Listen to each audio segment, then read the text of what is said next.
All right. Hello, Twitch.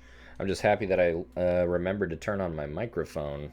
I saw that it was off here a second ago, and that would have been a bummer. Although I hopefully would have got some feedback from others that the mic was not working. But it's looking good right now, and we're all set. So we'll just wait for some people to come in here and get going on this wonderful IFR Tuesday evening. Should have made some fresh coffee. Well, shucks. Eggs on my face. But that's all right.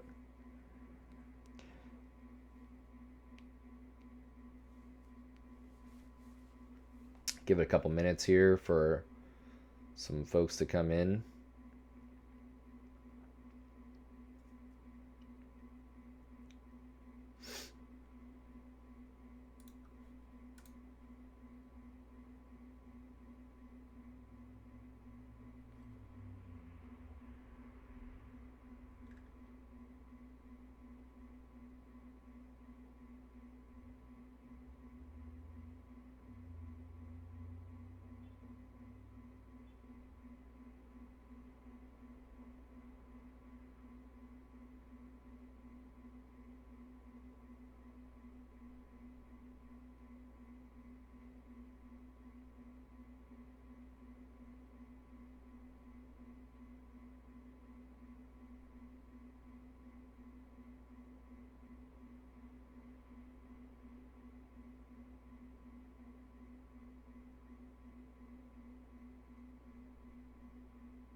Wow, shit.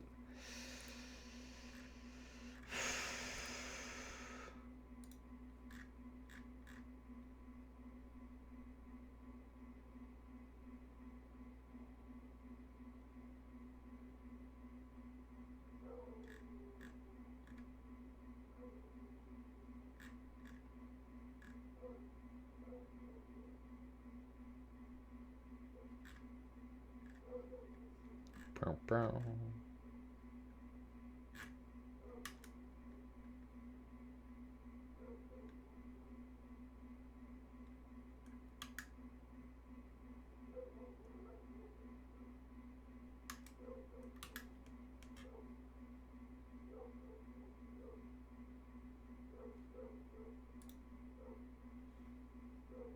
All right, it is 8 p.m. and let's get going. Hopefully that freaking dog is not coming through on the microphone because both windows are closed and I don't think maybe I can turn the gain down a little bit if I have to. Friggin' dumbass dog, dude. I mean, it's probably not even the dog's fault, but point is good evening, and it's a pleasure to be your ground instructor this evening and to have you here and watching the channel for some aviation education and hopefully a good time in the sim. Interesting discussion tonight as well. I'm really excited for hopefully a lively Discord discussion, and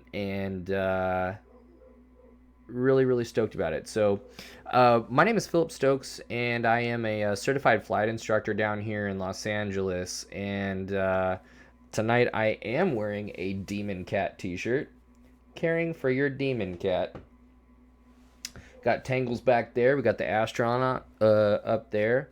And yeah, really excited about the opportunity to go, bring my aviation education and teaching materials that I use in real life in the airplane with real student pilots of various levels and bring them to Twitch where I'm able to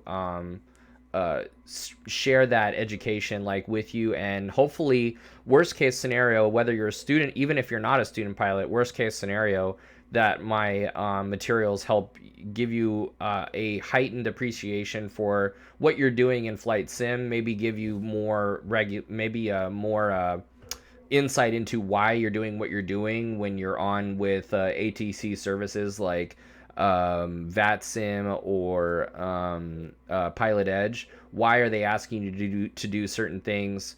And maybe by increasing that awareness and that knowledge, you're able to kind of do what you love to do in a more holistic and with a more holistic kind of view on it, and with a greater like appreciation for it.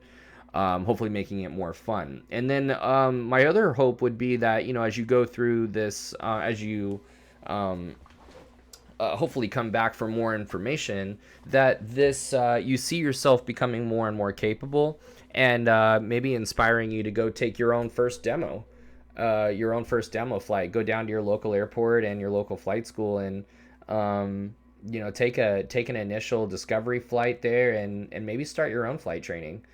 And that would be fantastic. So that's the goal. The goal is to at least to put the education out there, and hopefully inspire some people to even start flying in real life. And it's a good time. So tonight, if you're new to the channel and are not sure what the program actually is, so what I try and do Tuesdays, Wednesdays, and Thursdays around 8 p.m. Pacific is stream a ground school and sim type of session, and to have the Tuesdays be centered around IFR flying, and Wednesdays and Thursdays to be around the private pilot, the GA private pilot kind of individual. On Wednesdays, it's mostly ground school and sim. Usually it's a typical ground school topic like aerodynamics or airspace or VOR navigation, and then we're going to hop in the sim and have it be applied. On Thursdays, that's typically flying skills Thursdays, where we'll look at things like that are mostly centered, geared toward the airplane, and more around flying techniques, whether that be what's up, Beardsley, with the sub? Thank you so much for the support, man. I really appreciate it, dude. It's been awesome. For subscribe for 3 months, currently on a 3-month streak. Fabulous, man. It's really appreciated. And yeah, I mean, it's folks like you, dude, that really make it worth it. And I already have a passion for it, and just the best thing ever is being able to reach people that are also enthusiastic like yourself. So aerobatics training, so that would actually be pretty awesome. That's more of like a Fun Fridays situation, I think.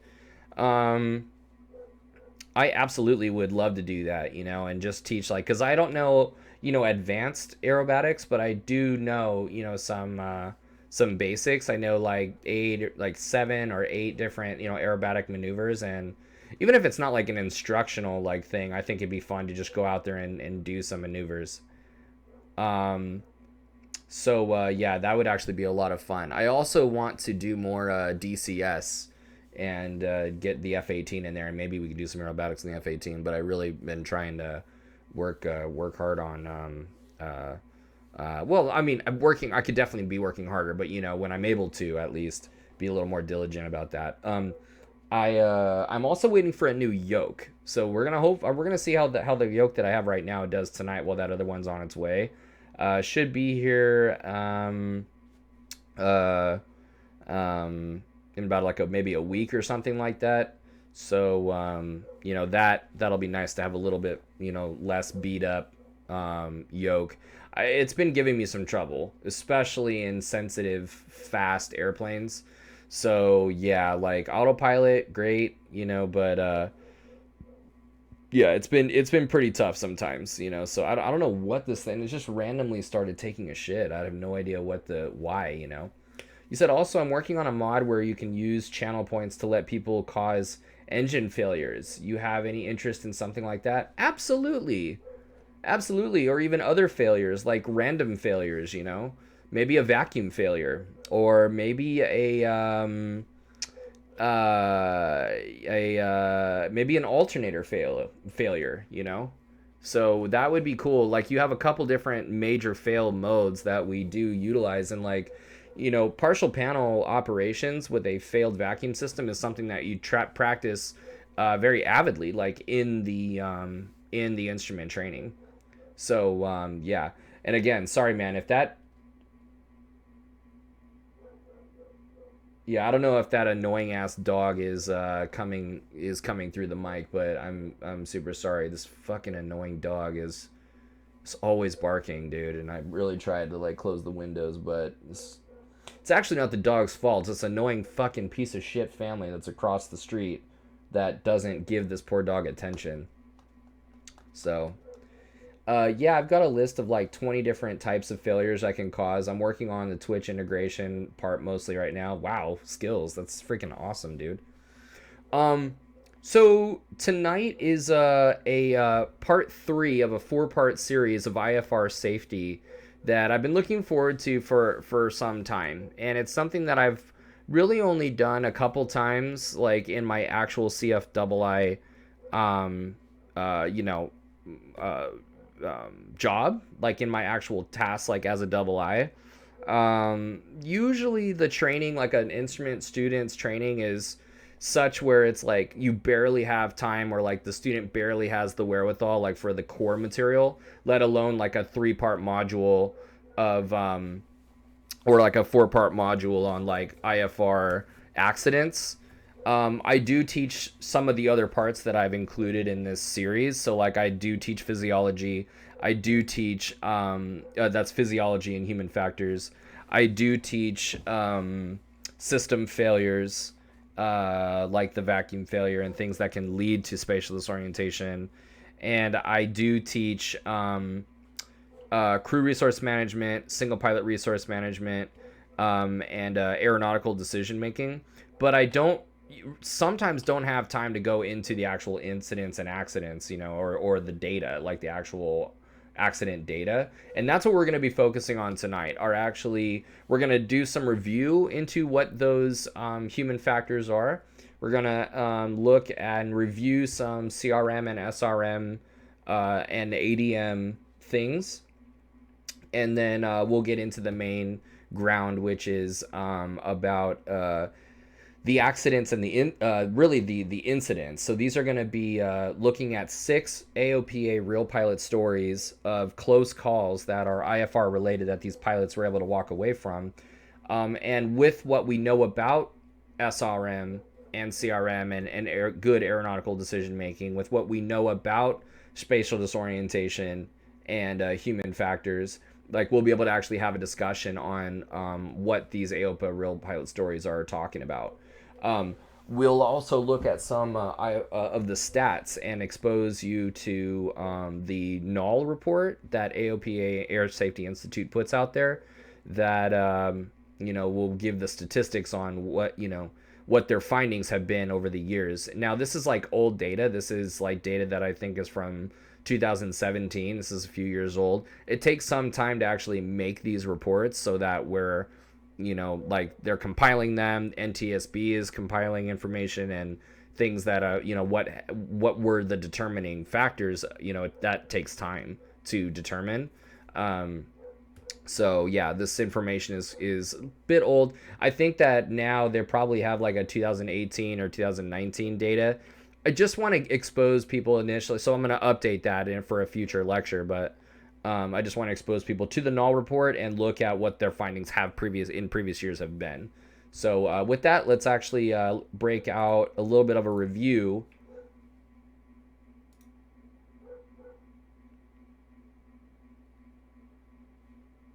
on physiology and human factors. All right, Vox, what's going on, man? What's going on? So in part 1 of our 4-part IFR safety series that started at the beginning of this month, we talked about human physiology and human factors. We looked at the eyes, and the idea that based on the construction of the eyes, we've got vision obviously is it is the most important sensory type of thing that we're working with, like in the airplane. And it's important to understand a couple things about vision. Number one, where the blind spots are, and what where how we scan for traffic, for example, during the day versus during the night. We learned that optical illusions can we'll talk about optical illusions. We learned that under under low visibility conditions, things appear farther away than they actually are, and which is a big problem, especially when we're IFR and we're coming through the clouds or the fog.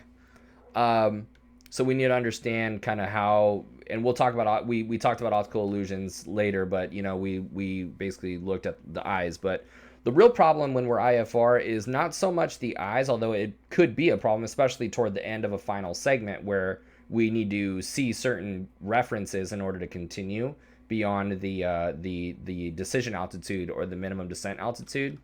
But the ears were the main one that we talked about. And where does spatial disorientation come from? Comes from the fact that as we move the airplane on these axes, we've got semicircular canals in our ears that are there any changes in optical illusions with monocular vision versus binocular vision? So I don't. First of all, yes, right, but I'm not, being an optometrist or not an optometrist. Like, I don't know, like, having not really studied the eye, I'm not really qualified to speak to that. But what I can say is that with one eye and having no depth perception, that's a bummer, and really, really adversely affects your ability to calculate like how far something actually is. But yeah, that's a huge issue. Now, what's interesting to think about is, are you so limited that you actually are not subjected to some of those optical illusions? Like, if you don't have depth perception, are you subject to those optical illusions? Like, when you're coming down on a narrow runway, if you have one eye, does it all look the same? Or are you still kind of tripped out in your mind and thinking that, or is that really a function of depth perception that comes with two eyes, so I don't know. But spatial disorientation comes from, as we move the airplane on these axes, the fluids in these semicircular canals we have one on each of the three axes, they slosh around. So as we accelerate the airplane or brake or turn, this movement of the fluid causes little hair cells to move. And that is how we understand our sense of balance or orientation. The problem is when we are flying and that we have no visual reference of what is actually going on outside to fill in the gaps. If all we have is what our inner ear is telling us, we run into a lot of problems, especially when we're flying IFR. So, like, for example, when we're flying and we're in a standard rate turn, if all the forces are balanced and that rate of turn is standard and not changing, it might very well feel like we are not turning at all. It might very well feel like the wings are level. So when we get out of that turn and we upright the wings and accelerate the plane, those good day space flight, what's up? The fluid in our inner ear, even though we're uprighting the wings, tells us that we're banking in the opposite direction. And so we start, leaning over, So yeah, this turning and banking and standard rate turn is an issue. Accelerating is also an issue. Like when we go to abort the landing and we go around and we add full power, those hairs tilt back and they make us feel like we're pitching up a lot more than we really are, which is also really bad. In the first case with the banking, that would cause us to bank in the opposite direction, even though we feel like we're wings level. That's already disorienting. With this, and accelerating, it's going to feel like we're pitching up a lot more than we really are. So we're going to tend to nose down, even though we're not pitched up that much. All right. With these, the issue with this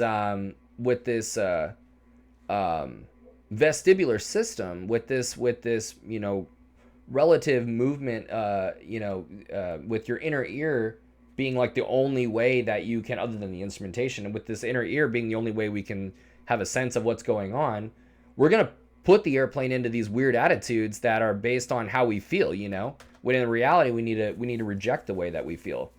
The leans is one of the ones that we talked about, where as we go to upright the wings, if the airplane's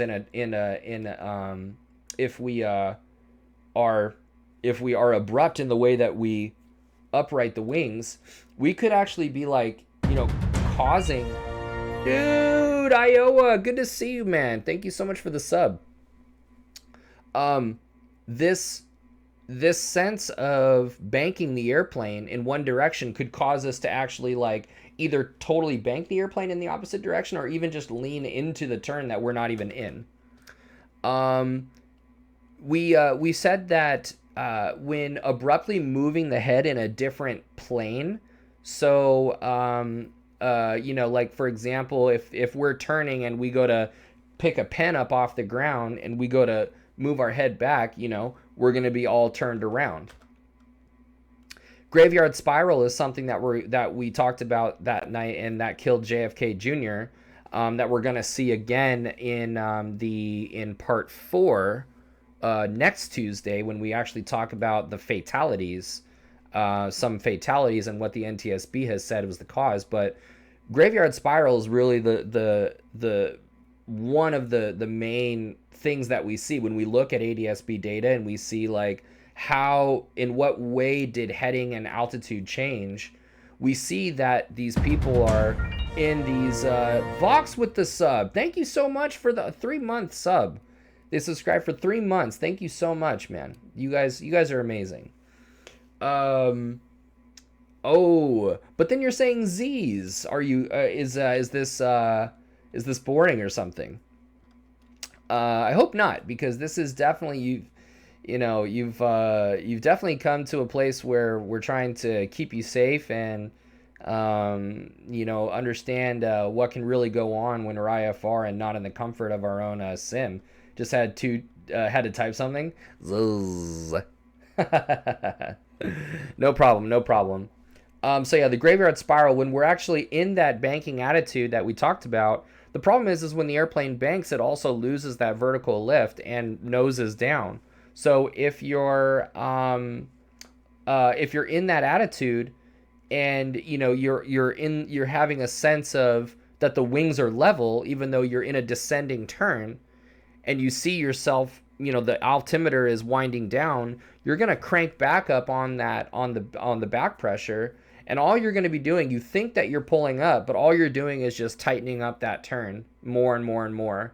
And more back pressure means more angle of attack, which means more drag, which means more, or I should say less airspeed, right? More airspeed decay.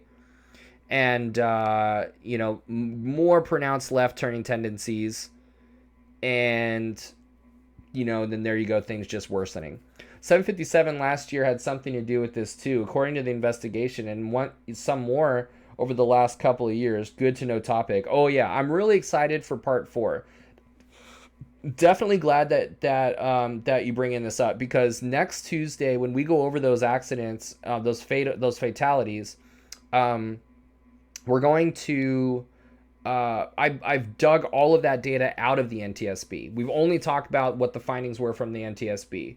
And you're right. I've looked at 2 different 121 accidents, 135 accident, and 3 Part 91 accidents and what actually happened. I actually had not heard about that. So, I'd be interested to research that and see. So metagravic illusion, this idea of tilting the head back, when we're accelerating, really, really dangerous on the missed approach. When we are, many missed approaches involve not only full power and reconfiguring the airplane, but a climb, a power up climbing, maybe sometimes a climbing turn. So, yeah, we had some really bad ones too that we talked about. Visual illusions, like at night, or in certain instances where we'll have false horizons that would cause us to put the airplane in a weird attitude or a bank. Ultimately, what do we do about it? We practice in the sim. We go and practice with the double eye to experience what those spatialist orientation feelings feel like, and ultimately just stay on top of proficiency. We try and minimize our head movement and that kind of thing. Okay. Talked about some optical illusions as well. We don't have to get into them right now. With respect to, so that was part one. Part one in the beginning of the month was human factors and physiology. Part two was about CRM and SRM. And when we were talking about CRM, we started off with CRM, crew resource management. We said that a lot of this is going to come from handbooks that the FAA publishes on it, as well as these advisory circulars. It was in a course in Embry-Riddle about I was in a course in Embry-Riddle about human physiology. This was one topic with a demonstration of having all the students sit in a chair, close your eyes, and put your head down. Then spin for a minute, stop spinning, and then open your eyes. The moment you put your head up to look around, you're falling off the chair. Absolutely. You got the leans like hardcore, That's the same thing with get up and walk in a straight line. It's like, it's not going to happen. It's a curved path down to the floor, That's exactly what's going on. So we looked at crew resource management, and we looked at very, very important things that we'll come back to really in big time on next Tuesday, when we look at especially the 135 and the 121 fatalities, and what actually could have been prevented with good crew resource management, good communication, tighter briefings, pre-flight or approach briefings, tighter communication on division of tasks between who's flying and who's monitoring and stuff.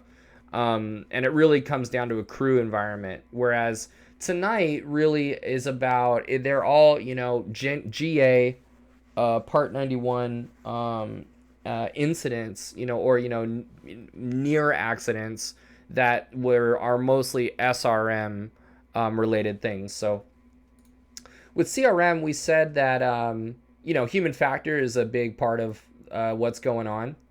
And that we need certain things to help us, certain communication behaviors to help us along in the crew environment, so that it's very clear to both people like who's doing what.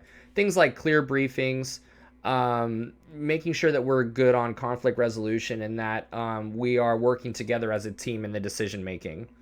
That we are both two leaders in the same cockpit, that we are two halves of the same brain, that we both have something of value to bring to this environment, and that we both have something to say, that we both have a vested interest in this going smoothly, and that we both have the humility to listen to what the other person has to say and to work together to solve problems. All right. From an SRM standpoint, this is how we manage resources when we are single pilot. And a lot of the single pilot actually flows over into CRM as well, as we are two individual pilots, right? But really, SRM is single pilot resource management, and the things that we do in a single pilot environment.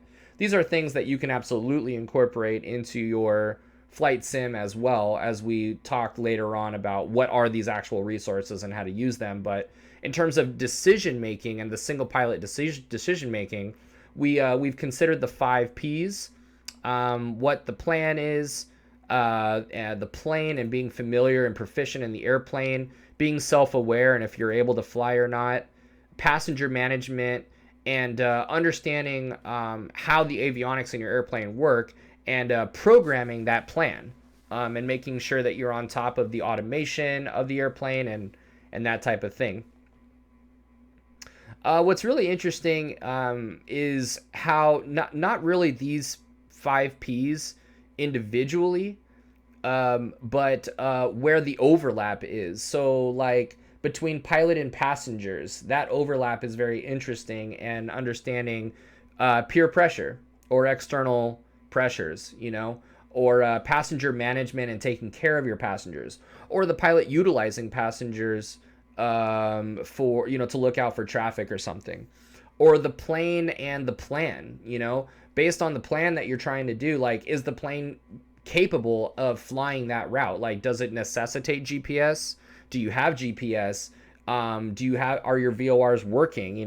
Have you tested the VORs? And so, yeah, these areas of overlap are also very interesting. It's also a very easy a way to have a higher level discussion about decision making, like with an examiner, if you look at them not as individually, individual issues, but see the relationships between them.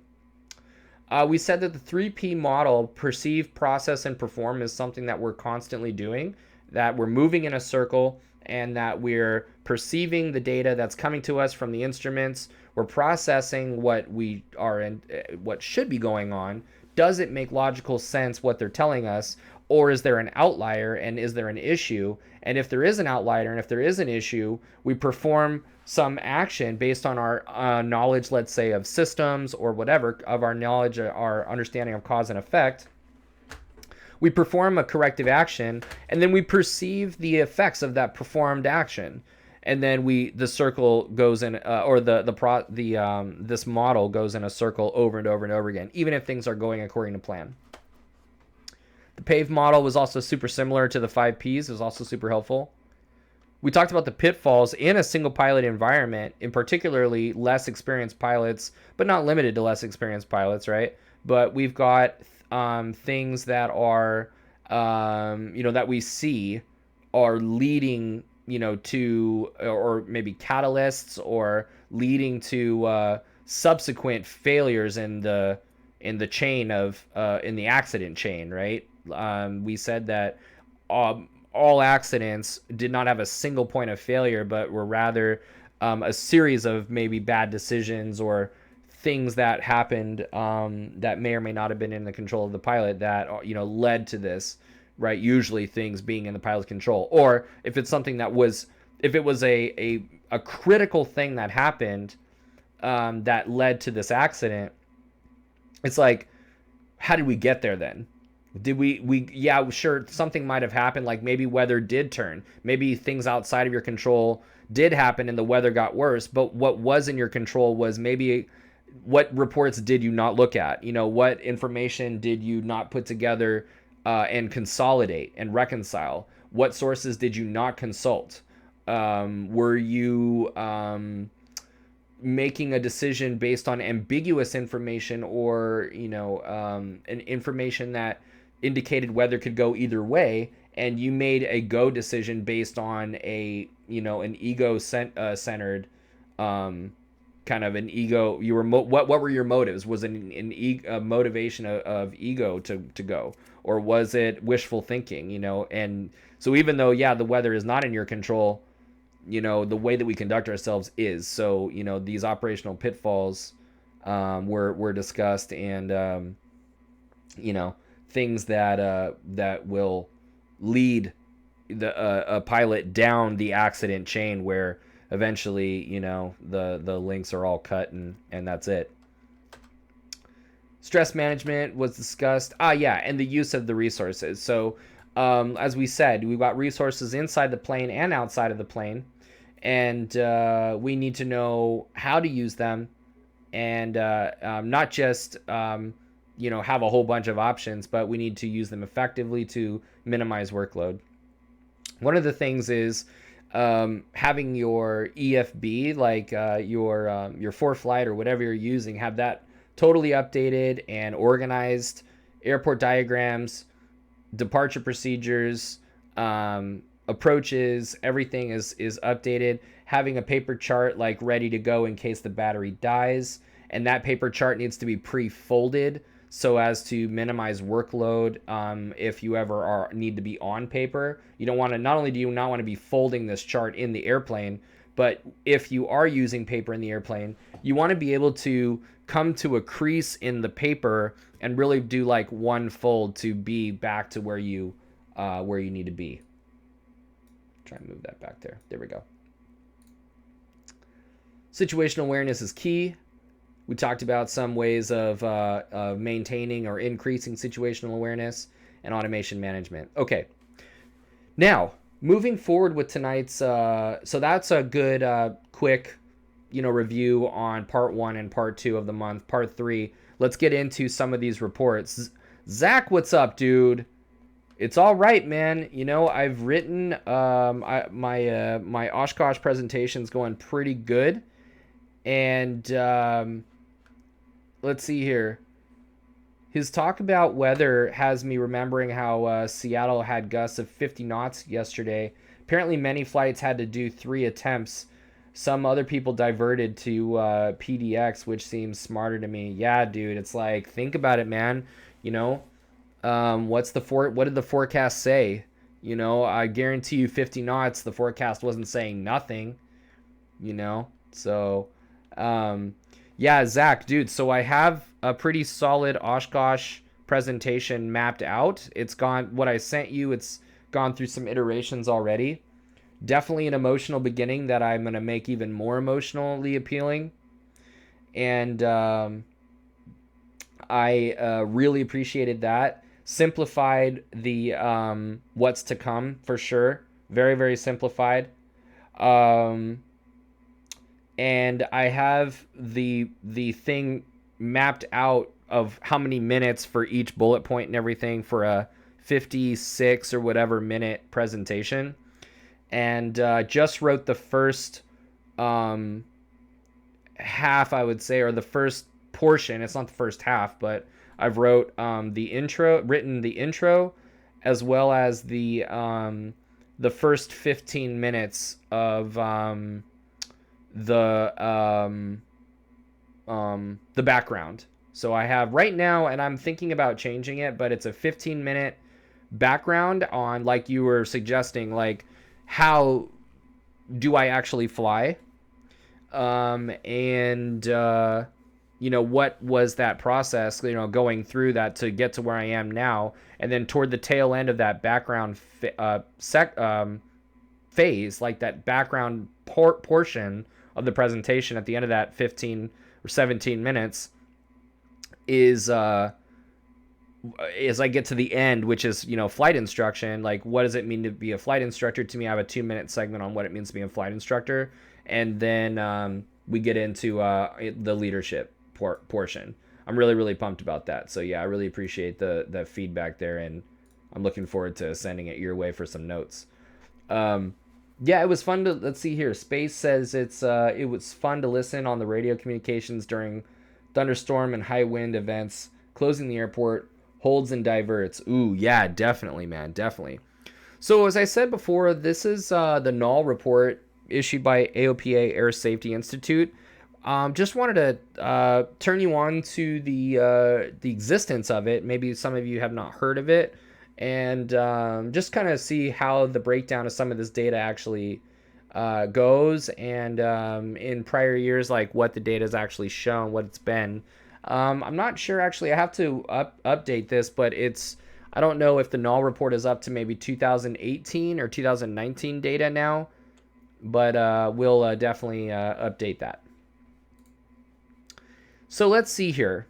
General aviation accidents, 2008 to 2007, what do we find? We see that for non-commercial fixed-wing aircraft, we have an overall between 2000 and looks like between 2014 to 2017, we have a a decline in fatal accidents. It's interesting, actually, if you look at 2015 and 2016, a rise in overall total non-commercial fixed-wing accidents, but a decrease in fatal accidents. So that's pretty interesting.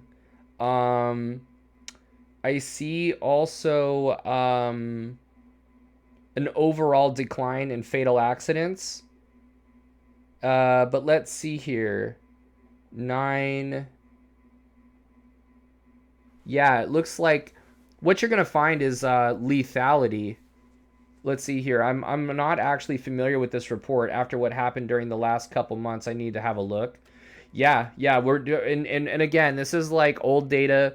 It's useful data to understand trends over time. But yeah, like, especially with how rapidly increasing and exponentially, like, automation is used, it is going to be interesting to see like what types of, because automation's been around for like some time now, and we haven't seen the decline in fatal accidents even in commercial flights that you would think.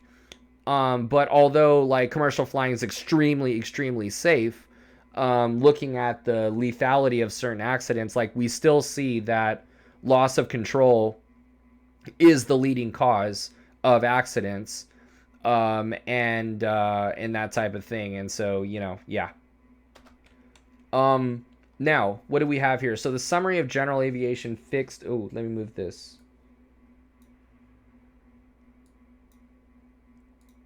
So we're going to go through some of this data, and then we're actually going to have our AOPA Real Pilot Stories discussion. So, summary of general aviation fixed wing accidents by year.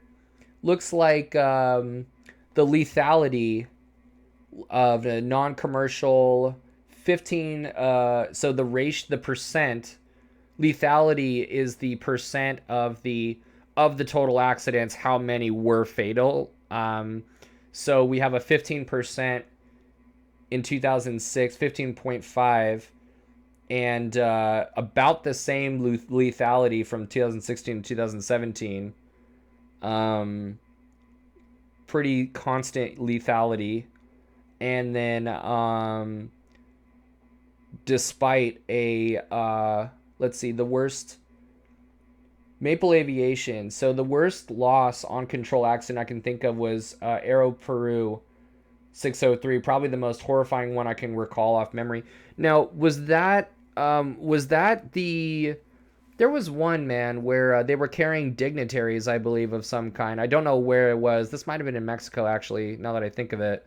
But the wake turbulence from a huge jet in front of them sent this Learjet or Citation like careening and tumbling down to the ground. Is that what that was? 757, where they left a cover on a sensor, sending the airplane into a total chaos over the pitch black ocean. Oh my lord. Crazy. Insane. That absolutely is truly insane.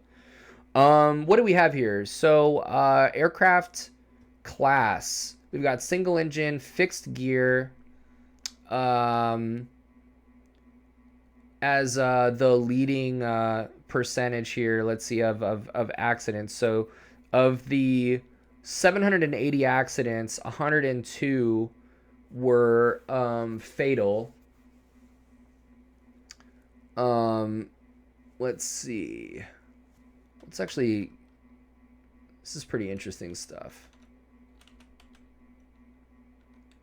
Pilot qualifications. So fatal accidents. I think this is an important one, this pilot qualifications. I mean, obviously we know that was the one with the pitot tube taped and they had no airspeed in total. Whoa, gnarly. I think this is the pilot qualifications. One is a really important slide here, where, ATP and commercial pilots, they are not immune. They are not immune to these types of accidents and these type of pilot caused, pilot induced, like, accidents. We think that, maybe we may tend to think that they're like private pilot or, lesser experienced pilots. And yes, granted, ATP and commercial numbers are like way, way higher. Like these guys are flying all the time. But the fact is like, they're not, I think the important thing to remember is, they're not immune. And, let's see here. Yeah, we have day IMC, night IMC. Yeah, this is 2016, 2017. The stuff that scared me as a kid watching, my God, if I was in the situation as a pilot, I just don't know. Yeah, have you guys watched any air disasters? I'm sure you guys have seen. That's one of my favorite shows. And it's surprising how many of them involve loss of control from spatial disorientation and or instrument failures, The TriStar that had the fan blow and take out all their hydraulics was pretty insane for loss of control as well. Wow, I loved when they had an actual set, not a horrible green screen. Yeah, no, totally, dude. And I hear you, Maple. Yeah, Zach. By the way, that reminds me the story of, I believe, the Boeing, I forget what it was, but I guess they were utilized, the rudder was using some antiquated hydraulic valve that would open and close or whatever to reverse the flow of the hydraulic fluid in order to deflect the rudder in the proper orientation. But over time, because of a series of issues that actually came up later, well, first of all, what ended up happening was one of these Boeings got one of their rudders not only stuck, or no, it wasn't stuck. It was in opposite directions. So you'd apply your right pedal, and the thing would deflect to the left, and the first act, I believe it was the first aircraft, totally everybody died. That the airplane lost control and spun. I believe the second one happened as well. Same type of Boeing, same issue. And then the third one, they caught the problem early enough to where they were seeing like, okay, it's opposite rudder.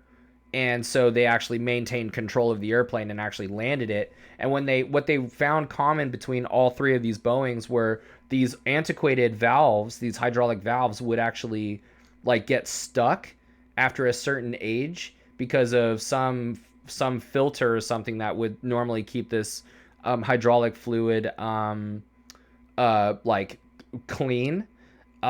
Failures like over time of dirty fluid and like the filters not being replaced or whatever it was would cause corrosion and particles to be in this fluid, and over time would cause the valve to stick. And when it stuck, what happened was you would have the flow of hydraulic fluid somehow would result in inputs that are opposite of what was given by the pilot. And so that's how they determine like, okay, we need Boeing, I guess, designed a completely new valve and everything, but it was freaking insane that it took the third, I believe it was the third Boeing to have an issue with this, that they determined what was going on.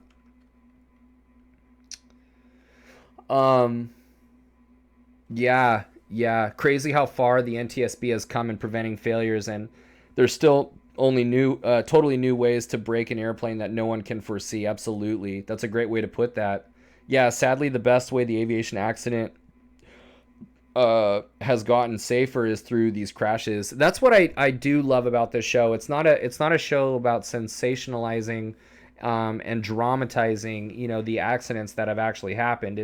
They spend about a third of the time talking about what happened, and then the rest of the time it's like walking the path to understanding what it was, and like what were the recommendations and where these regs come from.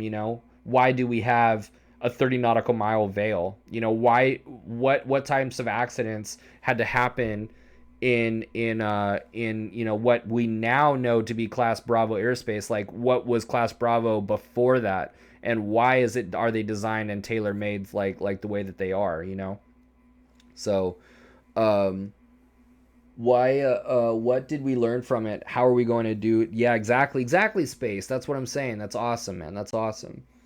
Okay, so we see overwhelming, not surprisingly, we see an overwhelming majority of the accidents in both GA, in GA in 2016 to be pilot related. Actually, an increase in, let's see here, pilot related. Oh, you actually had a same thing as well, whether it was for non-commercial or commercial. In fact, greater number of these pilot-related accidents were fatal in commercial flights in 2016. General aviation accidents in 2016 commercial. So I actually don't know what they mean by that. Like, if it's commercial operation, like, how is it GA but then commercial? So I actually don't know what that means. All right. Let's see here. Yeah, we have non-commercial fixed wing accidents landing. So we actually see, look at that sharp rise in 2015 to 16. Major increase in accidents and fatalities like involved in the landing accidents. Overwhelming majority of them are loss of control. Among others are airspeed and stall. Whereas takeoff and climb, way more. We have a few fatalities, and they're definitely on the radar, with the landing phase, but it's really takeoff and climb. Loss of control leads the reasons for both looks like lethality and number of accidents for takeoffs, and loss of control. Yeah, loss of control during takeoff is number one. I think it's interesting that loss of control is the leading cause and separate from stalled or settled on takeoff, like as a separate category. And I think that is very pertinent to our IFR discussion, tonight when we look at these AOPA, or actually, no, it's more pertinent to the Part 91 accidents next Tuesday. We look at some loss of control on, not on takeoff, but that initial climb on the missed approach. So regarding fuel management, let's see here. Yeah, let's see here. So fuel mismanagement, accidents, very interesting that it's not contamination that is causing these engines to seize up and have there be an issue with fuel. It's the actual not bringing enough fuel. And it's like, I feel like this is like a subtle thing. Like, why, like, what is the story with that? How in the hell are you not bringing enough fuel? And I think that, I mean, you guys like weigh in whatever you think, but I mean, it could be overconfidence. It could be the fact that, you're maybe comfortable. It's interesting how like comfort could play a role in this, because you could be really comfortable with your own airplane. You could also be really comfortable with the route, and it's like, I don't need that much fuel. I've flown this route so many times, I only need this much, right? But you don't plan for some headwind, or you don't plan. You're like, I like it's shocking how people that have walked away from an accident involving fuel mismanagement, admit to not even testing or, looking at measuring the amount of fuel in the tanks. So yeah, fuel mismanagement and planning and not bringing enough fuel is just crazy, and I think that really goes into the pilot induced problems here. Oh, famous, let's see here, would be another one. 737-200 on final approach when it spiraled out of control, went upside down, entered a dive. Oh my God, loss of control due to rudder hardover. Oh, rudder hardover. So was that, I wonder if that was uh, automation, like a autopilot mess up, or was it one of the valve things that I was talking about? That's really interesting. Famous Canadian story right here. 767 Heavy ran out of fuel and had to land on a drag racing strip. No way. I think the rudder valve jammed, as you mentioned. Wow, that's crazy. Yeah, because it was one of those 37s, I believe. And I think the rudder, the rudder hardover, and that's what was interesting was they were finding these airplanes with full deflection, right? And so they're thinking like, what's causing these rudders to, hard over like in one direction, right?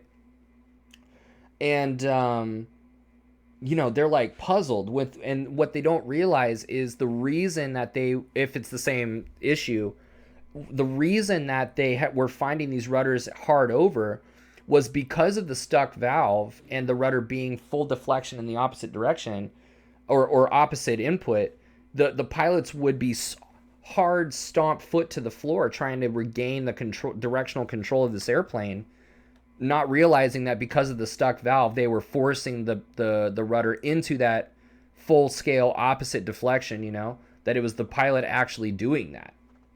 And you would never think of that. You would never think that surely the pilot would not have full deflection. Like, why, Here's a really interesting one.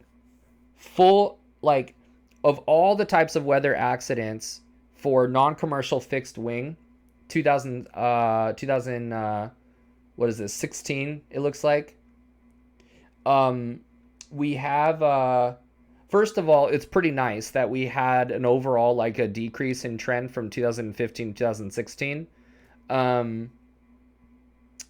but at the same time, as far as what the causes were, still leading the cause is VFR and IMC. Why? Right? It's not thunderstorms, it's not turbulence, it's not poor IFR technique, although those are, lethality is 100% there for 2 out of 2. It's actually not even icing, right? It's VFR into IMC. Why? That will be something that we talk about and that we see tonight in the AOPA Real Pilot Stories.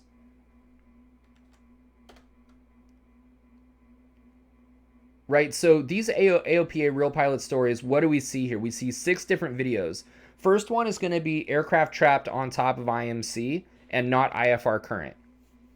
Trapped on top of weather and not IFR current. IFR instrument rated, but not current, okay?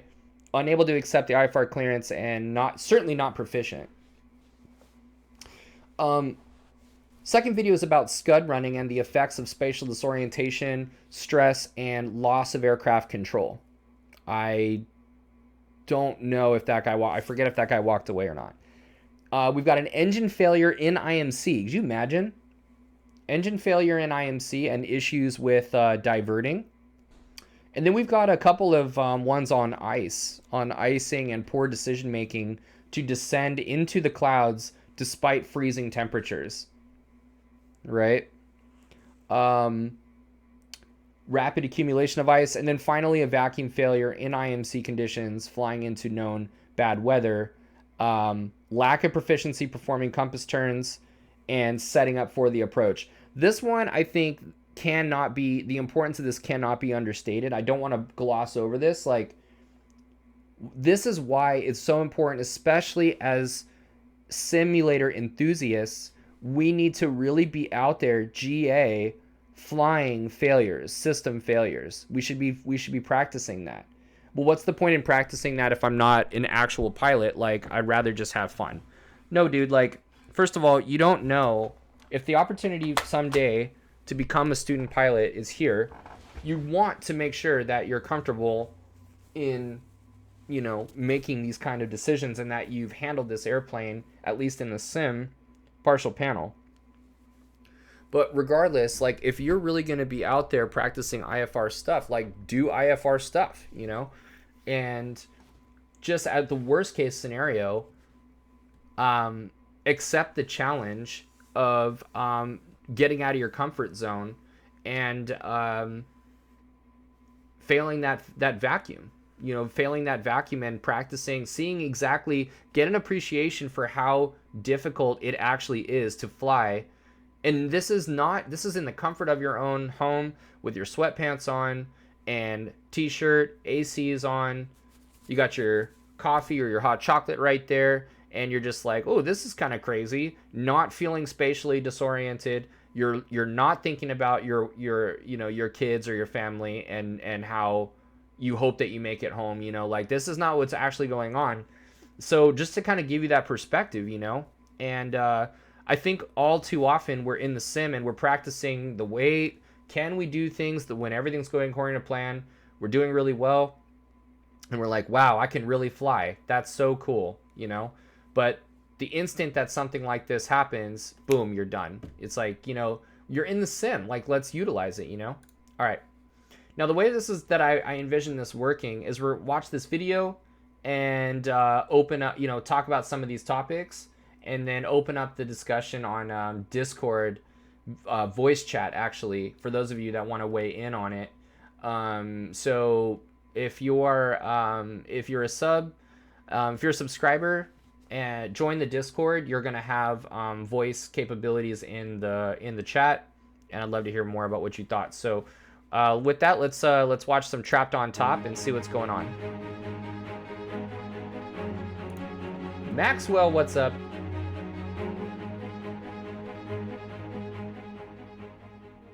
My name is Jim Lawson. I'm an aircraft mechanic in Afton, Wyoming. I got my pilot's license. This is actually, this is like 15 minutes, so let's actually see here. And so I thought, well, it's no big deal, because Arlington was showing a green flag, and I thought, well, I'll just go on over to Arlington, Washington, which is north of Seattle, and I'll land there. So I went across the pass, and I went over to Arlington, and I tuned in their weather, and it said the ceiling was broken. But by the time I got there, the weather had closed Space, in there that's also, awesome, dude. I couldn't get down. So then I saw some mountains sticking up out of the clouds, and I thought, well, maybe if I go over there. So this guy's trying to divert. He's trapped up on top, a bunch of overcast beneath him. Side of the mountains, trying to clouds divert. Where I could slip down through it, but I couldn't get down there either. You guys hear the volume okay? I'm really getting low on fuel now, because I've been to my destination, I've been to my alternate, and I've flown around like 20 minutes after my alternate, and still can't find a place to get down. So at that time, I decided, I'm in trouble. I've been a controller for 18 plus years, but all in towers until now. So I've been training for about a month is all. So I was training at the time. Awesome. Thanks, guys, for the feedback. He called up, said he was on top, and he wanted to get down to Auburn. It wasn't an IFR day, but it was solid overcast. Most of the fields were VFR, but marginal at best. Seattle Center, do you copy? Transmitting on Seattle Center is Seattle Approach 19-2. Okay, well, maybe you can help me. I was flying into Ellensburg, and when I got there, the clouds were over, and I went to Arlington, and I can't get down through. Space flight, is that near you? And say call sign type aircraft tonight, Dan. November 13 Tango Mike, and I'm a Mooney. Mooney 13 Tango Mike. Are you IFR capable and qualified? I am IFR, but I am not current. 13 Tango Mike, verify the airplane is capable, and what are your intentions? The airplane is capable, and what I would like to do, if I go to Auburn, can I get down there? Oh, gotcha. I was training Ken, and so we started asking the other controllers in the room, working arrivals in the CTEC, if they can see any holes in the clouds at all, and they said that they saw one. Co-pilot saw some down near Sun Field, Pierce County Airport. I heard him talking to other people also, letting them know what my situation. Well, while he was doing that, the engine quit. And so I switched from my right tank to the left, and it started running again Jesus because Christ. the prop was windmilling. And so I'm at 7,500 feet, and so I let him know that I just ran out of fuel on my right tank. When he reported that he ran out of gas on the first dang, tank, space. I Sorry was that talking you're to a you're out JetBlue there. I mean, that's Airbus, cool, and but I I mean, that was would have been checking cool him to fly around with you. a little bit out of his way to find out if there was a hole down by Sun Field. So we had never actually really heard the first time he said he ran out of gas. Shit. He just later said that I'm out of gas in one tank and I don't know how much left in the other tank. We asked him several times how many minutes he got left on board. Never got an answer. 13 Tango Mike, say Sol's on board, and do you know how many minutes you have left, sir? No, I don't know how many minutes. Jesus I leaned Christ. over to Ken and I said, hey, don't forget. Fuel 'cause we had mismanagement training and the not labs knowing how much together fuel you before. even have, dude. And I leaned over and I said, hey, Ken, don't forget, I'm an instrument instructor if this guy needs any help. And as I said that, the supervisor came behind me and he said, hey, Josh, go ahead and unplug from position. And that way you can actually just monitor and help Ken out if he has any kind of questions or if the pilot needs any help. We got him probably within 20 miles of the downtown airports before he ever decided that we should send him down through the clouds. Would you like to start a descent through the clouds for Auburn? Yes, I would. Air 13 Tango Mike, fly heading 230 and descend and maintain 4,000. And so I went into the clouds at 7,000 feet. And out of my peripheral, I just remember water streaming up the Jeez. windshield and along the side glasses. We gave several instructions, and obviously he was super busy inside the airplane, just trying to keep it level and straight. He wasn't able to really hold a good heading. He was able to go in a straight line, just not the straight line that we were looking for. And at this point, we have a supervisors behind us, and a couple other controllers were actually plugged in now, helping, listening to us. And we said, okay, we're going to make a decision. You're not going to go to Auburn anymore. You're going to go over towards SeaTac. We figured, okay, a bigger runway, he'll see it quicker. If we can get him down to SeaTac in the middle of the airport, he can turn left or right and have any of 6 different runways north to south to land on. So I think that was kind of the idea of it. Mooney 13 Tango Mike, proceed direct Seattle VOR. Okay, give me the frequency for that. When I gave him that instruction, he was asking for the frequency of the VOR. He wasn't paying attention to what we were telling him to do, and so Ryan jumped in and just hit him straight ahead, given new altitude. I think it was down to 2,500 feet, so the pilot could get back to working inside the cockpit. 13 Tango Mike, just fly your present heading, sir. Descend and maintain 2,500. 2,500, 13 Tango Mike. And when I'm still in the clouds, and when I get to 5,000 feet, the engine quits again. Sir, I think I just ran out of fuel. My pulse is up, not racing, but it's up, but I'm trying to be as calm and as smooth as possible. So I was training on one departure, and Josh Haviland was training right next to me. He was a flight instructor, so he canceled his training and plugged in next to me kind of with some pilot knowledge, which was extremely helpful because I had information that I could pass on to the pilot so that he didn't have to worry about all the big things. That was kind of my role in the whole thing, the behind the scenes, if you will, and listening to Ken and listening to the pilot and thinking, okay, if he loses this engine, he's not going to have a vacuum pump. If he doesn't have a vacuum pump, he's not going to have gyros. So he's going to have to depend on the turn coordinator, which is ran off electricity, which there's no alternator since there's no engine, so the battery's going to die. I'm trying to think as many steps ahead of the process that Jim is going to encounter while I'm sitting there watching his track on radar. So when the guy said it ran out of gas, Josh goes, give him best glide speed and level flight, and we'd kept him in a straight line. Mooney 13 Tango Mike, continue straight ahead on your descent. How Descend and sketchy maintain to have him 2,000. Your best glide not speed, IFR SeaTac is proficient, 6 but miles to off have your him left. at best Brighton is 1 glide o'clock and that 5 close to the miles. stall speed? So I was flying the airplane, seemed like an eternity from 5,000 feet to 2,000 feet. But at 2,000 feet, I broke out of the clouds. I'm breaking out right now. Or 13 Tango Mike, Renton is 12 o'clock and 4 miles straight into runway 34. Let me know when you have the runway in sight. Damn, bro. And where he broke out at, there's just industrial parks and hills. Shit. There's nowhere to land. He was about 4 south of Renton, and I started pointing out the airport to him at 1 o'clock. At 1,600 feet, he sees the Boeing airport. He could not make the 6 flying miles to get there. I knew I wanted to get him to Renton. You know, this pilot hadn't seen the ground. Yeah, it's scary as hell, dude. Now he sees Imagine not being able to 10,000 make that. foot runway. His eyes are locked.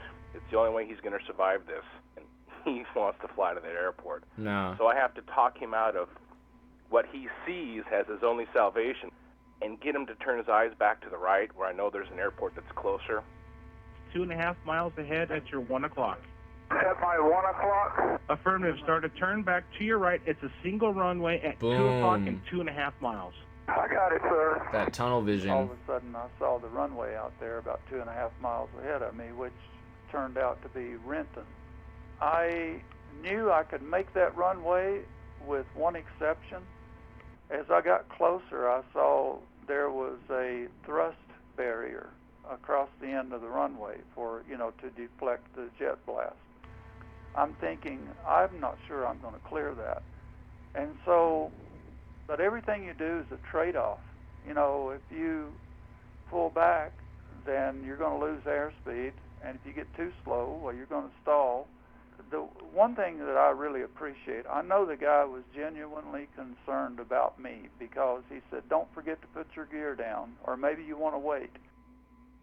I threw the gear check out with all my tower experience. I said, oh, my God, I don't want to tell this guy to drop his gear, and then he has more drag. It doesn't make it to the airport. So in the same sentence, I said, verify your gear down and locked, or do you want to keep it up for a little while longer? And I thought, well, I've already put it down, and I don't want to be jerking the gear up and down, so I'm just going to leave. So anyway, I started to ease back on the yoke to try to keep as much altitude as I possibly could to clear that thrust barrier. And all of a sudden, the engine came back to life again and started running again, enough to get me over that thrust barrier. Imagine, dude. As I look back on it now, I know that the pickup line for the fuel is in the rear inboard corner of the tank. And so when I went into my descents, what little bit of fuel I had left in that one tank ran away from the pickup line. But then when I leveled it out, I guess there was just enough run back there to get the engine going again. He landed 3-3 at Renton. Renton called us, said that he landed, he was on the ground, and everything was fine, and big sigh of relief. Yeah, no shit. My plane holds 24 gallons per side, and they put in 48.6 gallons. Oh my God, you guys. And then those 3 guys, there was 3 of them that were nominated for the Archie League Award for saving my life. I remember that when I saw I had the runway made, I did make the statement, "Hey, you know what? You just saved my life." And that's true. They wow. Did. Legit. Yeah, the ATC... Well, I've been watching it for 2 or 3 days before I left. It wasn't just a spur of the... All right, so let's talk about this. All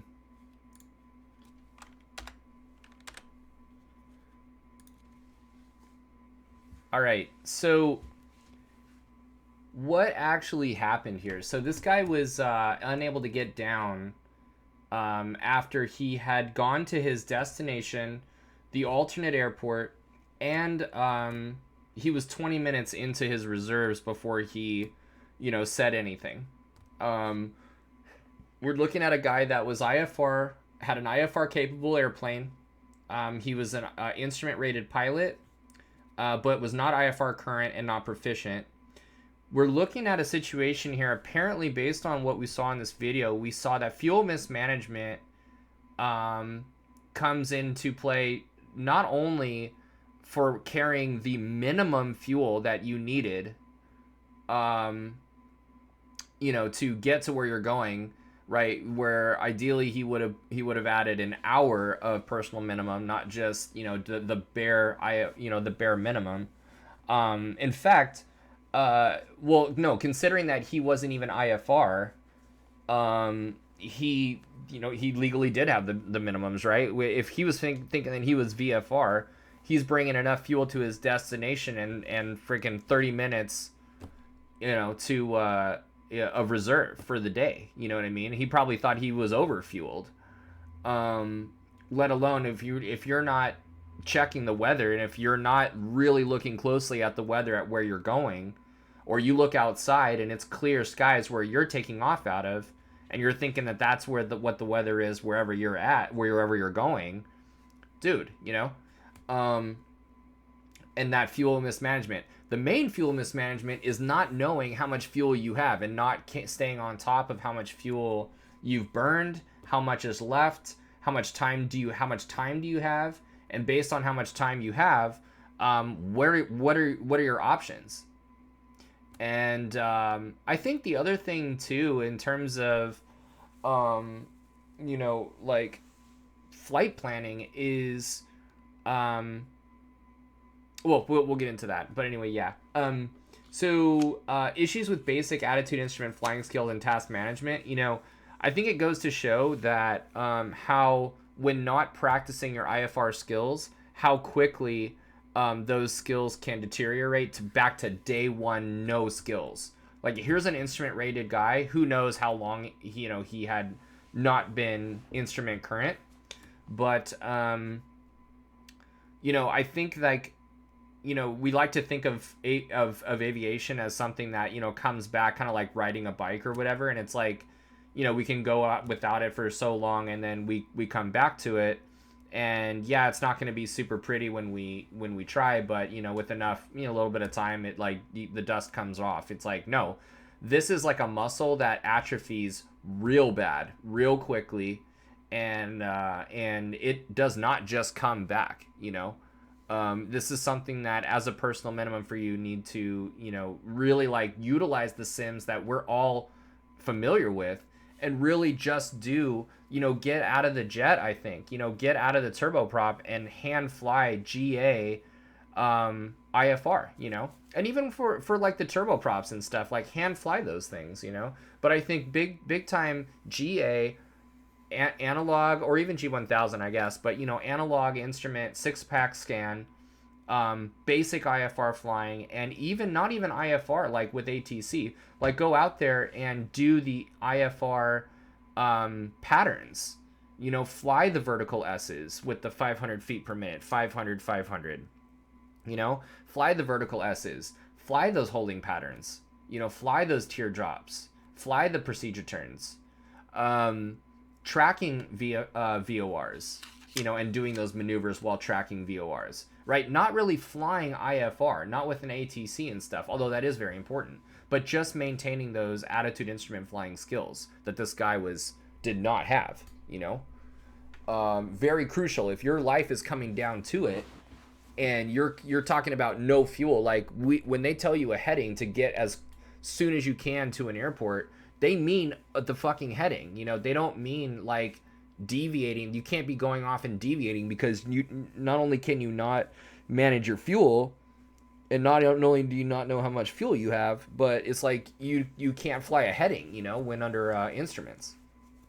So, relevant topics we got that I want to open it up to discussion in the Discord: aeronautical decision making, emergency procedures, radio communications, and ATC, and VFR and IMC. We saw that was the leading weather-related cause of accidents and fatalities. Couple lessons learned just to kind of think on while I open up the voice chat is to be ready to deviate from the plan. Always be ready to deviate. Know where you're going and how long it's going to take you to get there. At least know how much fuel you have left, right? And utilize those VFR nav logs, or at least utilizing ForeFlight's fuel management, counter, to see how much fuel do you have remaining, or how much fuel have you burned.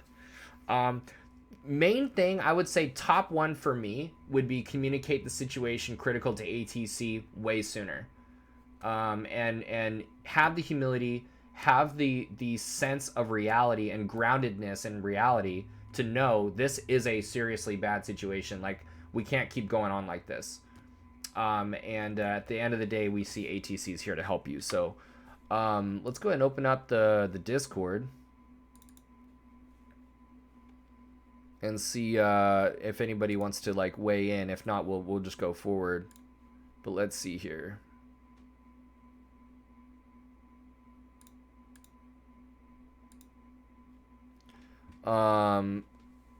So I'm in the voice, the Discord, and if you guys don't have, you guys don't have to weigh in, but I am curious what any of you have things that stood out to you as maybe important, or things that and this isn't about Monday night quarterbacking. Like, this isn't about criticizing or anything like that. What this is about is looking at the lessons learned from somebody else's mistakes, and having the humility to maybe even identify something similar that we've done in the airplane, or even if it's in the sim, things that we don't really think about that maybe we should. This is about recognizing that we're all human and that we all have the potential to make these mistakes, and that it's easier said than done to sit here comfortably and be like, oh, you should have done this and you should have done this, when in reality, like, things go out the window when you're really up shit's creek. So let's see here. Nobody in the voice chat might have covered all our bases here.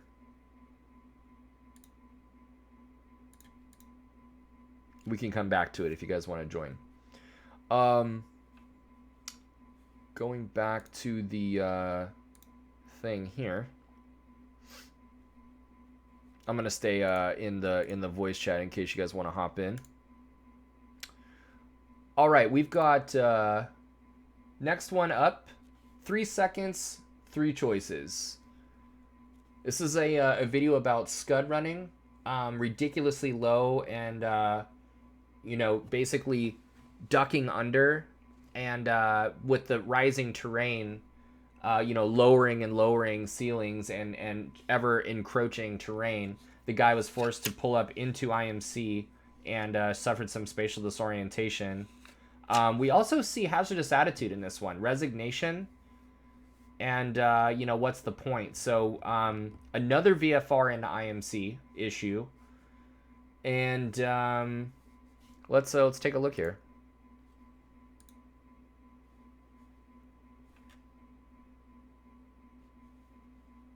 Oh, let's see here.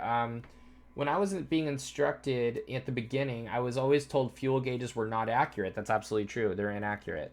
To visually look at the fuel tank opening and use a watch, we should know our fuel flow rates that we plan for. 100%. First of all, absolutely using a calibrated stick of some kind or some visual marker to absolutely determine without a doubt how much fuel is actually in that tank, whether that be with a calibrated stick or whether it's a tab that you're going to fill partial tanks, like the Archer or the Warrior has got like tank tabs, for 2/3 tanks that are calibrated to 17 gallons. You need to visually check how much fuel is in there. And then you need to know the performance, and based on best power, what's the worst case scenario? What type of fuel burn can you expect? And I actually round up on that. I round up on that fuel burn. Knowing how much fuel you have, the instructor would ask you, how much fuel do we have? You don't tell them how much fuel in gallons that you have, right? You say you let them know in terms of time. How many gallons do you have? We have, for example, you would say we have 3 hours of fuel and 1 hour of reserve for a total of 4 hours. It's a 3-part answer. That is a professional answer on how much fuel do you have, and then you take off, right? And you note your takeoff time. You start your timer or whatever. You actually take note of your takeoff time. And at every checkpoint along the way, you do an analysis. You say, okay, are we late? Are we early? How much time has it actually been? How much time were we anticipating? Because at a certain anticipated time, we would anticipate, burning 3 gallons at this point, and we're about a minute late. We're a minute behind. So we've got a headwind that we didn't plan for, and we're burning 5.5 gallons or whatever it is. I don't know, 5.2 or whatever it is. So or 3 point whatever gallons. So you keep track of that and how much time's actually gone by, and you get a sense of like, okay, checkpoint number 2 comes, checkpoint number 3 comes, and you're like, okay, how much fuel have we burned, by the way, so far? All right, well, it looks like we burned 4 gallons so far. Okay, we burned 4 gallons. How many gallons did we start with? Okay, we started with 40 gallons. Okay, so then what do we have left, right? Well, we've got a certain amount of time left. We need to know that. We just be on top of that, all right? Very nice, very nice. Okay, so here we go. 3 seconds, 3 choices. We're in Alaska.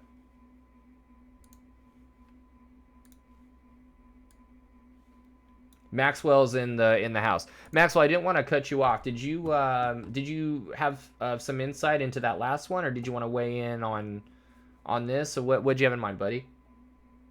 No, I think the good planning, the fuel management, the power management is really important to avoid all those situations and know your airplane.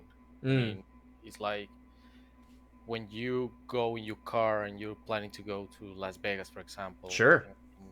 You just put half of the tank, but your car burn the whole tank going to Las Vegas, so you're going to be stuck in the middle of the road trip, right? Right. The same in the plane. Just plan ahead, watch the weather, know your altitude, all those things, and be cautious and have a little bit extra, I think, helps to avoid all those situations. I think that, dude, that's so well said. That's so well said. By the way, it's the first time talking with you, buddy, and it like voice, and it's like good to talk with you. And that's so well said. I think that at the heart of what you're saying is so wise, is like, don't assume, don't be making assumptions, right? Like, no, you need to know these things. You need to know how much fuel you're bringing, how much fuel you consume per hour, how long you're going to be flying for, and plan, for an alternate, plan for an alternate airport. It sounded like he had one in mind. To be honest with you, to be totally fair, like, it sounded like he just had shit weather planning. He was talking about, he tried to go to a destination, he tried going to an alternate, and it was 20 minutes after. And if he was VFR, that's a good amount of fuel to bring, but it's not worth anything if you assume that the weather is gonna, be a certain way. If solid overcast was going in there like that, like, with solid overcast everywhere, he had not looked at the weather at all. It's not like he was like marginal VFR or something like that. So I think plan, like you're saying, you need to know your airplane, but know the conditions as well. And yeah, I completely agree with you. It's our duty as pilots. Yeah. Yeah. Well said. Well said, dude. Well said.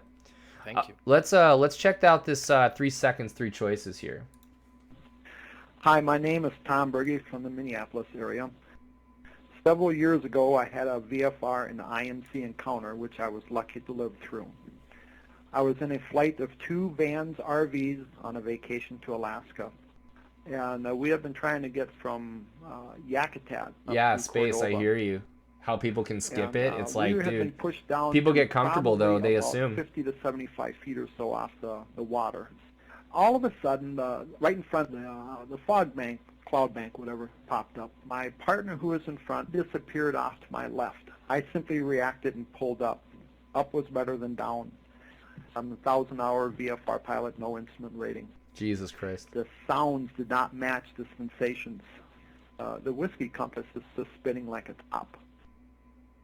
I fell out of the clouds and caught the airplane just before I impacted the trees and instinctively pulled back up.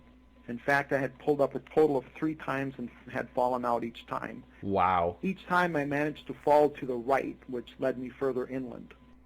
After the third fall out, I stayed out and counted my visibility out at about 3 seconds, which was not a whole heck of a lot. At that point, my brain was shrinking up. The thought I had was fighting off the thought to simply roll the airplane over, because I knew I was dead. I Resignation. Knew there was no way I was going to get out of this. I made a big mistake. I was done for. But I managed to keep flying. I had no plan at that point. The brain was still shrinking up. And then a meadow popped up in front of me. And as soon as I seen it, I realized that that was probably not such a bad place to be. So I dropped down into the meadow. This was an oval-shaped meadow that was surrounded by tall pine trees. So Wow. I'm in this constant bank going around this meadow. And every time I came around this meadow, I had to hop over this line of trees that came in, and I would hit the ragged bottoms of the ceiling. And then I'd have to drop back down below the tops of the trees. In the meadow, I had gotten a chance to glance over at the Loran, which by then had settled down on its position. And I could read back to my partner the lat long position so he could find me on a map. Once that was accomplished, he gave me a way out of the situation to head south. So what I did is, on the longer edges of this oval, I started to level out the wings as quickly as I could to give the compass time to settle down. And I distinctly remember seeing pine needles slide underneath the wing. They were that crystal clear. That's how close I was to them, hoping the gear didn't get caught up because I had no idea what was in front of me. I popped out of that mist, and the first thing I recall seeing to my right was the bottom of a tree which was above me. And I made about a 30-degree correction to my left and continued on, still with my 3 seconds of visibility, still at 120 knots and very low, and I slid out over the water. And I knew that if I lost sight of land, I would lose all my situational reference and I would lose control. So I banked as hard as I could. And I remember seeing just a little sliver of land over my left shoulder. And I just kept that in sight and kept pulling. And I would glance down at the wingtip to make sure I was keeping it out of the water, and it was very close. I pulled back in over the shore and then headed off to the east, and within a few moments I was back out into the VFR conditions. The radio was rather silent on the way back to Yakutat, but we figured that my location was within about a nautical mile or so of 3 1,000-foot ridges. Wow. And I believe that when I exited the meadow, that the tree bottom I seen was the rising terrain that was leading up to one of these ridges. When I sit back and I look at some of the mistakes I made, other than the obvious of getting into that situation in the first place, I realistically should have stayed in the meadow. I mean, I could have powered back and leaned it out and stayed in that meadow for somewhere in the neighborhood of 4 to 5 hours and simply waited. And then, of course, I always had the option of putting the airplane down in the meadow. I would have lost the airplane, but I would have more than likely walked away. When I left the meadow, my risk shot way up. I had the wing leveler on the autopilot. That I wasn't trained to simply reach over and turn it on, and it never occurred to me to slow down. Those were things that hurt me. When you're flying with other pilots, fly your airplane and make your own decisions. And be safe. Stay out of the clouds. Once you're in, your ability to think will shrink up very rapidly. But I did get lucky, extremely lucky. 9 months after this experience, I ended up getting my airplane equipped for IFR flight, and 9 months after that, I did end up getting my instrument rating. Oh, good for you, dude. I plan on avoiding this situation in the future. Good for you. Yeah, the fly your own airplane for sure. Very cool, very humble. I think we could learn a lot from that level of humility, you know. Hold on one sec. Yeah, that level of humility is very, very important. And, you know, I think one thing that stands out to me personally, other than, you know, these lessons learned here, is, you know, it's a learning experience. Any learning experience that you're able to walk away from, like, we should be constructive with how we approach it. And there's nothing constructive about walking away from something like that and being like, you know, oh, that I did everything right. I don't need, you know, man, like, you know, the whatever you want to blame, you know, except for yourself. Sounded like he really blamed himself for getting in a really bad spot, and was proactive after that point to actually get the added expenses, you know, to get the airplane IFR certified and to even do his own instrument rating. Like, that's to get an instrument rating. That's amazing, you know? And I think in addition to that, to not be traumatized by something like that and never going an IMC again. I mean, some people would just stop flying altogether. You know, and here's a guy that's actually not only, you know, getting educated on something that was that traumatizing, but, you know, confronting that fear, I think is really, really remarkable. So,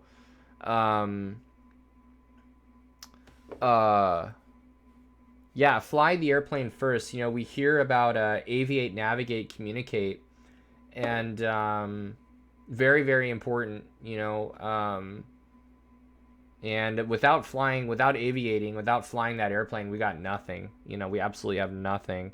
And I think about aviate, you know, reject the feeling of the senses. This guy is all spatially disoriented, and because he doesn't have an instrument rating, you know, and so you're not going through that type of training, and you don't have a super tight instrument scan. So number one, be where you're qualified to be, but also you know, when it comes down to it, assuming that you're qualified, just fly the instruments, you know, and reject any and all feelings that you feel inside. Using all available resources, I think, is a thing, a single pilot resource management thing. It's like, you know, that autopilot could really be helpful, but yeah, that, dude, you know, that's like when you're adding one more thing to your plate, it's like, yeah. Yeah, the wing loading aspect is one of the scariest things of spatial disorientation, especially the graveyard spiral, where, you know, you're pitching down, your speed is increasing. You think wings are level, but you're actually in a bank.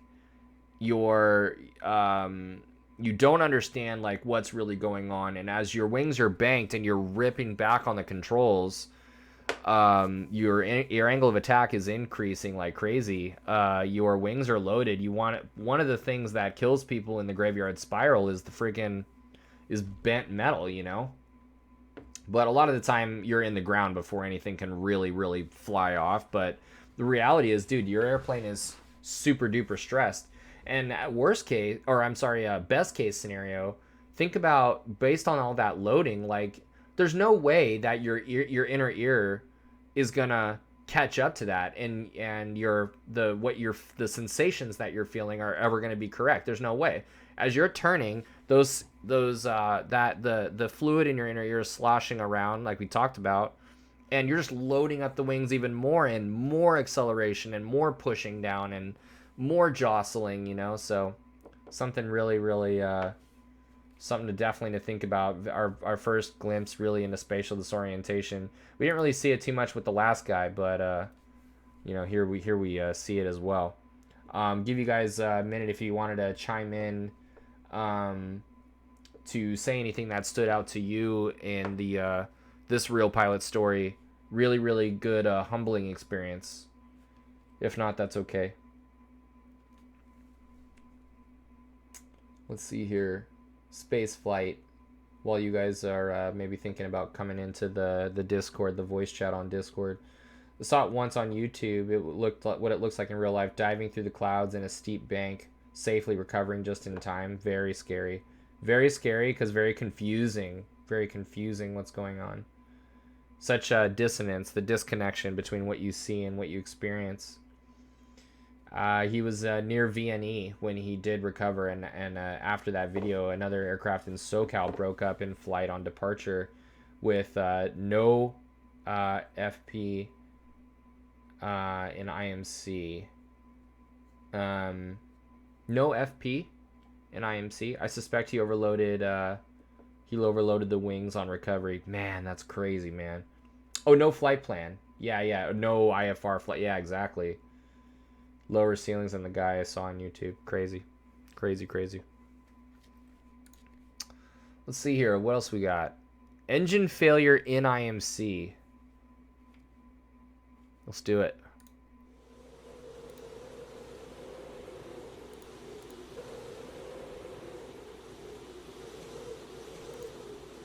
My name is Robert Shapiro. I'm 27 years old. I've been flying for 5.5 years. Currently, I am a commercial helicopter pilot. So, Maxwell, IMC stands for Instrument Meteorological Conditions, and that is where we're talking about IFR weather. What that means is weather that is less than what are called what's referred to as visual meteorological conditions, visual conditions. And a lot of the time, that is where the visibility is less than 3 miles and ceilings are below 1,000 feet. Although in class golf, in class golf airspace, on non-controlled airspace, below 1,200 feet AGL, below 1,200 feet above the ground, from the ground up to 1,200 feet. You are allowed to be clear as long as you can be clear of clouds and the visibility is and if as long as you're close to the a half a mile to the airport. It could be let's see what Maxwell IFR instrument flight rules, just in case that wasn't clear. Yes, exactly. So yeah, and so above 1,200 feet AGL, we need a mile visibility during the day. It's normally at night. Class golf is 3 miles visibility and that type of thing. But yeah, like golf, it can be lower, but generally speaking, it's 3 miles and 1,000 foot ceilings. Pilot, CFI, CFII in helicopters, and private instrument rated in airplane single engine land. It was a good IFR day.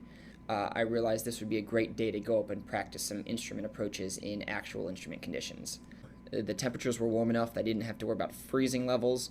The clouds were high enough that I knew I would at least be able to break out on an approach, but they were low enough that I could shoot the entire approach at least past the final approach fix. Nice. So I pre-flighted the aircraft. It was a 2005 Cessna 172 with G1000 avionics. Very bougie. I departed Martin State Airport on an IFR flight plan with the intent of shooting an approach at Carroll, Frederick, Martinsburg, and then 3 at Martin State.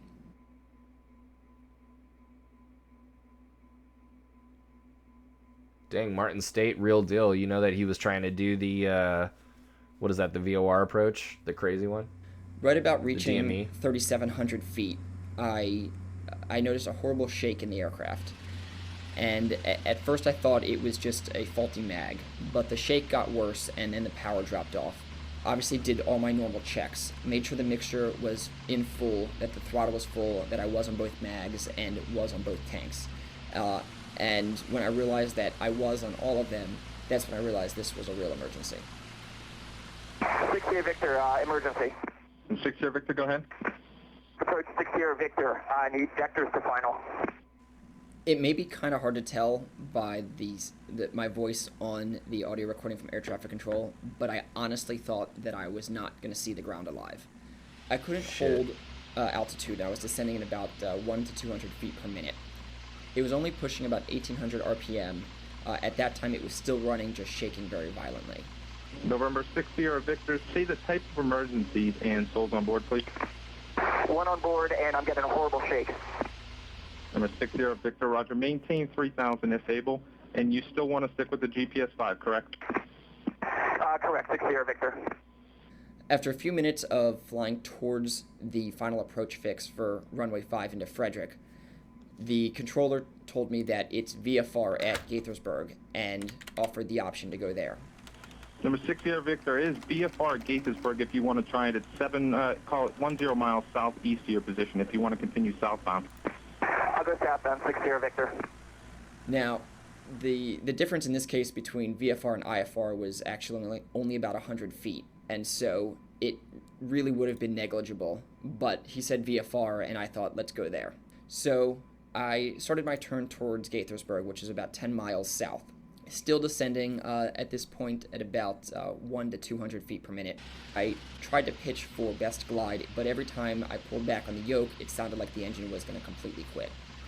As I continued south towards Gaithersburg, I think Potomac Approach realized that I wasn't going to make it all the way there.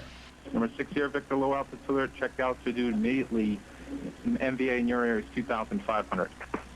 I'm unable to maintain 6 Sierra Victor. Just so you guys can understand, the minimum vectoring altitude, the MVA, it's the minimum altitude that ATC needs you to be at in order for you to receive vectors, minimum vectoring altitude. It's the minimum altitude you need to be at to receive vectors or headings, diverse vectors, to be able to like just receive headings and to actually be vectored on vectors to final. That minimum altitude to receive those vectors to where you are ensured obstacle clearance, given that you're not going to be on any sort of airways or anything, that is the minimum vectoring altitude. What he's saying is, you're asking me for vectors to final, I'm giving you headings to get to final, you are off airway, but you are below the minimum vectoring altitude. And he's saying, I'm unable to maintain. He goes, oh shit. This is a serious situation. Number 6 Victor, Davis Field is 140 heading in 7.43 miles from your current position. How long is the runway? 2,000 feet asphalt. I'm going to Gaithersburg. At the time, I was a straight in for a runway that was 4,000 feet at Gaithersburg. Having not had that much experience in airplanes, I didn't want to try to make a no-go around, powered off approach and landing into a 2,000 foot runway, especially not knowing when exactly I was going to pop out of the clouds. Having the MFD on my right and looking at my other options, I had strongly considered landing on I-70 or I-270, but decided against that option mainly because I was concerned about signs and power lines going over the highway. As I continued to descend, they made another attempt at trying to get me to go to Davis. Number 6 Sierra Victor, Davis Field is about 3 miles southeast of your position. You sure don't want to try that? Right about the time they made that suggestion, I received several oil alarms in my headphones, and at that time I knew my oil was gone and thought that my engine was just going to fall off the aircraft. So I decided to go towards Davis. Number 6 Sierra Victor, Davis Field now 12 o'clock, 3 miles. Roger, 6 Sierra Victor. How low can I get here? Number 6 Sierra Victor, the MVA is 2,500 and the altitude below your position is reporting 943 feet. They lost radar contact with me at about 1,100 feet MSL. A minute or two later, I popped out of the clouds. Didn't have the airport in sight, but I could at least see the ground below me, and it was very low visibility. And didn't actually see it until I was right over the numbers for runway 8, and realized that there was no way I was going to be able to drop another 500 feet and still make the runway. So I broke off into an immediate left downwind for runway 26. Sick. In hindsight, I turned base way too early, but part of that decision was the fact that I saw a building and power lines on the approach end into runway 26 and didn't want to land into either of them. Damn. But I was still 90 knots and about 400 feet off the deck. Shit. So I immediately dumped my flaps, pulled back on the yoke, and pulled back on the throttle, which at that point were still giving me a little power. I touched down at about 1,000 feet down the runway, but every time I would pull back on the yoke to try to slow down, I would bounce off the runway and really just skidded down the last 1,000 feet. I went off the runway and realized this was going to be a crash. No shit. Luckily, I was able to steer the aircraft down a small embankment and into a rather thick, bushy area, which eventually brought the aircraft to a stop. Wow. Luckily, I made it down with no injuries and with only a few scratches on the aircraft. The next thing I did was call Potomac Approach on the phone and let them know that I made it down safely. So, hi, it's 116 Sierra Victor. I made it on the ground alive. Was that the one you just did the emergency landing? Yes, sir. All right, November 116 Sierra Victor, IFR cancellation is received. Thank you. My job. What? Oh, I did good walk job. around I'm like, to see fuck, what the a damage was on the IFR aircraft. cancellation received. I went around the right side of the aircraft fuck? and saw oil spewed across the cowling. I checked the dipstick and it was reading 0. So when the engine was pulled out, it was still under warranty from an overhaul that just occurred less than 200 hours before. When the shop received the engine, they found that several push-pull rods were bent in half as a result of stuck valves.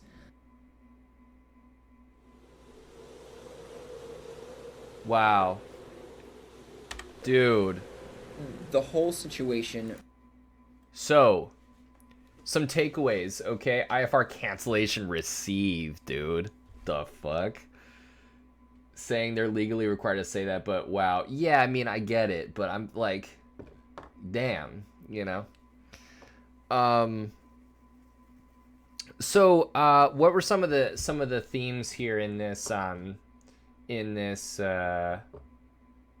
video? So, practicing on a good IFR day. Crucial that we not only go out there IFR on days where the minimums are not, where it's not a minimums day, right? We need to set but we need to set personal minimums, or we need to set personal minimums based on our experience level and based on unforeseen possible emergencies like this, right? That's why we if we're gonna go out, given that Part 91 operators don't have any legal takeoff weather minimums, we can take off in whatever weather, however bad, zero visibility or whatever, if legally speaking. What we want to do is have good quantifiable personal minimums, low,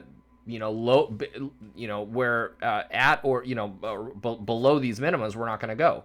And those minimums a lot of the time could be based on I recommend being based on an approach that is into the departure airport. Like if you get this emergency right after you leave your airport, you need to be vectored around, are you for sure going to get down to the ground? Now this sounds like it happened really far away, and so that wouldn't have been applicable, but the idea is the same, that if you're looking at these approaches at these airports you want to go to, and go and either don't depart unless that weather is at or above your personal minimums for that airport, or pick a different airport where it's at your minimums or better.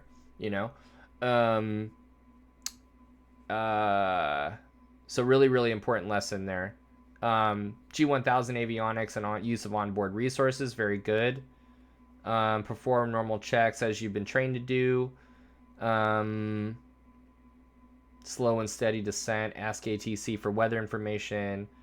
Very good. So what were some of the lessons learned here?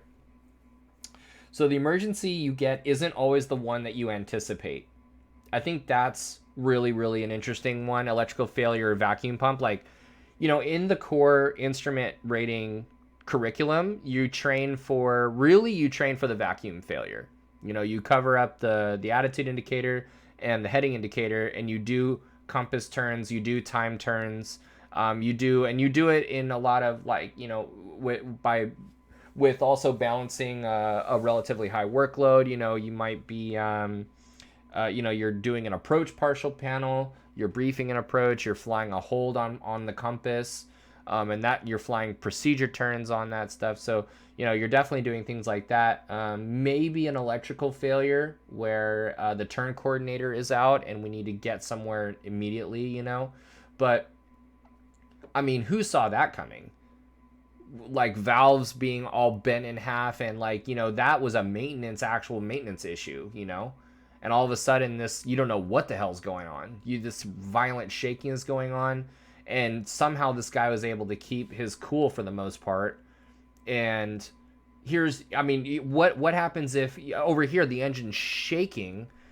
You're like, is this engine gonna break off? Because if it does, where's the center of gravity going? You might be thinking about a bunch of different stuff. So I think whether you're IFR or VFR, that the emergency that you get, not always the one that you're planning for. So especially being simulator enthusiasts, if we're going to be practicing failures, don't practice one type of failure.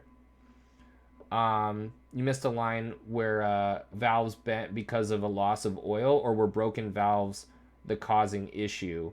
I didn't get that either. Like, something that he said that the stuck valves, excuse me, the valves were stuck, and so there were like some, I think it was like, I don't know if they were, shit, wait, what did he say? It was stuck valves. It was due to stuck valves. I think like some arms, what was it, like, the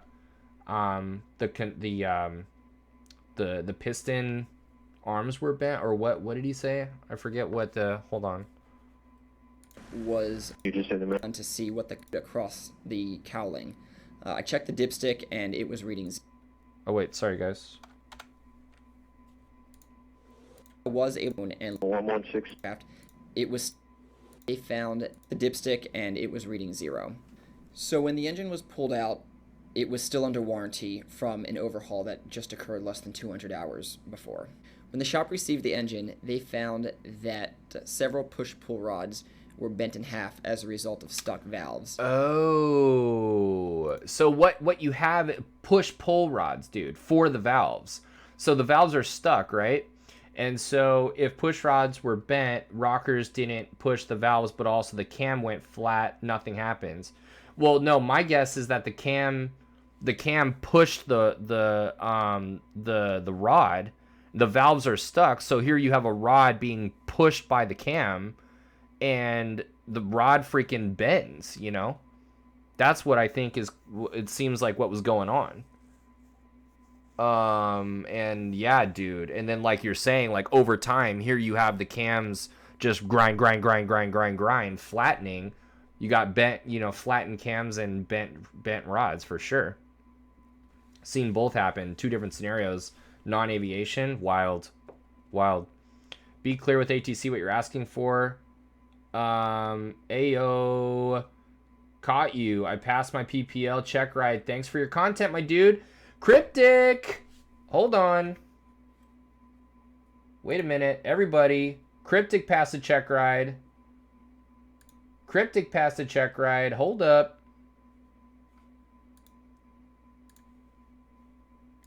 Wait a minute, we need party music.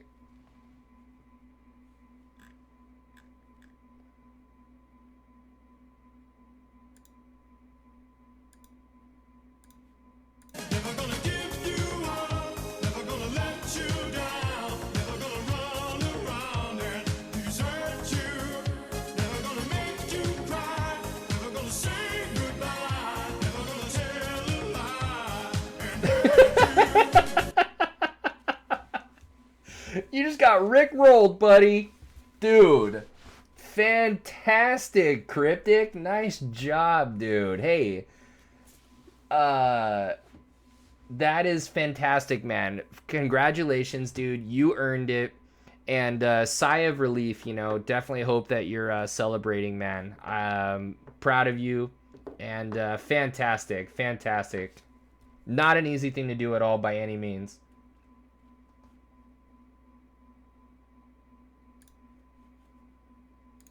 All right. Let's see here. We've got let's do one more. We got a couple of these to go, but let's do one more. I'm going to do a poll here. And we're going to do a new poll. The question is, which AOPA real pilot stories to watch last one of the night before we fly in the sim? Okay, what do we got? Oop, just ran out of space. So one more, last one of the night. We've got, what do we have? We've got ice encounter while in IMC. Ice encounter while in IMC. Okay. Ooh. I need to shorten these apparently. Ice encounter. I'm just going to say IMC. There we go. What else we have? Ambushed by... let's look and see here just to help you inform your decision. Looks like weather, freezing temperatures, low IFR conditions. unusual attitude that resulted from looks like maybe ice on maybe the pitot tube, I guess. You know, the takeaways being, you know, the importance of PIREPs, knowing where the cold fronts are and the freezing level. Okay. Next one is ambushed by ice. Sounds like maybe ice crept up on him. Rapid accumulation. And what to do when it's growing and growing and growing, and then a vacuum failure. Vacuum failure. IMC. Vacuum fail in IMC. Okay, let's go ahead and let's do 1 minute. All right, we're gonna start this thing in 3, 2, 1. Start the pull. And question is, what do we do? Are we doing an ice encounter while in IMC? Are we doing ambushed by ice? A couple of ice ones. How to actually deal with rapidly accumulating ice. Decision making. If you don't have charts, ask for ATC. And yeah, dude didn't declare an emergency even though he's picking up ice. We got 1 vote for icing and IMC. Cryptic. Let's see. We have one. Let's see. Is that poll coming up? By the way, is that easy to get? I don't know what that looks like on your guys' end. Is that showing up, the poll?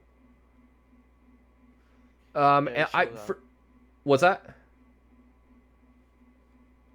It showed up. It's right there. Oh, it showed up. Awesome. Thanks, dude. Thank you, man.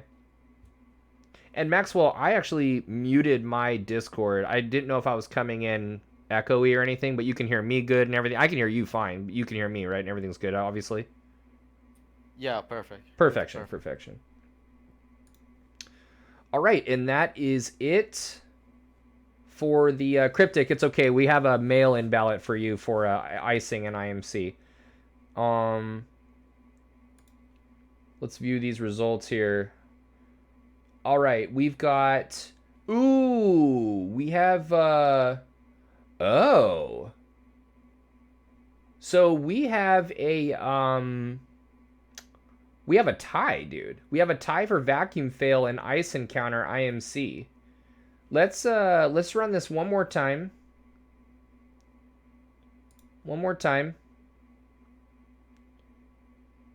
Let's see here.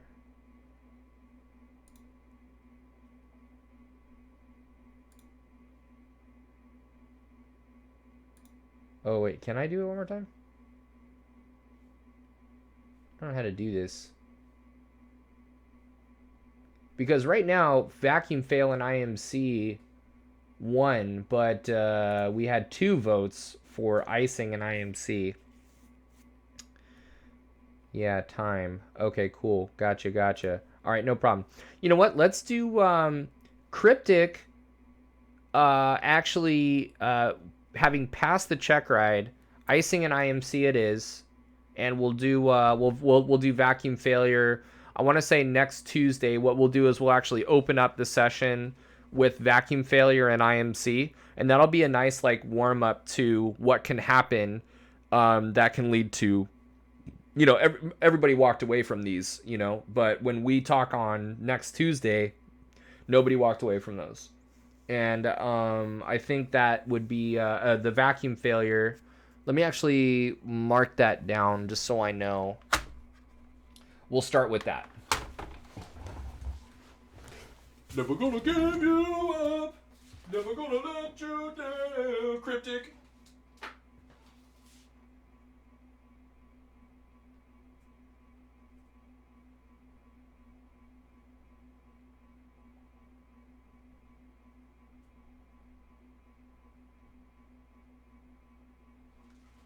All right. Sweet.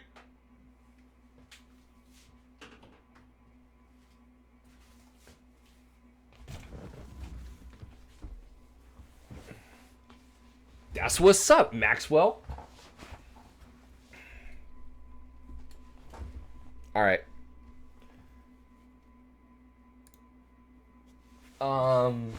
Okay, guys. So let's talk presidential in the house. What's going on, man? What's going on? Good to see you, dude. All right. Icing encounter while in IMC. Let's talk about it. So we're looking at... Actually, let me redo the... How are you, man? What's the latest and greatest? Icing encounter while in IMC. What are we talking about right now? We're talking about a cold front moving through. Chilling, working. Chilling, killing like a villain. Max, no problem, dude. Icing encounter while in IMC. We're talking about a cold front in the area. And rapid accumulation on this guy's plane. All right, we're talking about low IFR conditions, super cold temperatures out there, cold front. What did you think what was going to go on, you know? The airplane with ice on it diverts. Dude hesitated to declare an emergency, it looks like. And let's see here. Runway conditions were shit. He didn't give up and try to land. He's still diverted. Interesting. Yeah. So I believe this one, the guy did an awesome job. He got down to the runway and saw that there was like snow or something on the runway. Still diverted, even though he really, really would have loved to have been on the ground, right? Did not give up, okay? Going back to the hazardous attitudes of the other guy, the resignation, right? Humongous problem, dude. If you lose the will, shit is fucking game over, dude. So don't be giving up. All right. Here we go. Last one.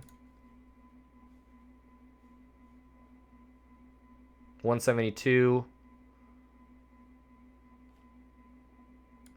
Brand new IFR. First of all, what an airplane full of family and an icy winter storm over the mountains combined to teach this guy some nearly fatal lessons. Crazy Condor, what's up?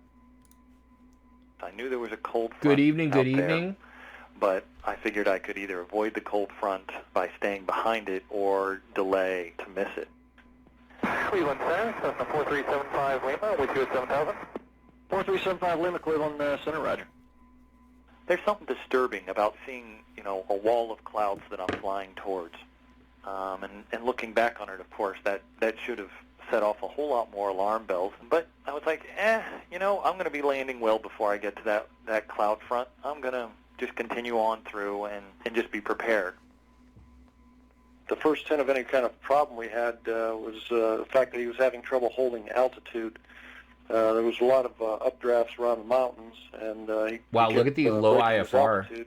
Because the cloud layer was right below me, I did start to edge up a little bit to stay clear of the clouds, eventually getting scolded by the controller. Yeah, 4375 Lima, do shape 400 feet high. 75 Lima, yeah, I'm still trying to see if I'm actually in clouds here, so trying to maybe get up to 9,000. I know I'm getting close. Okay, well, you got to ask me before you do that, because that traffic out ahead of you is sending to 9. So go ahead and maintain 9 or 1,000 there, 4375 Lima. 75 Lima, will do, thanks. Well, okay, this is still well under control. I'm clear of clouds, no big deal, and I'm right next to the airport. And that's when I was looking over at the temperature gauge and went, well, it's a degree below freezing. That means I've got freezing conditions below me in those clouds. But I figured I'm going down through it. It's only 1 degree below freezing. I've got to have the freezing level down below me somewhere. At that point, I requested the weather from the air traffic controller. Little did I know that air traffic controllers really don't have weather. So the dude is in visual conditions below freezing, not picking up ice because he's not in visible moisture. And dude, I mean, you're on top of a freezing level with clouds all around you. I mean, I don't know the conditions. I mean, it looked like it was low IFR a lot of those places, but divert to a place where you're not going to pick up any ice. This guy is getting ready to, mash as fast as he can down through the clouds, but right through major, like, moisture, visible moisture, obviously, super, super cold. Other information in front of them. Good day, this is 75. When can I get that weather for Bedford? I don't have the weather, sir. I can call flight service and get that. This is Cleveland Center. All right, yes, if you would, please. No, sir, you need to call flight service and get the weather. I don't have the weather here for Bedford. Oh, sorry, 75 Lima. So I told the controller I was going to descend as quickly as I could, looking for the freezing level to get down through it. 75 Lima, I'd like That, to... I think, was a really important lesson right there, just offhand, dude, by the way, that, the one ATC controller, the one ATC guy that you're talking to is not going to have all the answers. Here's a guy that he's like, hey, do you have the weather? And the ATC is like, no, actually, I don't. And you're going to have to call flight service. And you go, oh, yeah, thanks. I appreciate you calling them for me. He goes, no, I'm not able to. Like, you need to call them. Make sure that you know the symbology there of the flight service. Whether the flight service station, whether that's the remote control. Let's talk about that. That's not really that discussed. What you might be thinking, especially in a situation like this, is the one person you're talking to is the all-knowing, has all the answers, when that's not the case. We need to know, chart symbolically, what does the flight service station, how do we access the flight service station? The flight service station can be accessed in a couple of different ways. First of all, flight service spooky. That's what FSS stands for. Only in October. So yeah, so here's an example of contacting Hawthorne Flight Service on the VOR frequency of 112.5 is what you're going to be listening to, and then transmitting on 122.1 on the radio. So they are receiving on 122.1, and you're listening on what they have to say on 112.5. So you want to make sure that you're on with that. That would be like a receive where those are on two different frequencies. Here's an example of contacting Hawthorne's flight service over the Lake Hughes VOR on 112 or 122.3. Right, there's that. Here's an example of being in an area where you're not over a VOR. Maybe you actually, let's see here. Here's an example. You're out here west of Santa Barbara, and this is a remote communications outlet. This is also the flight service station. You can contact Santa Barbara on 119.625. Let's see, actually, or here, Lompoc on 121.95. Or you can contact, let's see here, what's another one? I've never talked to flight service station, although I know those frequencies. What kind of stuff can you ask them?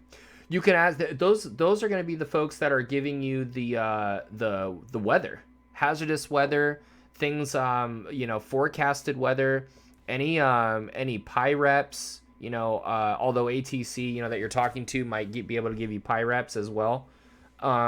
They're out there with the weather information. So that's really really good. Yeah, you got Sandberg. It's a lot less formal than ATC as well, which is nice. Yeah, exactly. It's really good, But again, it's multitasking. It's like, in that situation, think about it from this guy's point of view. You're freaking out. And is it bad that I'd probably try to use my phone to find the weather before flight service? Yeah, man. I mean, I don't know how many hands you have, but I know I'm short hands, dude, and I can't be taking a phone out trying to get that. Now, here's the other cool thing is in the time of ADS-B, that is a modern that is a modern tool where if you have ADS-B in, weather is a part of that service, is a part of the data, is a part of that service. So that's really cool too. We're trying to, single pilot resource management. We're trying to manage these resources and stay on top of that. You can absolutely get the weather right there on your tablet. But my point is this: is like, that's a lesser known or lesser utilized frequency that you might not know. You, like I say, you're freaking out. How am I going to get down? I've got freezing temperatures and visible moisture beneath me. Do I go in? Like, what's the weather? I need to divert. ATC, and you say, hey, ATC, what's the weather? And they say they don't know. You need to contact flight service. Like, do you know how to do that, Or are you now starting to feel your heart pounding pretty good? So just as an idea, like, kind of going back to what we were saying just in the previous video of planning for things that are unforeseen, like, any unforeseen weather, you want to be able to respond to that and know what chart symbolically, what are you looking at when you're trying to find the flight service station, and what do they do, Oh, that's cool, man. Someone's to call on the phone. They're all in Prescott for this region. I forget how many regions there are. Toured the Prescott flight service once. Oh, that's cool, man. I'd love to do that. That's cool. I've done a Tracon. I've only been to like a Tracon before. Chris Steve showed me that the G750 has weather built in. Apparently some of the other people flying the plane didn't even know. That's freaking great, dude.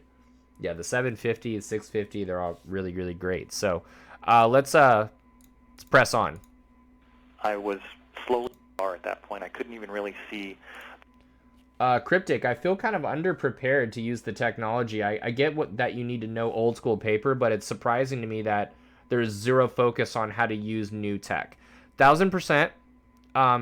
Modern glass, transitions are definitely something to handle with care. And even if you're not transitioning, like if you are just utilizing, a GPS unit or something, it's like how to actually do that. What is it actually telling you? You need, it's very, very important to be able to do that. Losing 5 or 6 degrees there. I'm already below freezing. I'm going to gain ice on the way down. But he was in for a surprise. Proceeding southbound at 9,000 feet, everything's... Wait a second. Oops.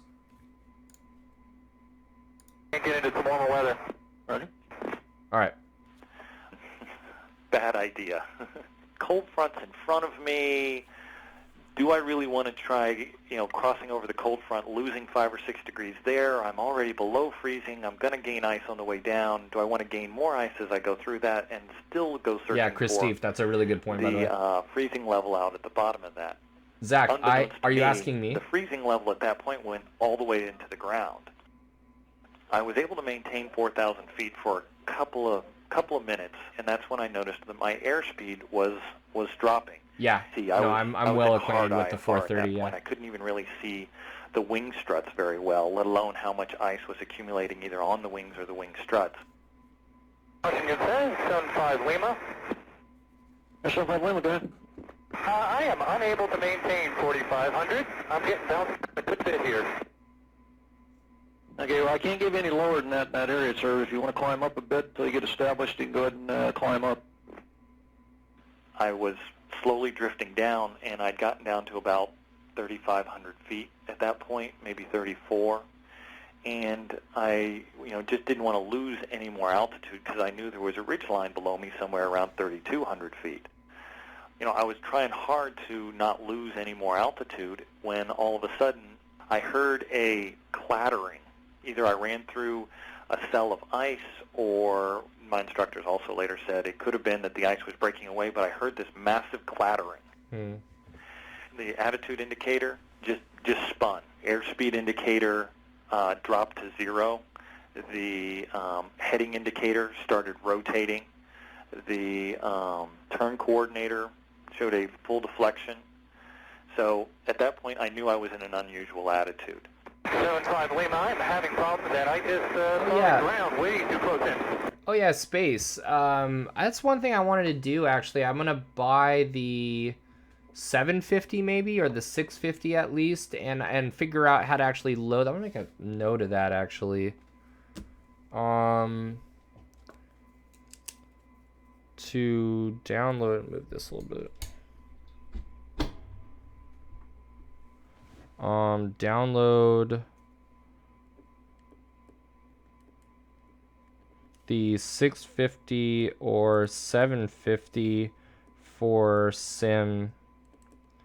I know it's a something that you buy and that you can you know, just drag it, I'm sure, drag and drop it over into a folder or something like that. But now, I actually have a question. Are you dragging and dropping that into a folder of a specific airplane? Like, how do you apply that same 750 or 650 to like a bunch of different airplanes? Like, that'd be nice if I could put that in the 172 SP, or that'd be nice if I could put that in the PC-12. You know, is that a possibility, or it's really one per airplane or something? Ooh, Max, what up with it though? Yeah, is it like one airplane? It has a manager program where you can choose which planes to add it to individually. So it is one purchase and then a manager for you to decide. If you know that you're going to go in the 172, you can add that, and then boom, then you go load the sim and it's actually in the 172, it sounds like. Is that how it works? Sounds like he's getting ice on the antennas. Clouds, lost altitude. I found out later that actually it iced up so badly that the airplane went inverted on him in the clouds. He was watching the trees go by on the hillside as he was coming down. That's the mental image that still gives me sweats at times. These trees, maybe 1,500 feet in front of the airplane, and me heading right towards them. Somewhere in there was where he asked if I wanted to declare an emergency, and I said, well, yeah. 75 Lima, yeah, I am definitely declaring an emergency. They might be afraid to declare an emergency. They don't, oh, that's cool, paperwork, Space. or they want to be embarrassed because they're doing this or whatever. Even though they haven't declared the emergency, we can declare it for them. Yeah, 75 Lima, can I have vectors? I need vectors to the closest if you can. Actually, sir, I lost you in radar contact. 75 Lima, I've got 2T9 that shows up on my GPS pretty close. Okay, that's right behind the last position I had. That would be about 6 o'clock to you and 8 miles. If you want to turn back and head that way, actually, we decided to try to get him into Somerset, which is right behind him, because most of the icing reports, the heavier icing reports, and that were east of his position because of the front moving through. I kind of flew Max, along. no way, dude. I would super appreciate that, dude, and I'll Venmo you, actually. Said the airport would be. Thank you so much, my man. We were on the phone with the airport manager. He reported what do you have, Max? The 650 or the 750? 40-plus mile-an-hour crosswind down there. As I tried to line up for final on the runway, not that it matters, I appreciate noticed anything, that I had the rudder in all the way to the left, and I was still drifting off center line. So obviously the wind was blowing faster than the airplane was able to adjust for. And about that time, the controller came back and said, I've got the weather for you. Yeah, 75 Lima, I can tell you the condition of the runway, it sucks. It's covered in ice. I was trying to figure out some better option than landing on this, this short strip with drifting snow in the middle of nowhere. And that's when the controller was talking about some other airport to the north. All right, 4375 Lima, if you want, we can try to get you up to Johnstown. That's just northeast of your position there, if you want to give that a try. They got a tower up there. Yeah, nice. And as luck would have it, that airport was located north of where my sectional map cut off. So I wasn't so sure about it, and then he gave me... Johnstown right now, on their observation, is showing winds 280 at 21 with gusts to 26.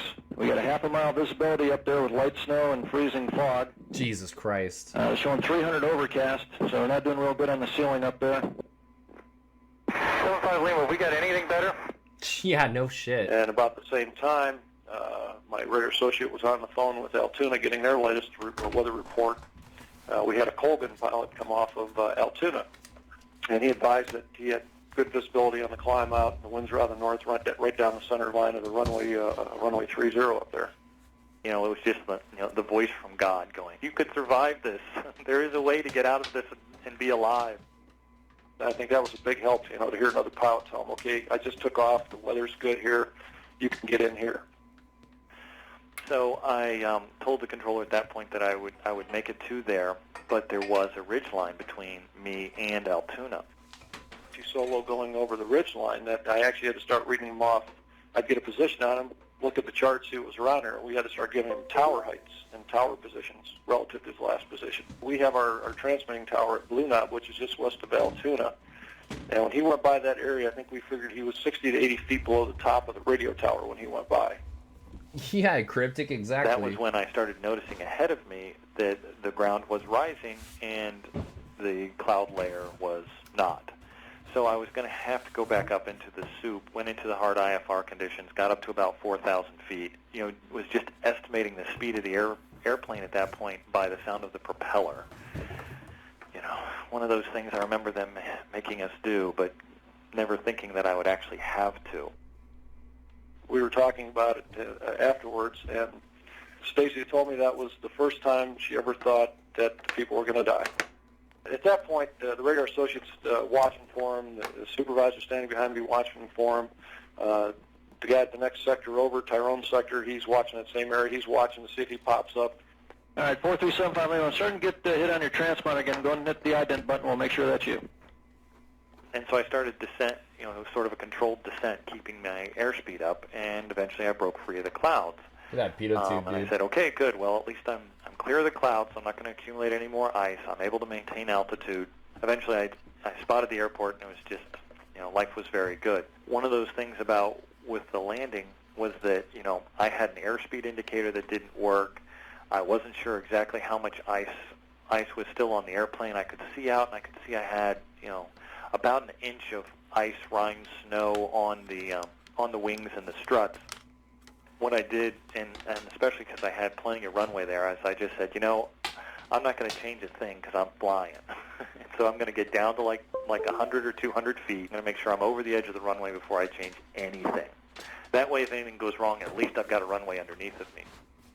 Once I got over the edge of the runway, I just pulled off power, didn't apply any flaps, didn't do much of anything else except reduce power, and then just let the airplane kind of drift down and land. As I later found out, that's one of the big things to do is, if you're flying the airplane and you've got problems, don't change much unless you absolutely have to, because apparently people apply flaps, and that changes the aerodynamics and makes you nose over into the ground.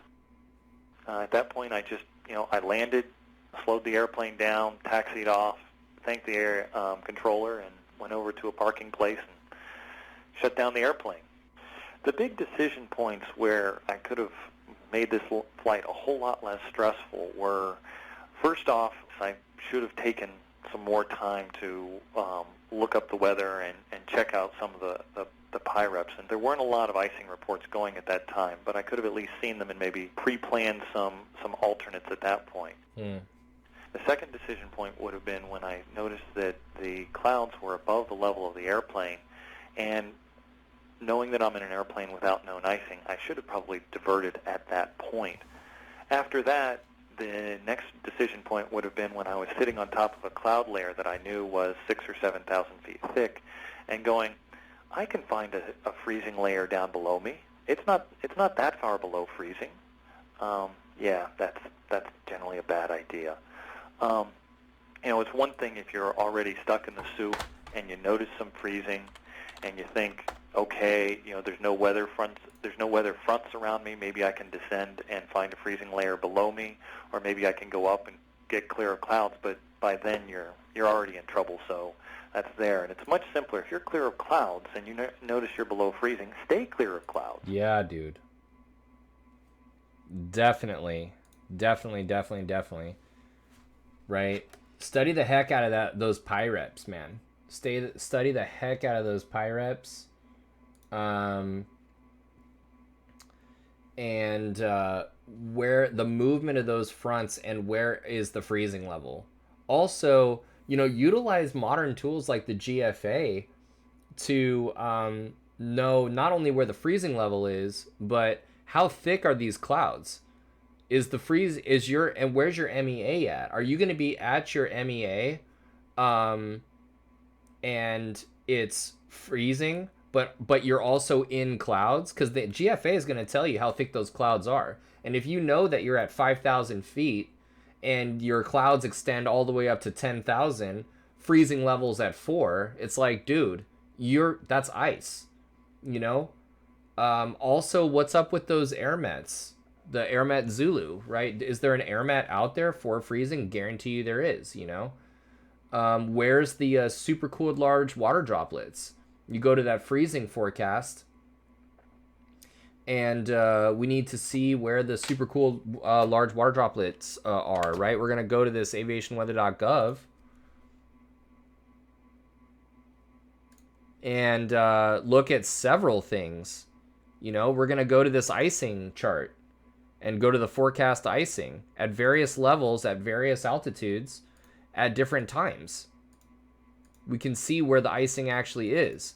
And where the super cooled large water droplets are, the SLDs, all these red hashes, anytime you've got freezing and super cooled large water droplets, you've got clear ice, you know?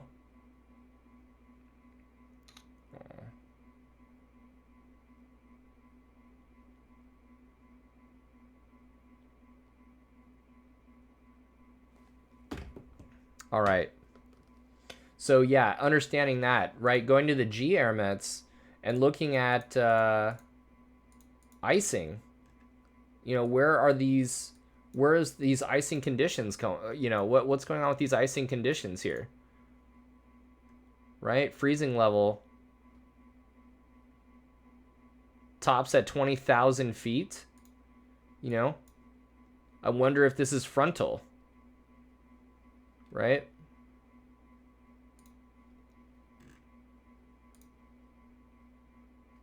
You definitely have one approaching. For sure. Look at that. See? So, and now you know, not only is that cold front, there's an airmet Zulu in there. You got a cold front moving through. Heavy precipitation. Absolutely icing like nuts, you know? Icing like crazy in there for sure.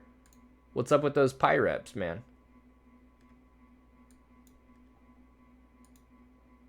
Right, you got the turbulence in there. That's a scientific term. More than rough, less than wicked. More than rough, less than wicked. Exactly. All right. Very cool. Very cool. So yeah, definitely important lessons learned there. When it's at or near freezing while you're flying, don't go into the clouds below. Just divert, right? Don't even mess with it, man. Don't even mess with it. And yeah, don't fly in any potential icing when your airplane is not approved de-icing capability, right? So just stay out of it. Stay out of it. Now, let's do it, dude. Let's hop in the sim. Let's get some IFR flying in there. Question is, where do we go? Let's do a flight. What's for the viewers in here? Like, let's do some IFR, you know, because we're not going to get to ATC tonight. They're probably going to be closed by the time we get on. So let's just go fly, just us. So where are you guys at, man? Let's where should we fly? What's nearby you? Let's do a cross country. You guys can put in the chat. Where are we going? Somewhere I've never been before, most likely, and that's A-OK. We could go up north. Let's see here. It was for Riverside Airport in the pattern. As I remember, it was always windy with turbulence and REL. Yeah, you're in Corona. You're in Corona, Max. We could do Corona to, we could go non-towered to Towered Airport, French Valley. We can go Corona to Temecula.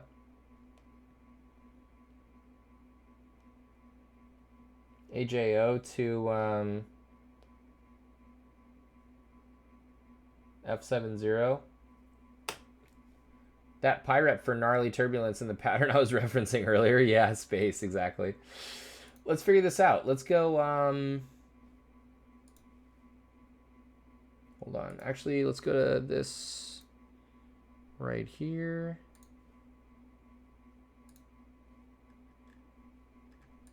Sky vector, there it is. And then flightplan.com. Sweet. Let's go K AJO and let's do F70.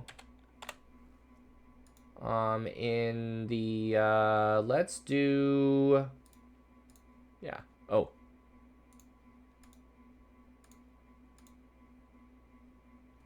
All right. PDX to Jessix. I feel like, didn't we might have done this one actually recently. Did we do this recently? Why do I feel that way? Maybe we do Hemet instead. We do the RNAV in the Hemet.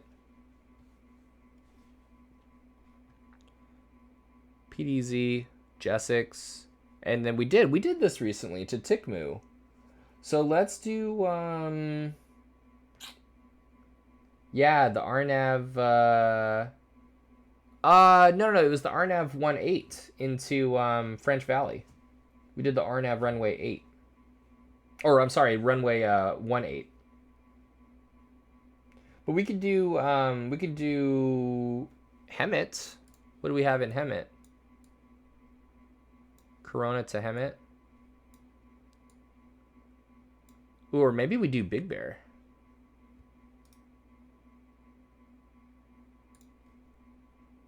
All the way out to Okako.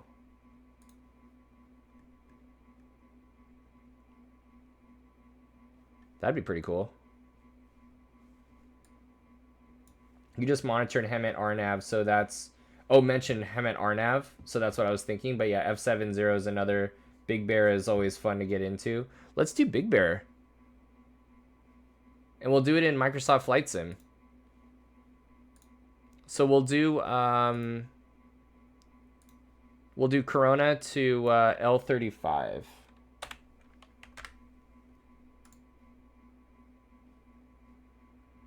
All right. That's a little more interesting. So we're going to be Paradise, Victor 442 to Apples. So it's going to be Corona to L35.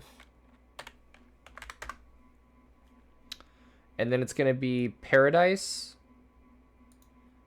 442 to Apples. All right. And then from Apples, Victor 386 to Soggy. Okay, Soggy.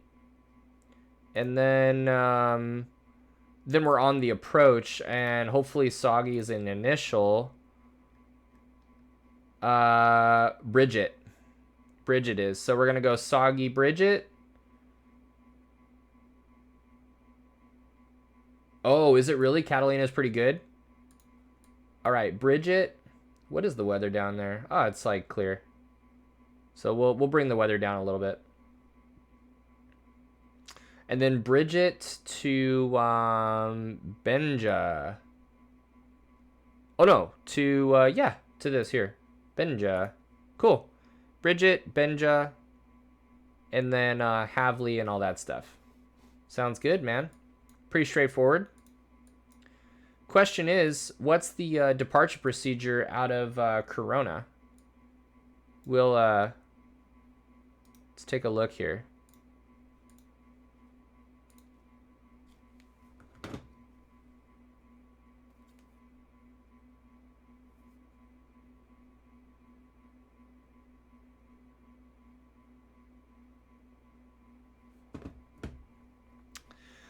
Sorry about that. So let's go Corona. We'll look at the takeoff minimums, and we'll look at Corona.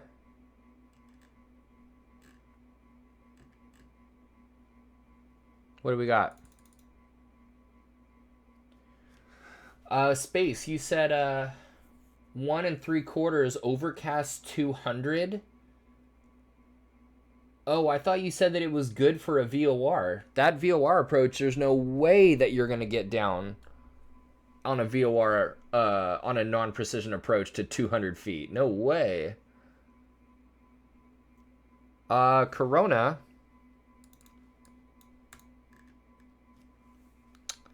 It looks like a very easy... Oh, climbing left. So we'll be departing runway 25, climbing right turn, and then Paradise direct. After departing Paradise, the 091 to 140, right, but I was also exaggerating with the usage of great, as in for the challenge, but yeah, way below minimums. Yeah, man, yeah. It's perfect for a missed approach, though. So, what does this mean, you guys? What does this mean? Actually, just this here. Yeah, let's digest this and what this means.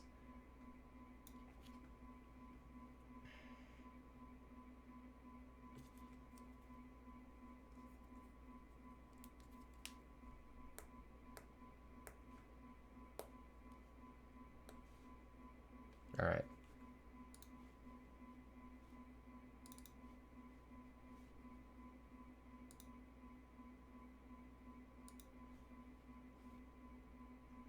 Let's actually go Google. Okay, charts.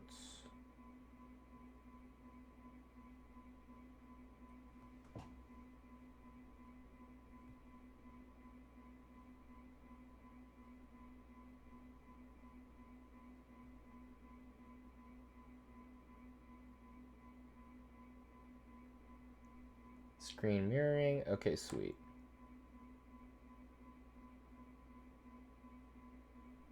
Awesome.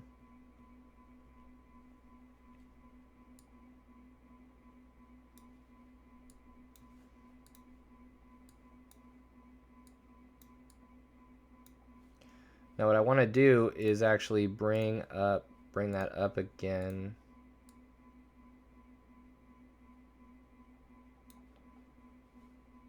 And then Navigraph. Put that right there so you can like kind of see what's going on. So the question is what's going on here at Corona? First of all, we've got takeoff minimums and obstacle departure procedures. We're looking at the departure procedure, the ODP. We're looking at the obstacle departure procedure out of Corona in the takeoff minimum section of the terminal procedures. We're going to be utilizing runway 25, and we need to make sure that we can do this at 280 feet per nautical mile all the way up to 1200. So then, we'd look at our performance charts and make sure that we have that climb performance based on what aircraft we're using. Let's use the 182 turbo since we're going to be up in the mountains. Let's make sure that we're actually utilizing a capable airplane, and that'll be fine. Plus, it's a G1000, so that'll be really nice. And so, yeah, we want to look at those performance charts. My question is, how are we handling this this departure that involves a hold? And what are we being told to do in this hold right here? All aircraft, it's a climbing right turn out of runway 25, direct Paradise. So let's go ahead and diagram that, by the way, first. Here's the... First of all, here's Paradise.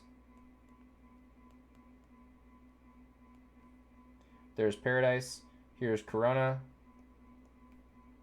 Runway 25. And so it's a climbing right turn to Paradise.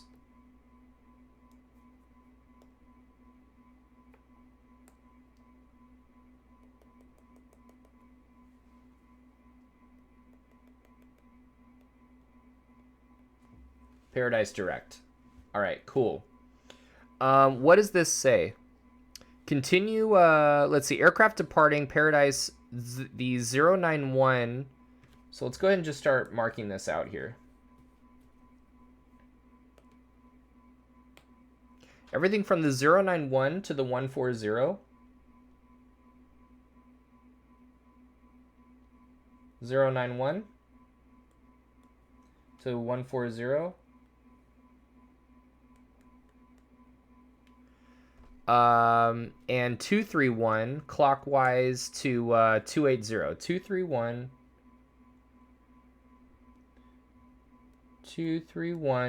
to 280.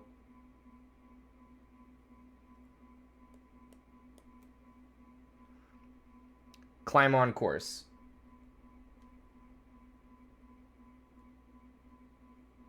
Climb on course. Climb on course. Now, that's not what we're doing, right? Our route actually takes us on what is it? Victor 442.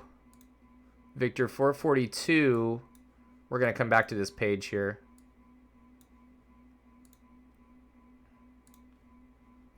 That is on a 012. 012 radial.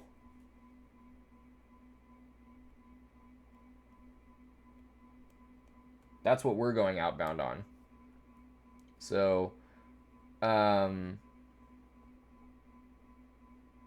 a different color, let's go do it in orange. Going back to the ODP. Now that we're outbound on that 012, so.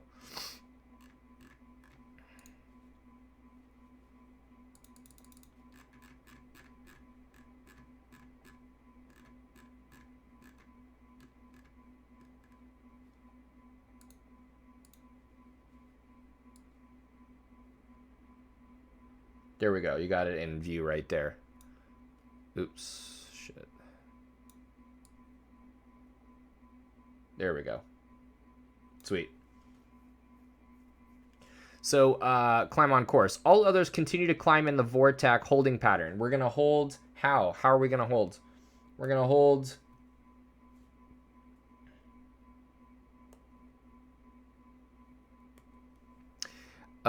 Northeast, right turns, 210 inbound.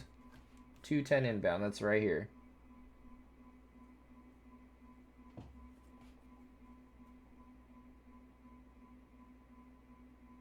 .210 inbound. And that is right turns.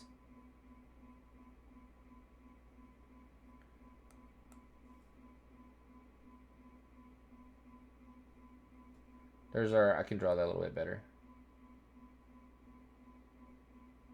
There's a holding pattern right there.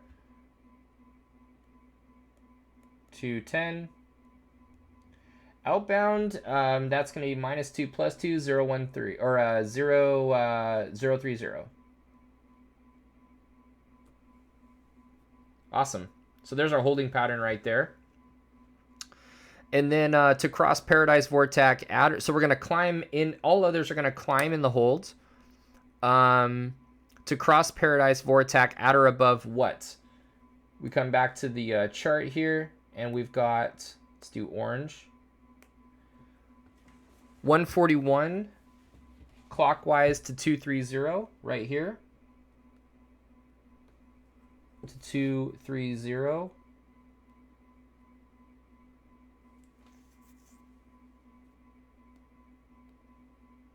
Right in there. 4,000.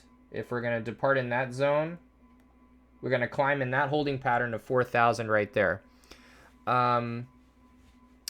From the 281 right there, and this is what we are going to do, 281 clockwise to 090, that whole thing.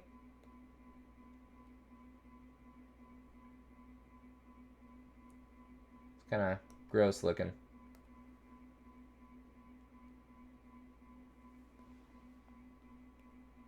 There we go.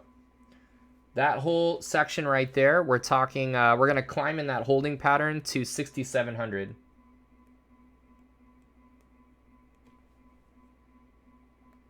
And there you go. That's what that departure procedure is referring to.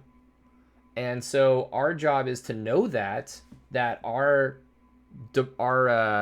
expected, the little route that we would get from ATC, we research what they're likely going to give us, puts us right into that whole hemisphere where we're going to be climbing in that hold up to 6,700 feet. Now, we're going to be on a direct to Paradise, right? We're going to be on a direct to Paradise. So I don't know, probably on a, it's an immediate right-hand turn right after 400 feet AGL. So let's take a closer look at the 4-step process of knowing how we're going to enter that hold. From this perspective, it's pretty clear that it's a parallel entry, right? So let's take a closer look at it and see what's going on. Here's the VOR.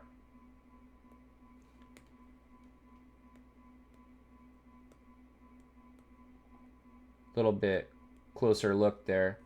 There's the 210 inbound.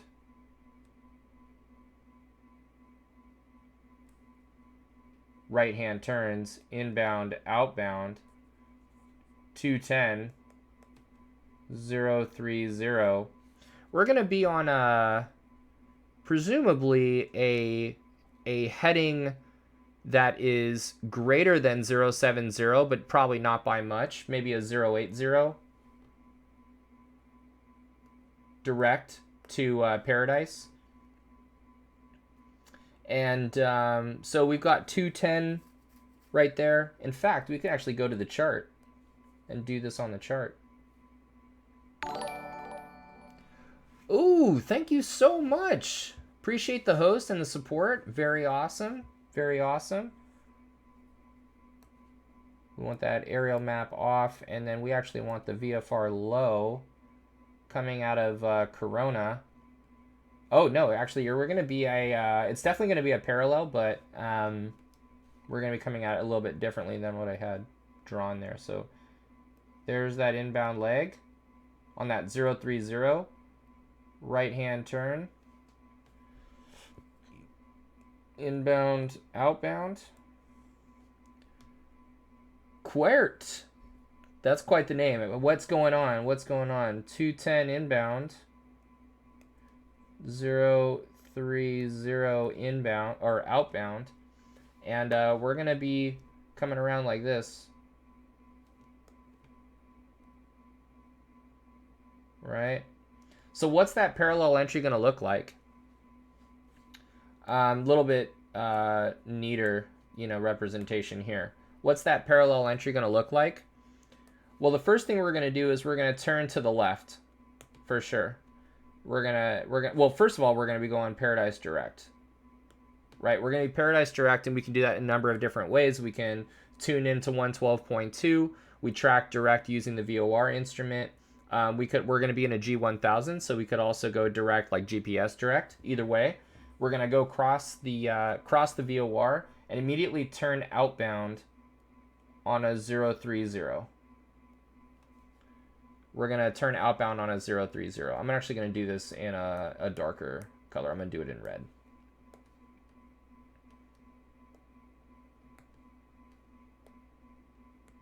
Direct to the VOR. Then turn outbound for 1 minute. The question is what is this heading going to be? When we turn back around and we come back in here on this 45-degree angle right here. Actually, I don't want to do that 45 degrees because we're so close to the VOR. So I want that to be 30. It's all right. How are you? Thanks for joining the channel and supporting the channel. Thanks. So my question to you guys, what's that heading going to be if it's a 30-degree difference? The hint is to utilize that 210. Use the 210 inbound. What's my heading going to be if I want a 30-degree intercept?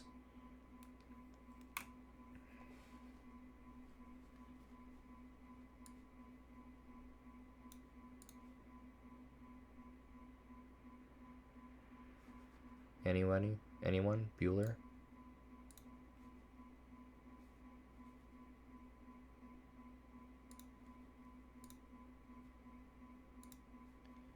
It's like fly heading 170, intercept inbound course. So 180, it's going to be 210. Oh, yeah, no, I hear you. 210, it's going to be minus 30. Minus 30. Right? So minus 10 would be 200, and then 2 more is 180. So yeah, 180. Yeah, 180 will definitely do it. 30 degrees, remember, we want a 30-degree intercept because 45 might put us, you know, might make the CDI pendulum swing the other way really, really quickly. So, no, it's all right, Space. You got it. So, let's just keep that in mind and remember what we're climbing to. We're going to get in this hold. We're going to do that entry, and we're going to climb in this hold until 6,700, and then we're going to depart the hold. Why? Why is that? Well, because that MEA, let's clear this off here. Actually, we'll put that on.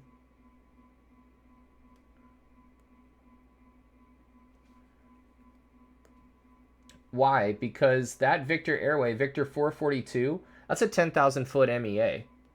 And so what they're saying is in order to clear those mountains that are near Ontario, on that 11 miles from Paradise to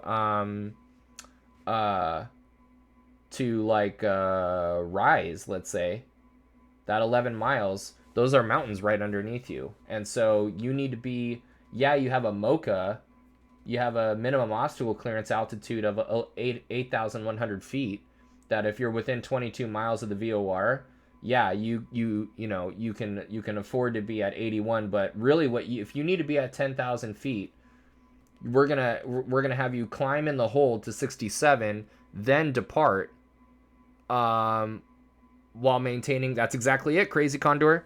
That's exactly it. We're going to be maintaining our situational awareness utilizing the 5 T's. Oh, you know what? I don't have the 182 in Microsoft Flight Sim. So maybe what we do is we do it in like the TBM or something.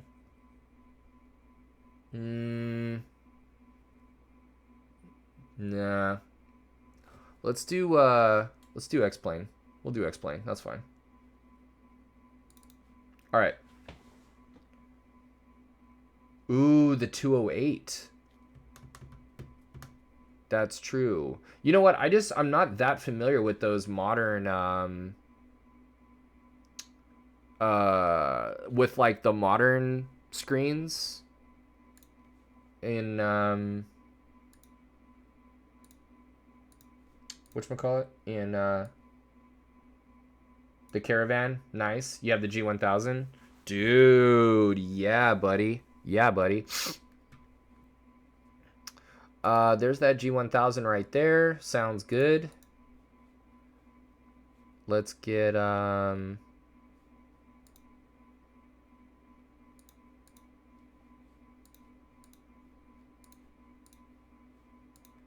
some clouds in there. There was a 172 with a G1000 too. Yeah, but dude, I don't know about a 172 going up into the mountains right now, you know? We'll do broken. And we'll put those clouds right up there. Good. And we'll do visibility 2. Temperature is 11. Let's go and actually make that a little bit warmer. Let's go like maybe 18. And we'll do that. And we'll do it during the day. Looks good. And then we'll start at Corona AJO. We'll start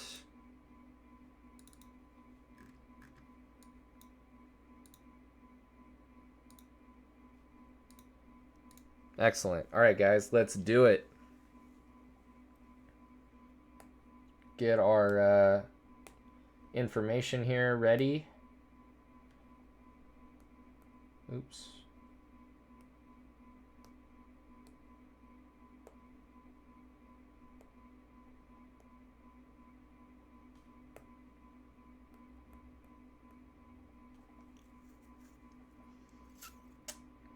And what I want to do is actually put that in here.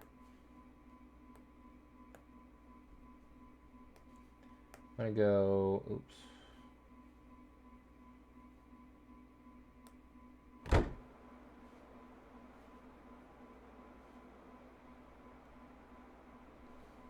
KAJO, and that is going to be L35, and I'm going to go here to Paradise. I'm going to blow this up a little bit, and I'm going to try and put a hold in there actually on ForeFlight. So I'm going to go nav, Paradise, and then at Paradise, I want to hold. It's going to be inbound on a 210.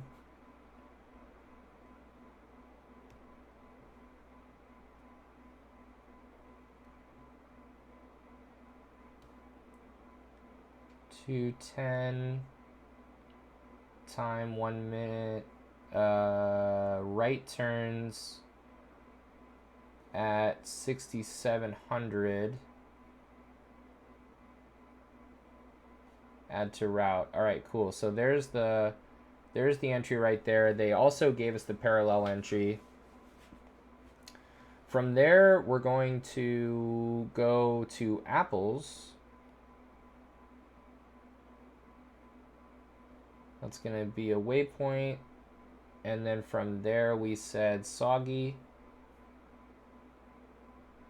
From Soggy to Bridget.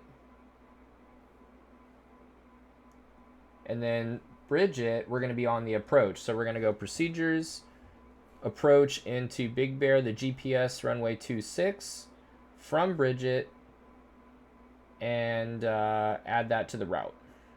Looks good, man.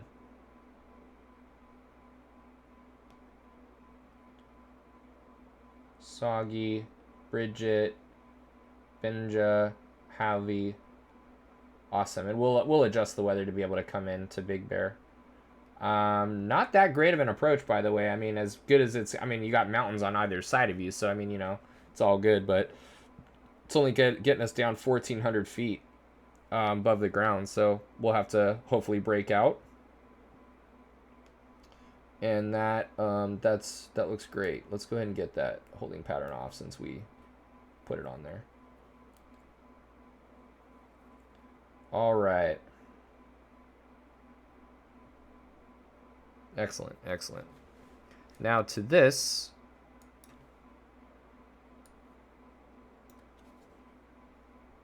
Let's actually go to Corona airports, details, procedures, and there's your Jeppesen is awesome, dude. You're gonna have an airport diagram and everything for even airports like this. Normally you wouldn't, you know.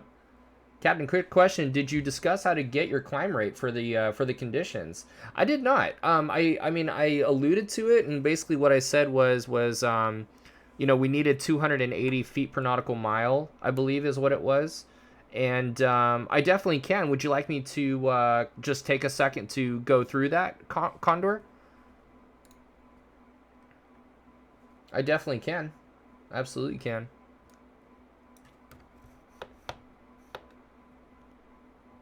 Wait a minute. What the hell? Why is this?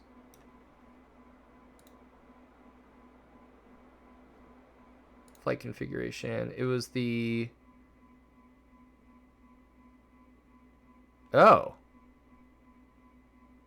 Oh, there's the... Dude, I think that's what you were trying to tell me before. So yeah, my bad. G1000. There we go. 182. I have the table saved in my documents of ForeFlight. Very, very... Well, so I don't use that table. That's good that you have that table saved. I just do the math.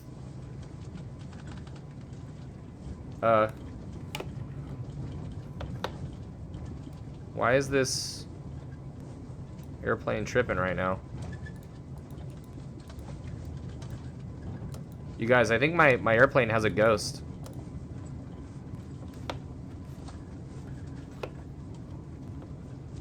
What the hell?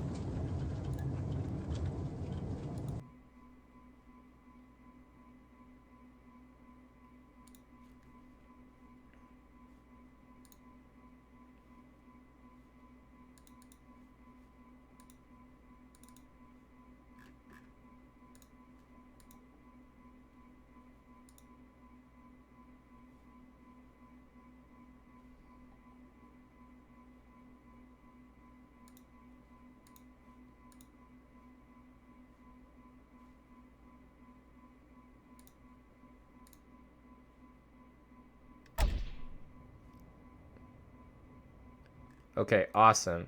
So far, so good.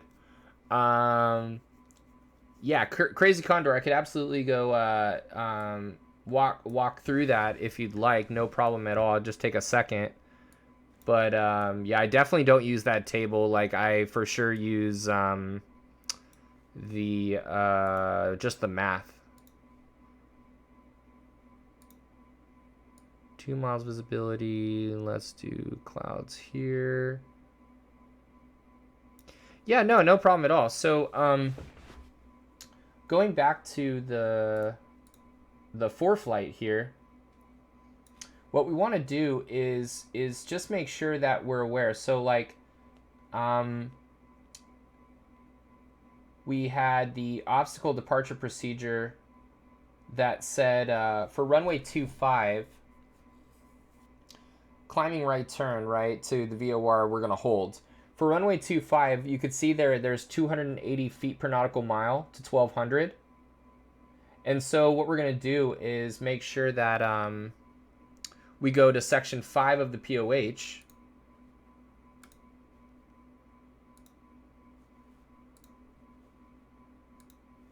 And I've got a 182 turbo POH right here. And we're just going to go to section 5 to make sure that we can comply with the takeoff, the performance requirements for this departure. So let's see here, maximum rate of climb. Just to make sure, we're going to be climbing out at sea level for the most part, basically, and it's going to be at 84 knots. So since we're going to be holding, like, let's just say 80, I'm actually going to round up to 90 knots. The first question is, what does the climb rate need to be, or what's the required climb rate if we're doing 90 knots? All right. And again, the whole thing is making sure that we are well above the required climb speed, right? Well above the required climb gradient to meet obstacle clearance requirements. So, oh, dude, thank you, Max. I appreciate that. So, we go to ForeFlight, or we go to the the chart here, or the departure procedure, however you're going to do it. 280 feet per nautical mile to 1200. Hold on one second.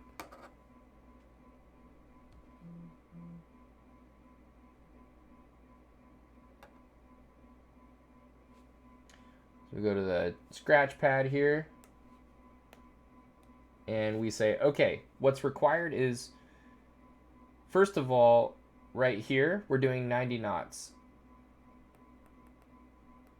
Equals 90 nautical miles per hour. And in 1 hour, there's 60 minutes. So we're going to divide 90 by 60, and we're going to get 1.5. That's a nice, easy number. Nautical miles per minute. That's how fast we're going to be traveling, okay? We need to know that. Because if we need to do 280, this is why I don't use the table, I just do the math. 280 feet per nautical mile, and we're doing 1.5 nautical miles per minute. The climb gradient requires us, if we're going to be doing it at 90 knots, it requires 280 times 1.5. It requires 420 feet per minute. And we got that because the way that we set up those proportions right there, these nautical miles cancel out and you're left with feet per minute. So that's very useful. And again, that 1.5 came from that calculation right there. So we need to be able to do 420 feet per minute in order to, not hit anything. So we go to our POH. If we need to do 420, and the question is like, what are we able to do? The POH says that for at max gross weight at 3,100 pounds, flaps up configuration, 2,400 RPM, 32 inches of mercury, right, of pressure, 24 gallons an hour, cow flaps open, standard temperature. At sea level, we're gonna be able to do 1,000 feet per minute, as long as we hold 84 knots. All right. 1,000 feet per minute, and it's gonna take, or actually I should say, yeah. Okay. Now here's the thing: is we're gonna add 2 gallons of fuel for engine start takeoff. Increase time, distance, and fuel by 10% for each 10 degrees. So right now, what are we at? We're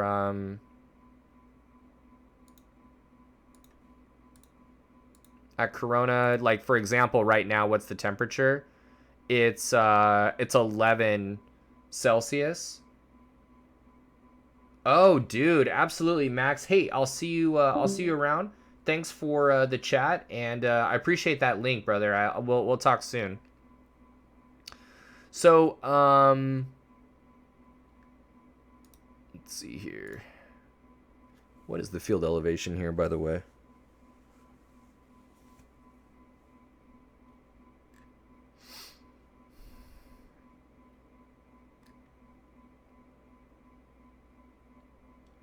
Oh, field elevation is 500 feet, 533.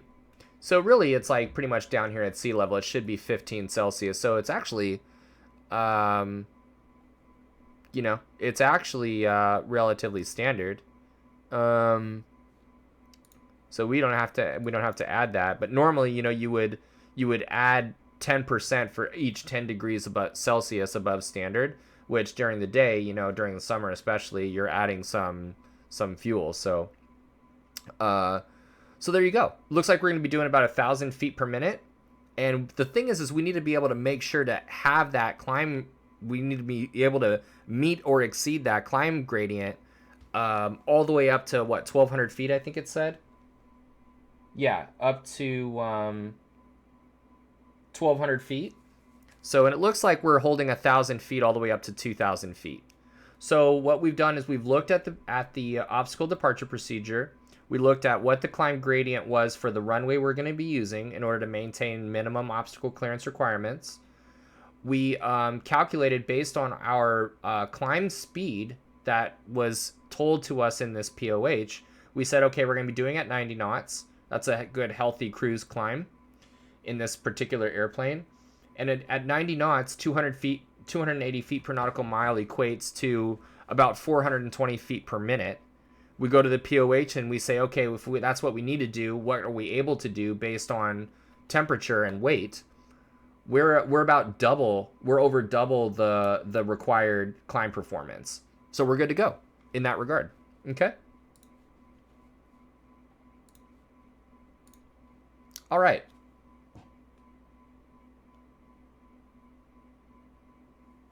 Great question. Charts, game capture, shrink that down. We got the frequencies right there. And let's go ahead and start this thing up here. We'll do, yeah, absolutely. Crazy.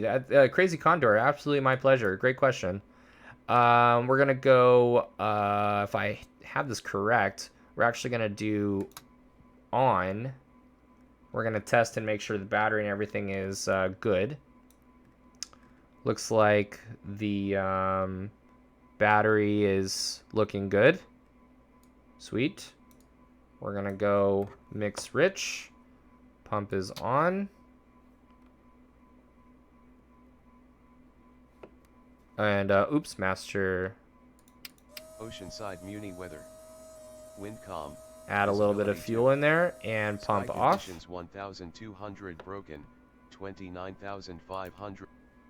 All right, and then we're gonna go beacon is on, cow flaps are open, everything else is off.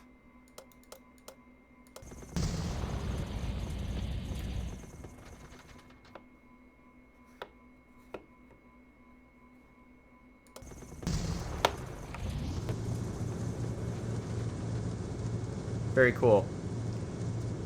All right. Pressure, RPM, temperature, pressure is good. Avionics on. We're gonna lean for taxi. Cow flaps are open, lights are on. And this is when we would get the weather. So let's go ahead and put in 132175.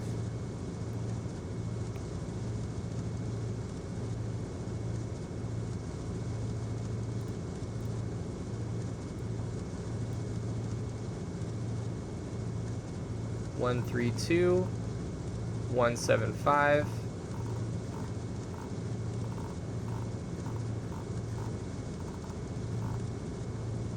Oh, and you know what? We're actually going to do this on COM 2, not on COM 1. ATIS and ground go on COM 2. So we're going to go 132, 17.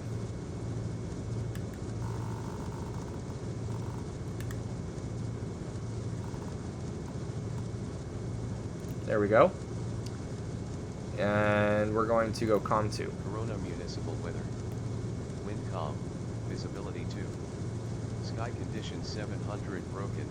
29,000 view. Temperature 17. Dew point 16. Altimeter 3010. Alright, we're going to be taking runway 25. 3010 is set.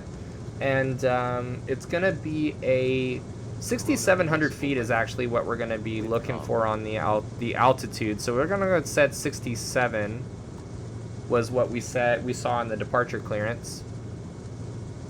Paradise VOR is 112.2.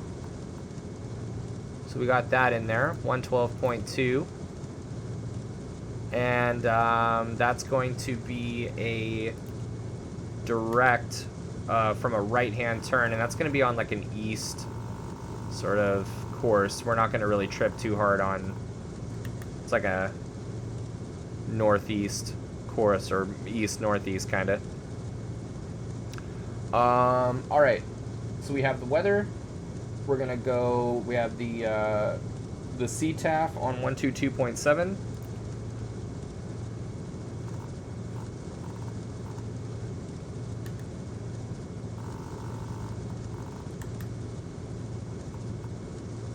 And then SoCal departure is 135.4.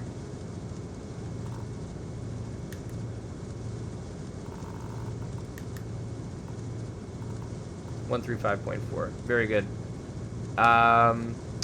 Looking at our destination to put in the ATIS over there, looks like the AWAS at Big Bear is 135.925.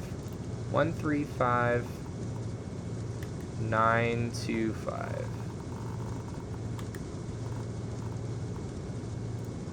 We have the weather. Good to go. Normally we would not get the weather there, so we're not going to do that.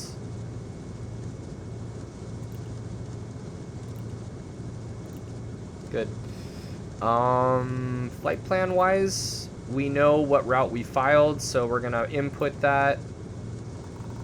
Minimize our workload. We're going to delete our previous flight plan. And I'm going to zoom in here so you can see what I'm doing.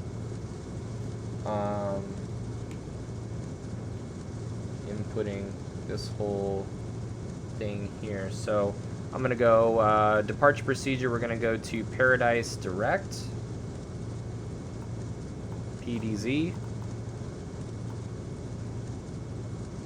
How are we doing on fuel? We're alright. PDZ.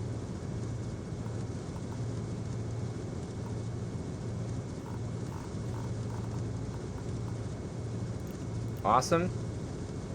Oh. There we go. Paradise, and then from Paradise, we're gonna load the airway. What is that? Victor 442.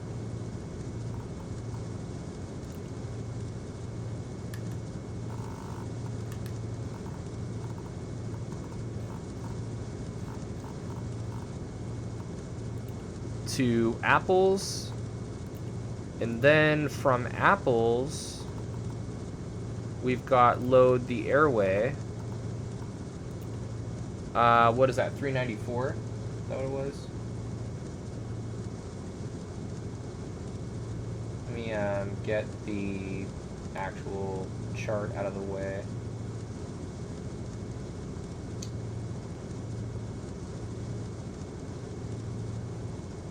$386 to Soggy, and then after Soggy it's going to be Bridget on 386. Oh, actually, so it's not Soggy. It's gonna be load airway 386 to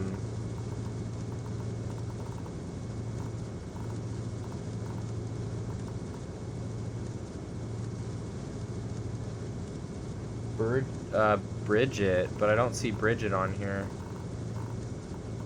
So we're gonna keep Soggy, and then I'm gonna say L35.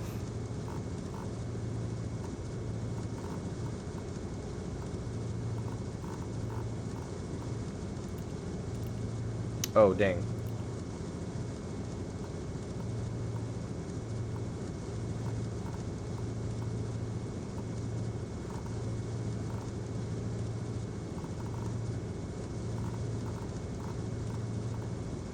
There we go.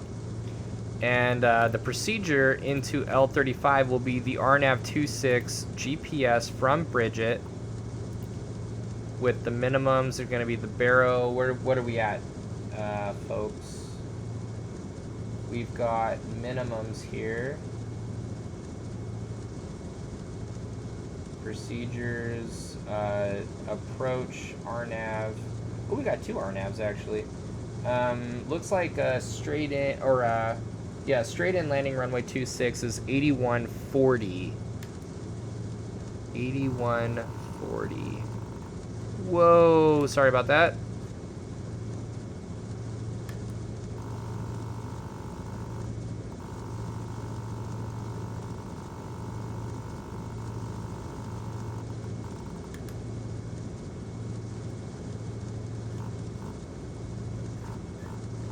$81.40. Bam, right there, dude. Awesome. And load it. Looks like we've got Paradise, 442 to Apples, 386 Soggy, and then Bridget.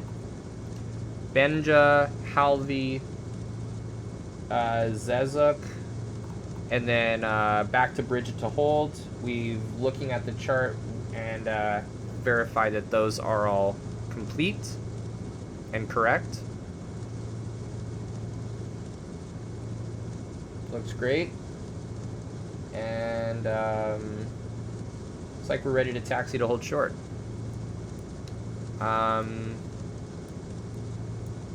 Let's go, actually heading mode will be runway 25.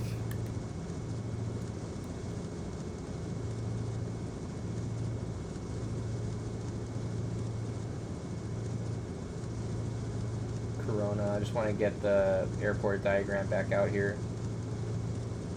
Looks like 255 is the heading bug. 255.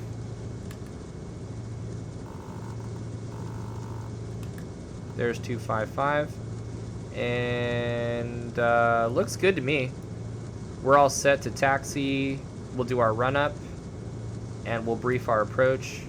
And so Corona traffic, Cessna 6863 is at the southeast tie downs, taxiing to runway 25, Corona traffic.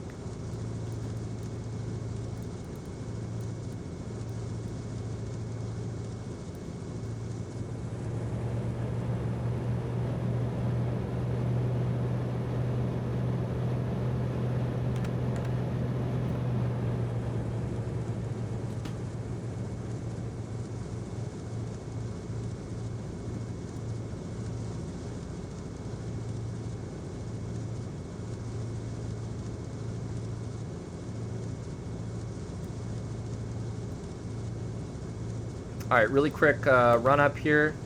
Flight controls are free and correct. Instruments are all set. And gas, we've got fuel, mix full rich. Carb heat or cow flaps are open. We're trimmed for takeoff. And run up here. So actually, I'm gonna put the parking brake on. And 1800 RPM.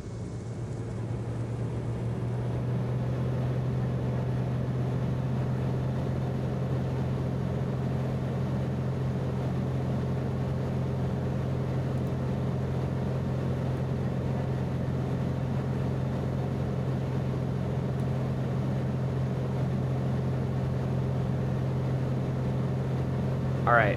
Let's go ahead and cycle the prop. We're looking for a drop in RPM and a rise in manifold pressure. Very good. A couple more times. Drop in pressure, or I'm sorry, in oil pressure. And looks good. All right, let's check our mags.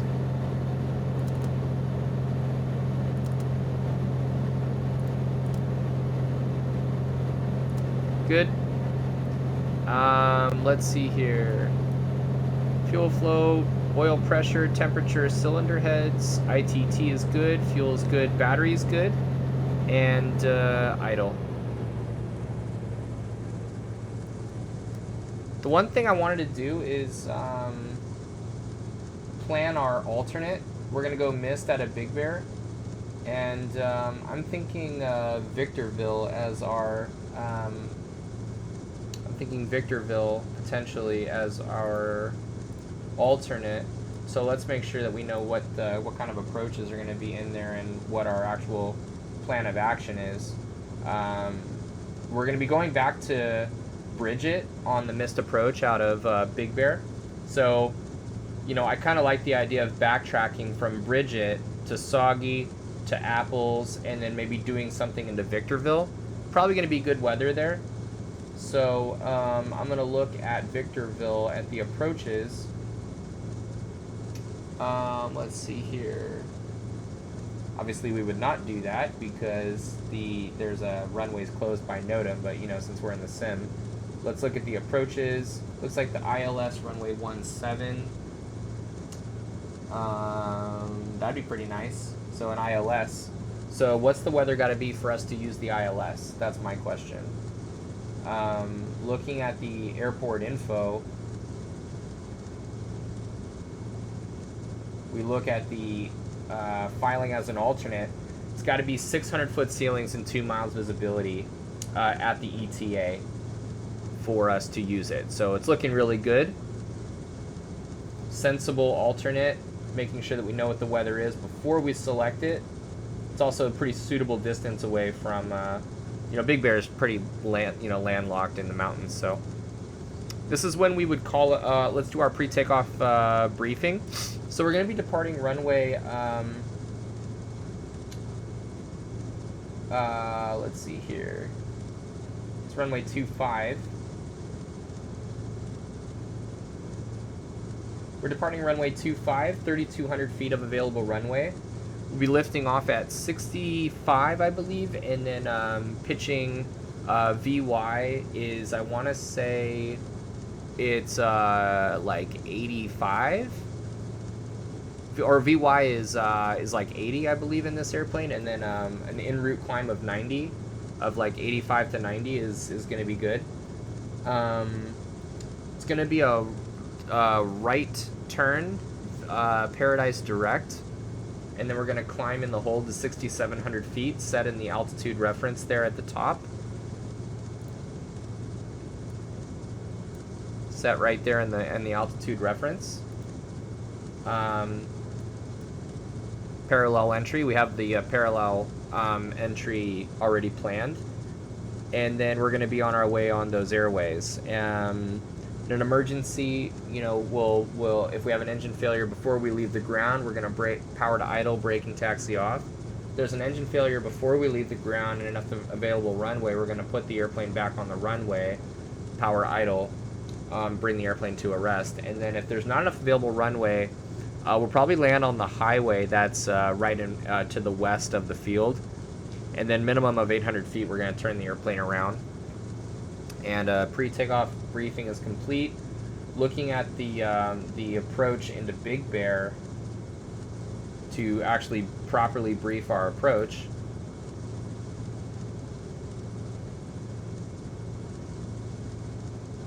Always want to brief our approach before we leave the ground. I've got the RNAV runway 26 into Big Bear. We've got the frequencies right there. We'll be on with LA Center. It's a WAS channel right there. Well, first of all, it's page 12.1 as of June 14th, 2019. We've got the Unicom right there. It looks like final approach course is 256, crossing the Halvey at 8,700, and then down to an MDA of 8,140 on the altimeter. That's 1388 above the ground. Touchdown zone elevation for runway 26 is 2652. We need that from a regulation standpoint, right? Missed approach is a climb to 8,800 feet, then a climbing right turn to 11,000, direct bridge it, and hold. The MSA in this area is 12,700 feet. Notable terrain really just to the north, I would say, of the field. We're actually, even though we're going into the mountains, it's relatively flat, like-ish, like the way that we're coming in. So the really crazy stuff is either side of the actual airport. We'll be doing it at, let's say, 90 knots. Well, we'll do it at like 100 knots, 584 feet per minute descent, 1.25 miles visibility, and then approach briefing is complete.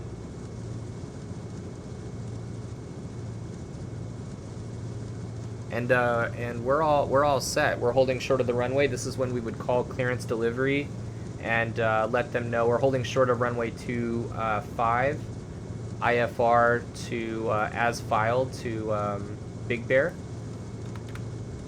and they give us our clearance void time, if not off, clearance void if not off in 10 minutes.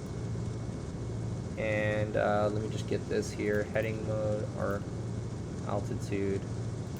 Armed, vertical speed up, and then we want a heading mode. Good. Okay, sweet. We read that back and we're good to go. So we're landing light on, nav light on, strobe, pitot heat is on, and mix full rich, and we're clear for takeoff. Corona traffic, Cessna 6571, or what I say, 65710. Taking the active runway 25. We're a right downwind departure for Paradise Direct, and we are clear final out there.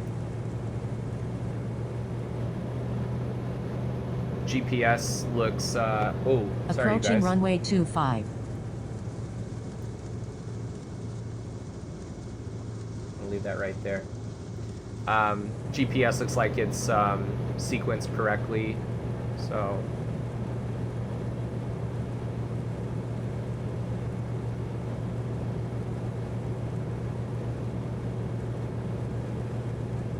get ourselves aligned on runway 25. Toes down. We got 25 on the HSI. 25 on the heading indicator. Let's do it.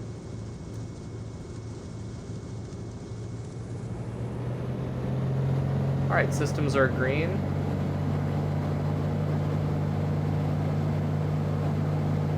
Airspeed's alive. It's a climbing right turn that we need to wait for 400 feet though.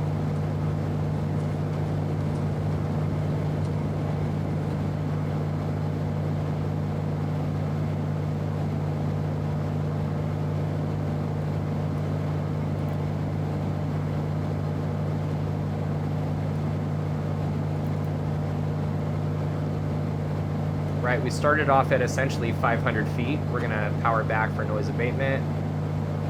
Crop at the top of the green. There's 400 feet. Right turn direct to Paradise. And we're over to SoCal.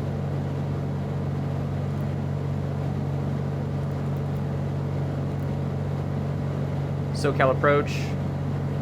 6863 is 1004, climbing 6,000. Let's see, they probably cleared us to 4,000, and we're going to be actually Paradise direct. 65710, climb and maintain. Proceed as requested. Climb and maintain 10,000. All right, we're gonna hold as published, and then climb and maintain 10,000. So we're gonna input that here. There's 10,000.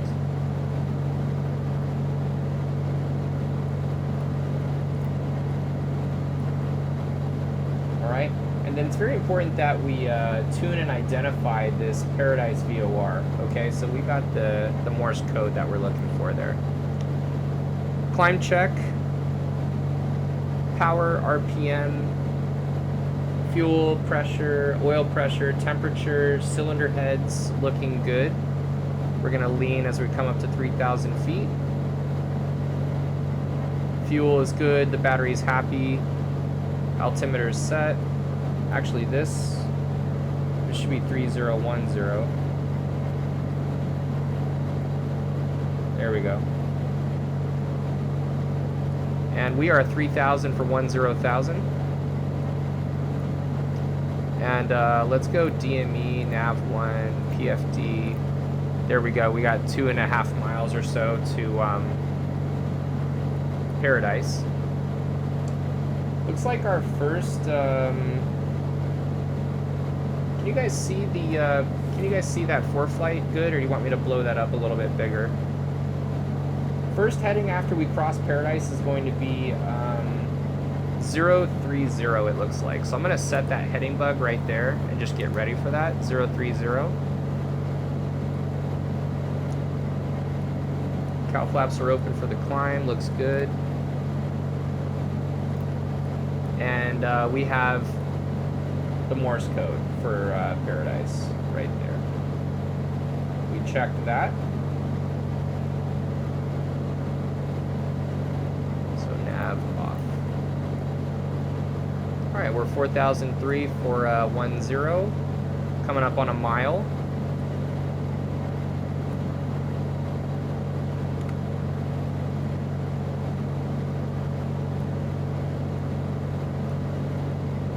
When we're at a mile, or when we're at the VOR crossing it, I want to continue to climb in the hold. So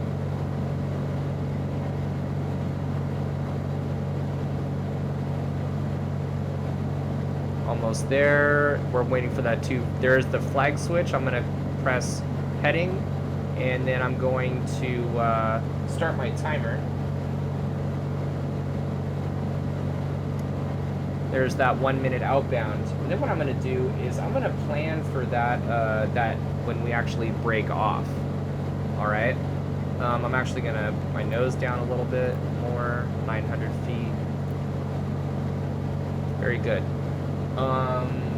So we're counting down right now,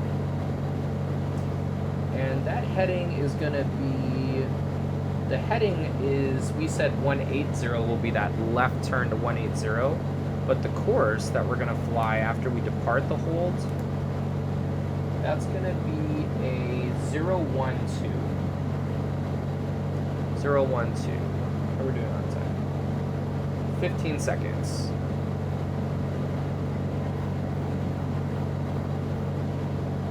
Zero, 1, 2.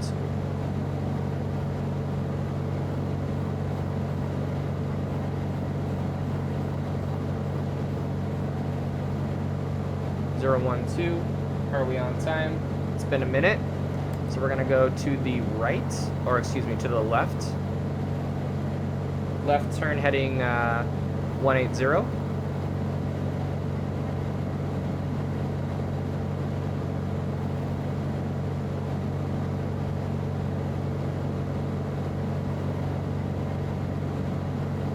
Actually, you know what? This isn't what we need to set the VOR to. My bad, guys. We need to set the VOR to the inbound course. The inbound course is 210. 210.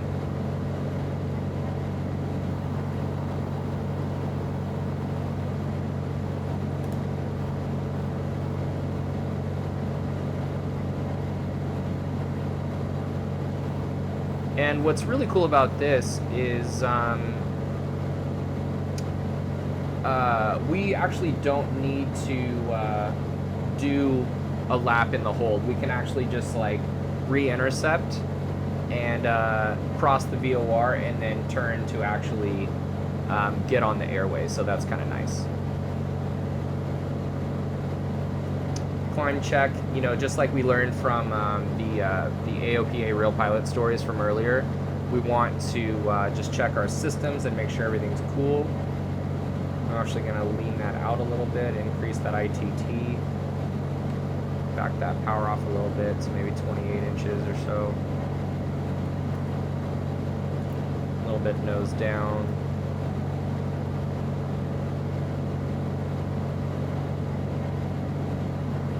And then I'm going to actually sequence the nav next. Flight plan. I'm going to go GPS to activate that that airway from Paradise to Emlyn, or what, Rise. 442, right?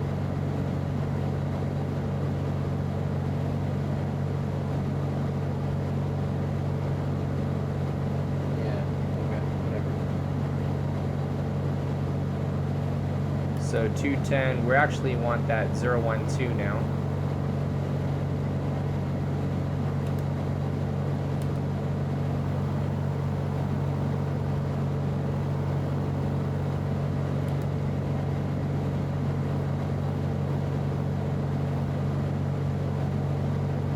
Make that right hand turn to intercept. 012. And 1,000 feet away, we're 9,000 for 10,000.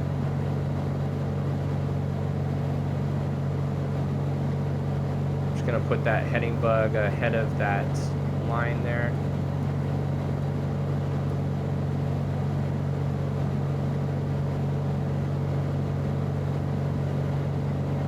And actually, we need to be up at 1,000. So I'm gonna go up there. 1,000. Just keep it going. Heading mode.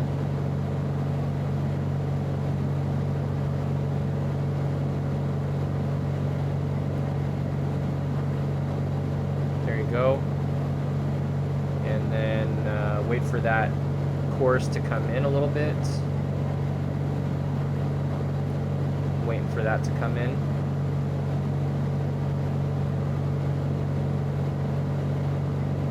We're on a nice intercept for the airway.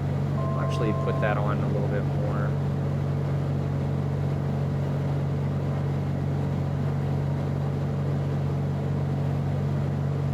Okay, we're 10,000 for 11,000.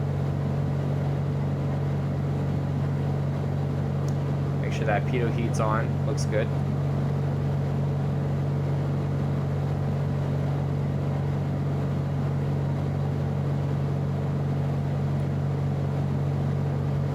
Here comes that airway. You can see that CDI is coming in center.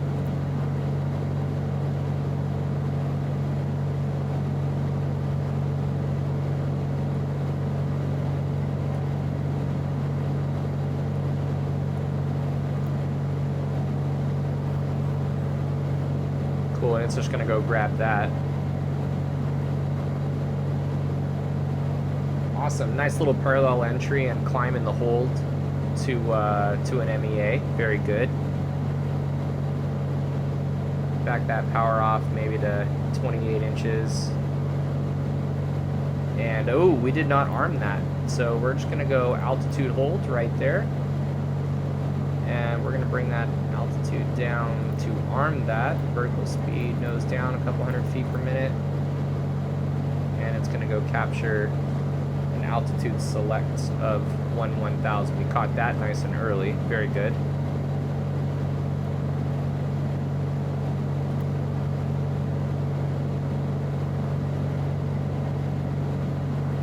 Should be altitude select here shortly for 11,000.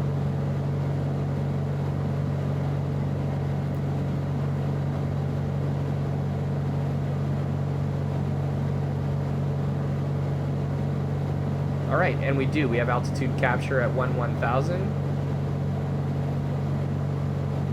We're looking good on that airway. And we are showing the airway on the MFD as well. And we do our cruise check. So we're over here checking our systems. Pressure, RPM looks good. Airplane's tracking.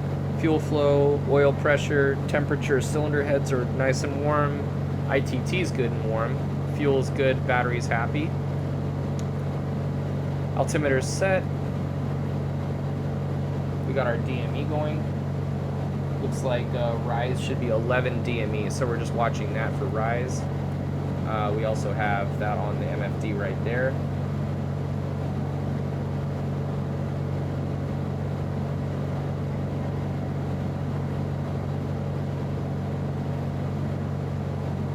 Next one, we're when we hang a right at Apples, it's going to be on the Palmdale VOR apparently.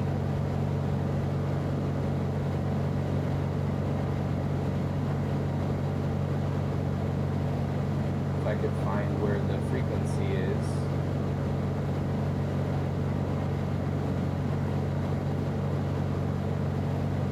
Well, I know I can just do this, I guess, but Palmdale VOR. Oh man.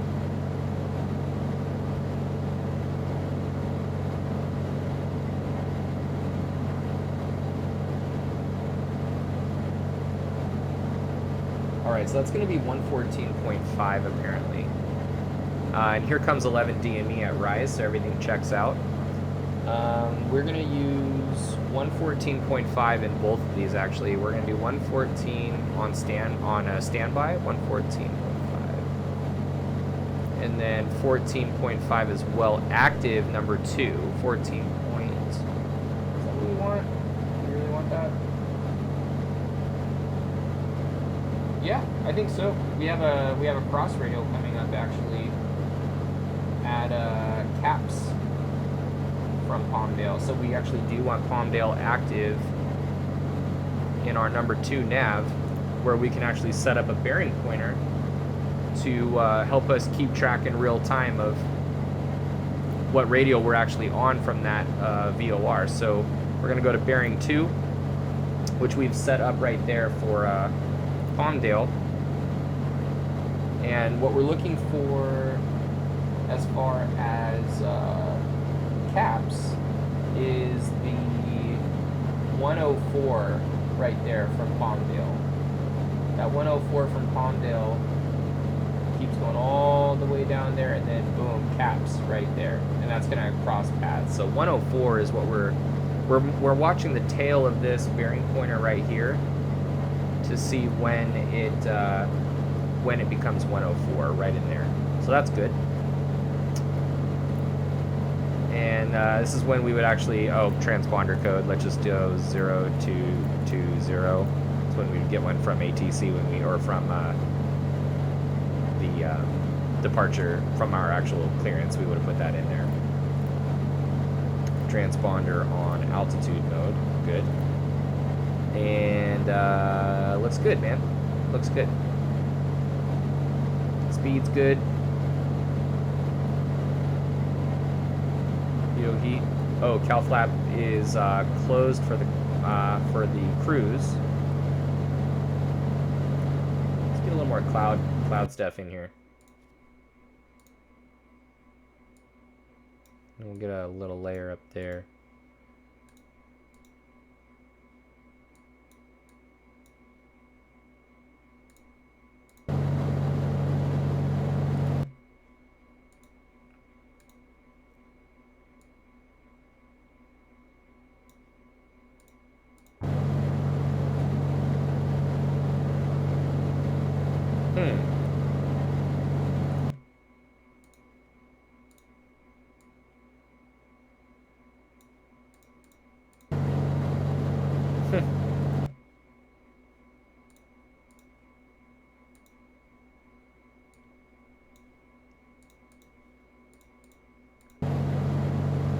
Wow, it's like no matter what I do, it's like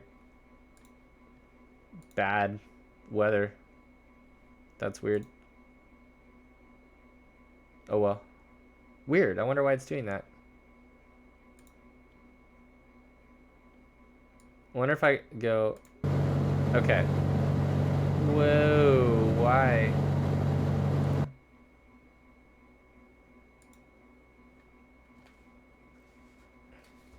And then we go done, and then let's go broken. Overcast. Whoa, no. 3010, dude. 3010, man. And then 2 miles visibility. I want a little bit of overcast, and then I want some overcast, or I want some broken, actually, broken, and then I want broken above. Is that too much to ask for? And actually, what I want is, I want this. Yeah, we'll do the weather later. We'll do it for Big Bear. This thing is tripping. Let's go arm, vertical speed. Yeah, we arm 11,000. This thing's tripping. So, but we're on heading. It's all good. Here comes 11,000. Altitude capture.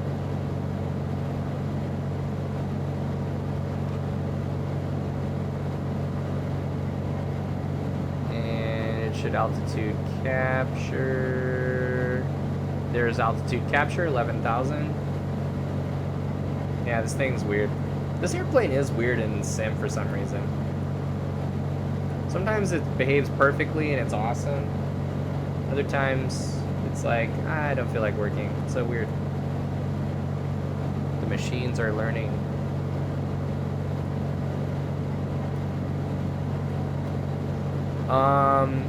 Cool. I also like utilizing the flight plan aspect on the MFD as well. It's kind of cool. You can see the different, places and stuff.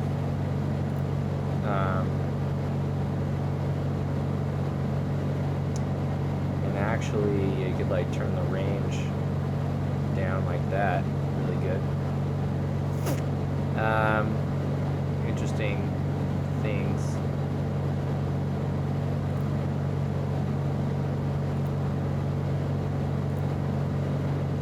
Waypoint, you got the nearest airports around. That's kind of cool. San Bernardino and what the bearing actually like is to those airports. Pretty sweet. Riverside, Ontario. It's really, really good. Cool thing is it's like right available to you right there, like what the frequencies are, and you know where you're going, how far away it is, who you're talking to, what the runway situation is. Like it's all right there. That's really nice.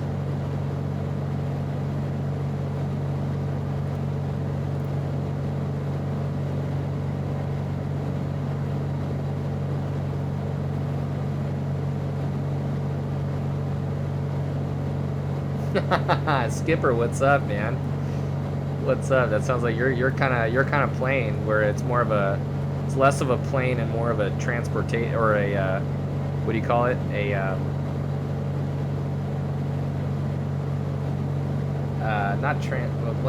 Transporting, no. Lottery, yeah. All right, so we're coming up to Apples. And actually, we're coming up to Emlyn. Emlyn is 35 DME from Paradise. And then Apples is 42. And then we're going to hang a right at Apples. So I just want to make sure that everything is sequenced. Briefing our approach. 5 A's, right? We're thinking about 5 A's into our destination. So let's go ahead and get our weather. L35 COM2 Big Bear City weather. Wind calm, visibility 2. Sky conditions indefinite broken, 9,000 broken, temperature 1, 2.11. Oh yeah, they definitely work. They definitely work. In fact, I want to raise this a little bit to where it's 9, what was it? It was 8,000. Yeah, so 9,000 should do it.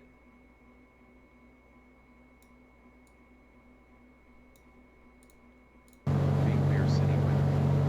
Wind calm, visibility 2. Sky conditions 2,300 broken, 19,000 broken. Actually 8,500. Altimeter 3110.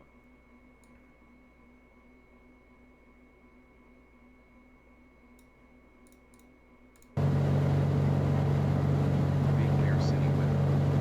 Wind calm, visibility 2. Sky conditions 1,900 broken, 19,000 broken, temperature 2, dew point -1. Altimeter 3110. 3-1.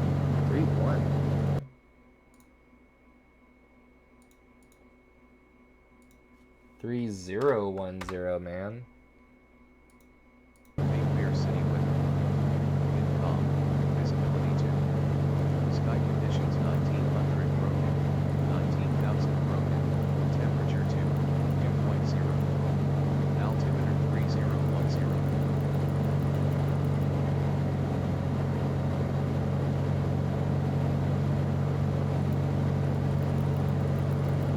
Big Bear City weather.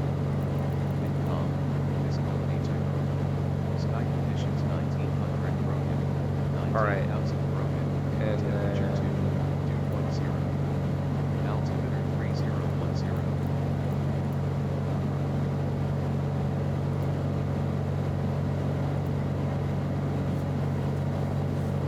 This thing's tripping, dude. So we needed 1,100 or 11,000 arm, vertical speed, a few hundred feet up.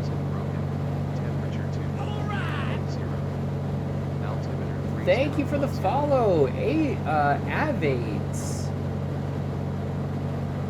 Okay, we're looking at Emlyn down to 8140 at 1388 on the altimeter. And we are going to be on with LA Center 126.35. 126.35.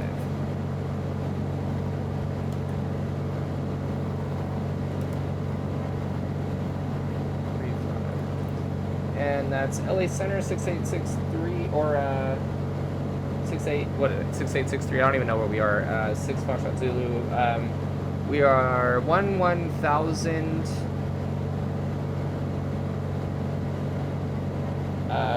We have the weather for Big Bear, requesting the RNAV, runway 26, 6863, expect that.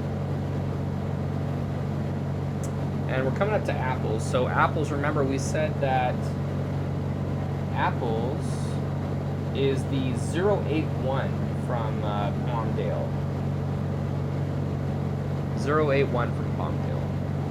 And actually I'm going to get ready for that. I'm going to go heading mode, and I'm going to go Palmdale here, 081 on the course.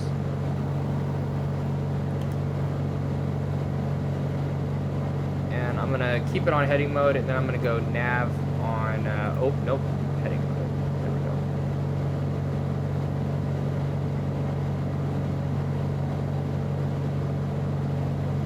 Palm Springs is going to be the backup on 15.5. 15.5. Awesome. So we're good there. And then on the chart, we're looking at the CTAP at Big Bear at 22.72. Sweet, we're all set. We've got Apples coming in.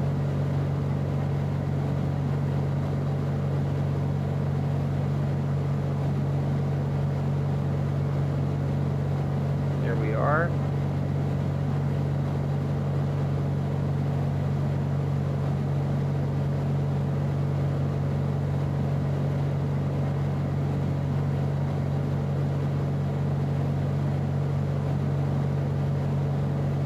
Very cool.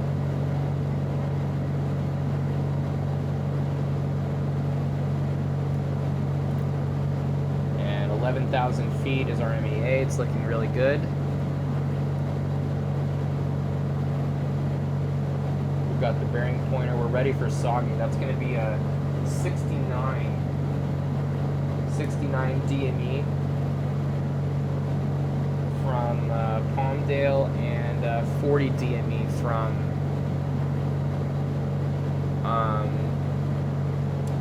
Palm Springs. So we should be anticipating a right-hand turn right here. And then I just want to make sure that we're all sequenced correctly. We are soggy, looks good. Apples to soggy.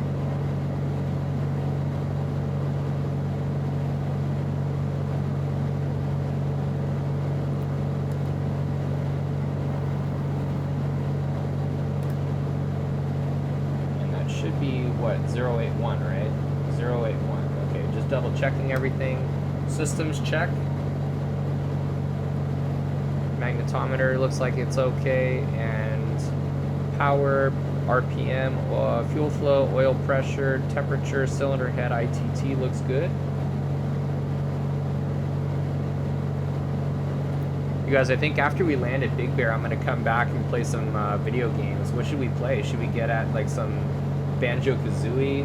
Should we do some like Zelda? What should we do? Should we do some like, dude, I've been feeling maybe some Skyrim recently. Actually, dude, man, I've been on this Banjo-Kazooie bender for like a little bit.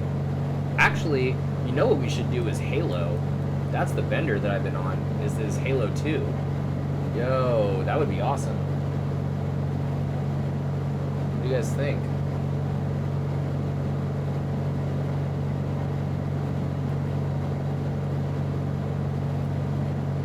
Destination AWAS is 135. Got you, girl. I got you. Oh my god, I am so damn down for some tacos, dude. Yo, don't even fuck with me on those tacos, Skipper.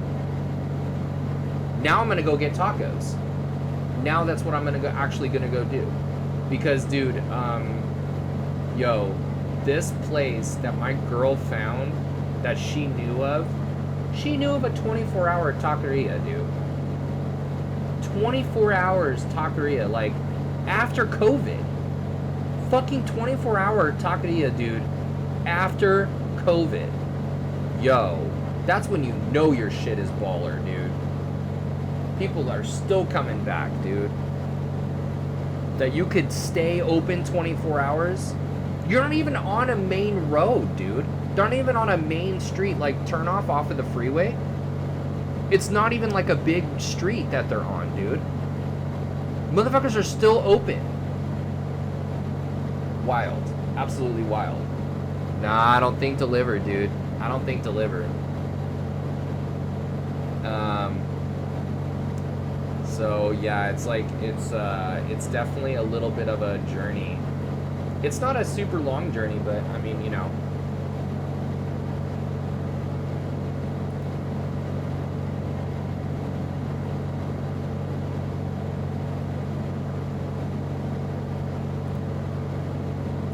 Yeah, and they're really good tacos, man. They're really good. Burritos, the burritos, I mean, listen, for a 24-hour place, burritos are bomb.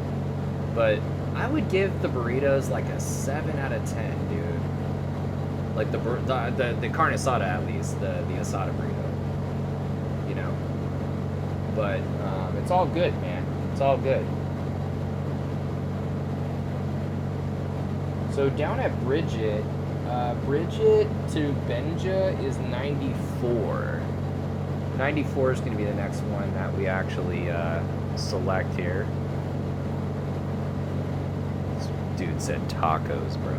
Damn, you know what's up. You know what's up, Skipper.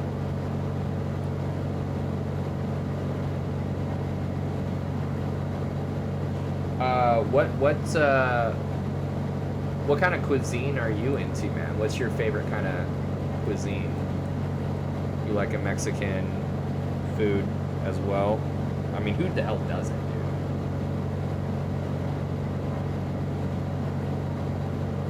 I'm curious, though. Is it a chart drawing error? Why is the plane left? You know what? I think, I'm not really sure. Because it is a 081 magnetic from Palmdale, and I'm on Palmdale. I'm on a 081. So I'm really not sure. It might just be something weird with the sim. Because I noticed that. I was like, what the fuck? So, yeah, I'm just kind of watching it. I mean, we're definitely, like, on it. I wonder if it was GPS, if it would be different. Let's try, let's see here. Heading mode, switch that. Yeah, see, so I wonder, let's go nav.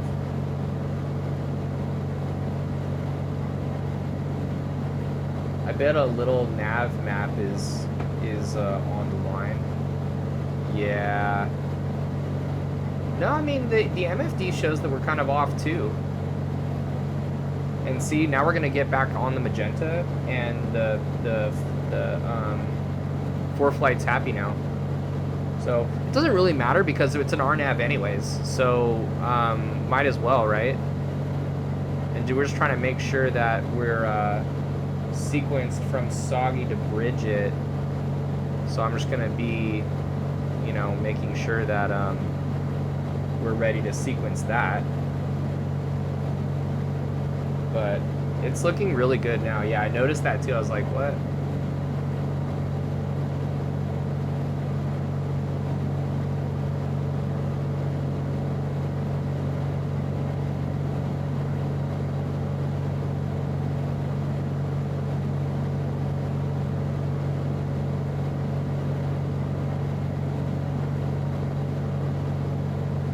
This altimeter is like weird, by the way. Look at this shit. We're at 11,000, but with the altimeter setting of 30.1, it's showing 100 or 100 feet off. That's so weird. So that's, yeah, that's odd. I'm just gonna set that though. Does it turn at the waypoint or predict the turn? It actually predicts the turn. Yeah, so it's gonna turn, you'll see it right here. You see how this is ticking down? Oops. It's ticking down. So what you'll see is a timer here to start the turn, and it will actually start early. It's pretty cool. All right, everything is descent check is complete.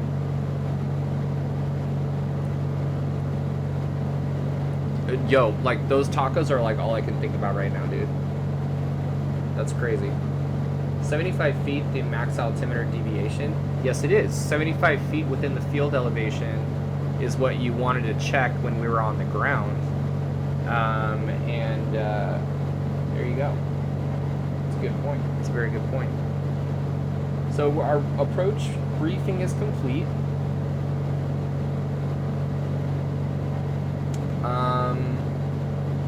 We've checked our fixes and our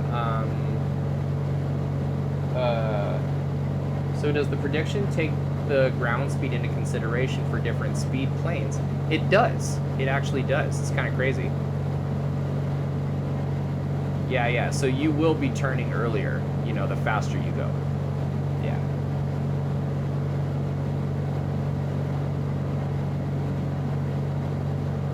Now the MEA is 11,000 right here. So, whoa. Oh shit. There we go. Oops.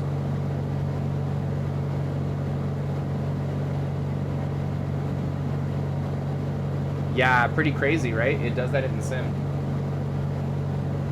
See that? Did not sequence, so we need to make sure that we're sequenced correctly. Nothing wrong with that. We just need to get back on course.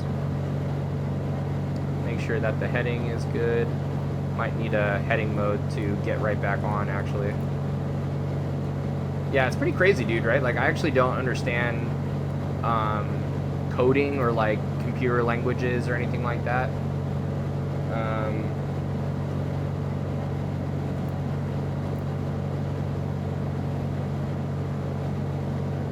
And I think it's crazy, like, what they're actually able to do. Sorry, so many questions. This is the WTNXI. Say what? I'm actually gonna go heading mode. I'm gonna get back on the airway here. No, it's just the it's just a Carinado like thing that that I got. It's just a Carinado, like, yeah, there's no, it's not a working title. So Bridget, coming up to Bridget, and then 94 after Bridget. So I'm gonna go arm 94, vertical speed, and then we're gonna go down when it's ready.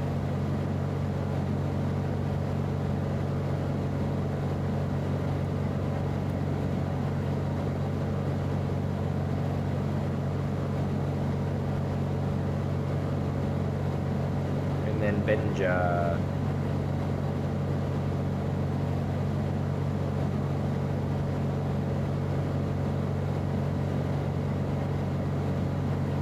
Okay.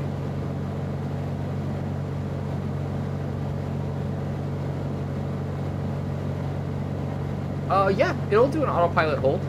It'll totally do an autopilot hold. But we're not gonna hold right here. This hold is, okay, we're gonna start our descent. Arm that. And, no, it'll totally, it'll hold. It's just we're not doing, that's a missed approach hold, actually. So, yeah, so that hold is for a missed approach when we actually go missed, and not for the, it's not a course reversal hold. So right now there actually is no hold for a, that's the missed approach. Or actually, I think if there is, yeah, it does say to hold at Bridget. I need to get out the old 172. Let's see here. Actually, really quick, I want to break out the FAA's one. Hold on.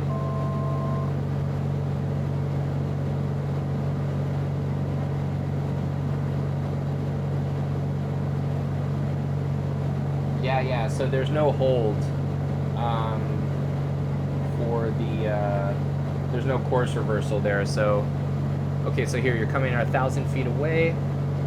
You're 10,000 for 9,400, and then it's 87 will be after that. Out of the old 172, get into these more sophisticated. Well, the cool thing, Skipper, so two things. Number one, I want to do a G1000 orientation again. It's been a long time. I'm like overdue for one, and I know I'm always learning cool things. I'm always doing interesting things like let me actually rephrase that. There's always a lot for me to learn. There's always a lot for me to learn, and so I like doing these like G1000 workshops where I can learn, you can learn, you know, and I learn by taking people through it, and it's like a lot of, I know I've learned a lot recently about capabilities in the G1000. I've you know, there's one at the flying club that I fly out of, and I enjoy using it and flying at IFR and kind of experimenting, you know, so I like sharing that, and I want to do a G1000 orientation, so that might help you. The other thing is, you know, I would recommend the just getting into the 172. Oh, let's see here. We're Benja Havley 8700. I would just get into the 172 G1000 and just start poking around, you know. Vertical speed.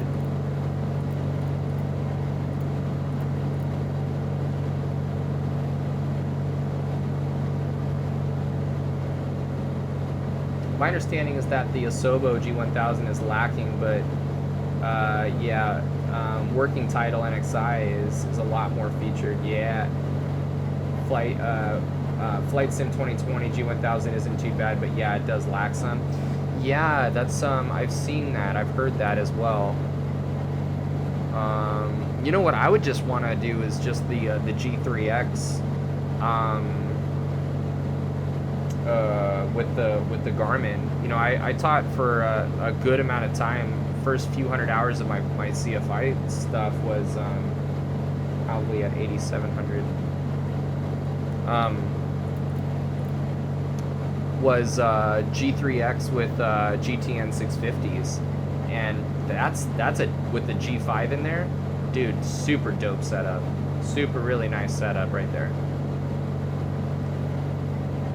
All right, and we're going to be doing this at 100 and, let's slow way down. We said 120. We'll actually do 700 feet per minute. Halby.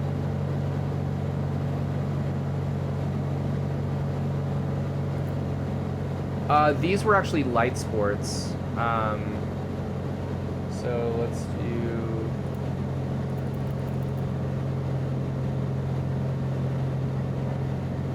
So we're going down to 81. Actually say 82.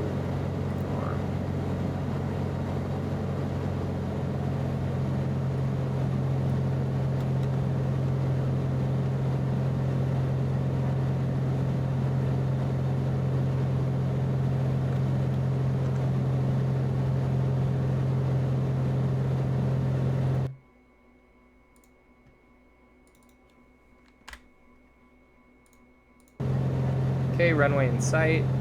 I wish that happened like that in real life. And autopilot off.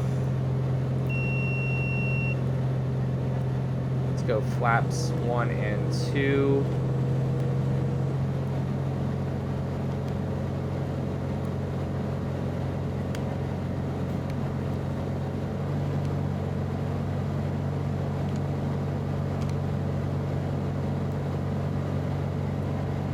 Back in Flight Sim, used to fly the Mustang to practice the G1000. Hell yeah, all the functionality. Listen, Space, you know what? You just reminded me. I have final runway 26. I have that. I have a Mustang, a G1000 Mustang for X-Plane 11. It's a really nice, and you know what? They really reworked it, and it feels really good. They really did a nice job. Oh yeah, it's a great little jet, dude. And I think it just looks amazing too. Like, it flies great, but it looks really amazing. You know, oh, and then we're on with the CTAF, Big Bear traffic. Cessna 6863 is on final on the RNAV 26, full stop. So yeah, I definitely want to do that too. I do kind of want to get back into the jets. I was doing that for like a long time, and then I didn't fly GA enough.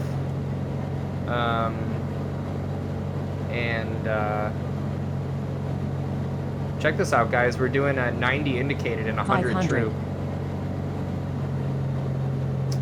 All right, and we are keeping our mixture leaned. Prop forward, short final, gear down 3 green check.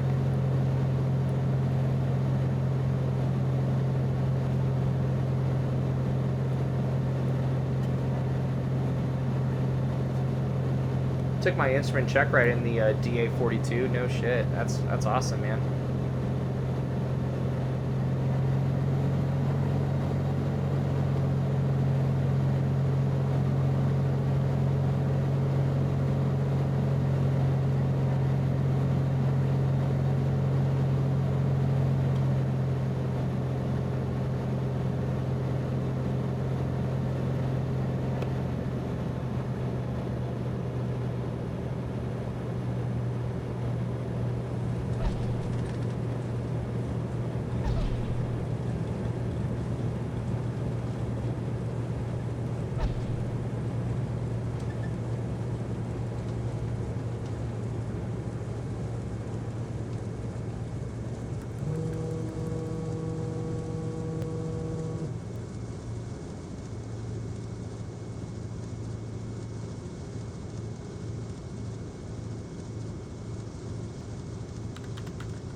Awesome. Awesome. Very cool, man. Very cool. Very very entertaining trip. Haven't done that in real life, but really interesting to plan. You know, from the very beginning. Time for that $100 hamburger. Hell yeah, dude. They actually have a, you know, the thing about Big Bear is they have a really good like breakfast burrito, dude. Good breakfast burrito. Interesting to plan, right? Because looking at the departure procedure out of Corona, we had a fairly involved, at least from a planning standpoint, a fairly involved departure procedure where we were not departing the VOR climbing on course. We were departing on an airway that crossed over some mountains and necessitated us to enter a hold, climb in the hold to a higher starting altitude, and then proceed on. You know, we were cleared up to 11,000, which is the MEA of the airway.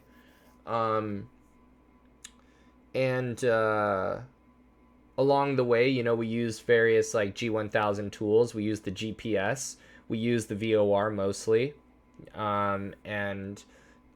Cross bearings, you know, from and a bearing pointer to on our VOR1, our nav, or I'm sorry, on our nav2. That helped us keep track of like what those cross radials actually were. En route, we were good about our 5As and getting our ATIS and our altimeter setting. We briefed our approach. We made sure that we had our avionics dialed in and that our communication, we were ready to go on it with LA Center. We had the CTAF ready to go on standby. We got that ATIS. And then we made sure to stay on top of our checklist. Checklist discipline is very important. Pre-takeoff check. We did our pre-takeoff check.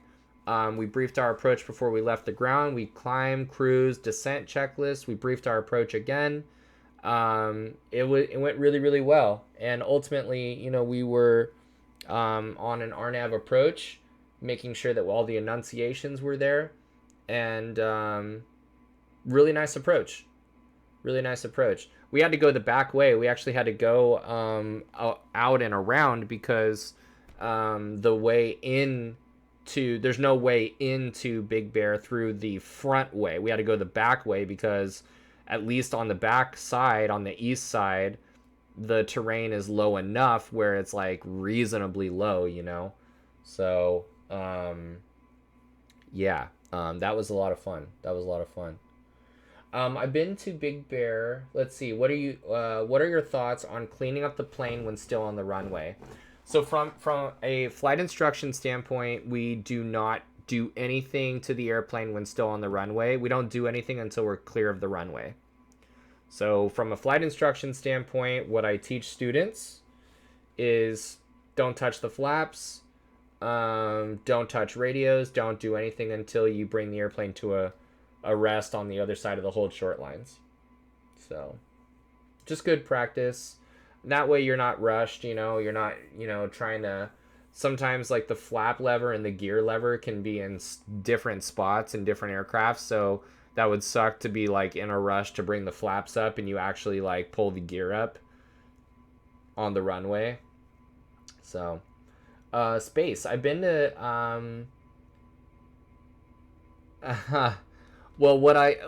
Skipper. So what I'll say is what we teach students to do is to not do that. That's what we teach students to do. So, I've been to Big Bear many times, but I've only flown there once. This one time, a clear day VFR, day after a snow day, it seems the runway snow was plowed. Wow, in a complex plane, it can be a possibility. Yep. I've even flown with, I've flown in a 180 horsepower, normally aspirated 172, and not complex, right? Not complex. It was me and two other people, adults, and plane did fine. It was cold. It was I believe a fall day or a winter day. So the air was nice and dense and stuff. There weren't any performance issues, but it is possible, like at a minimum of 180 horsepower, I would say, you know, to get out of there really comfortably. And we went the front way. We went obviously VFR. I've never been into Big Bear IFR, but I've been in their VFR several times, and it's really cool to fly the front way through the mountains. We should actually do that maybe in the TBM. In Microsoft Flight Sim landings tomorrow. You know what? I think we will do that, dude. Landings tomorrow at 8 p.m. Private pilot ground and sim. We'll be talking about landing techniques and how to actually land the airplane. We'll go through some ground and go do that, but let's see here. But you were not quantity 3, 240 pounds people. What? No, it was me, and we were like, I was 170, I guess, and the other one was 150 or 140, and then one was 180. Yeah, high elevation concerns with density, altitude too, and mixture. Yeah, you just keep that mixture like leaned is all really. You know, you do want to look at those performance charts and make sure, but yeah, like I think as long as you're in a 180 horsepower plane, it's not too warm or humid out there, it should be fine. So, but yeah, obviously always look at the performance charts and never take anything, you know, never assume anything and always look, you know. So, but all right, guys. I'm going to grab some food before coming back for some video games. And, yeah, because I don't have a student until, like, 11 tomorrow. So I'm going to come back and chill, man. I wonder, actually, wait, how far away are those tacos?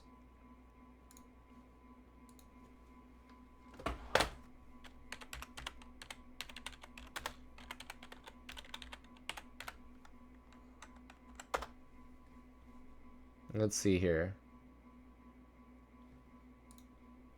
What's this?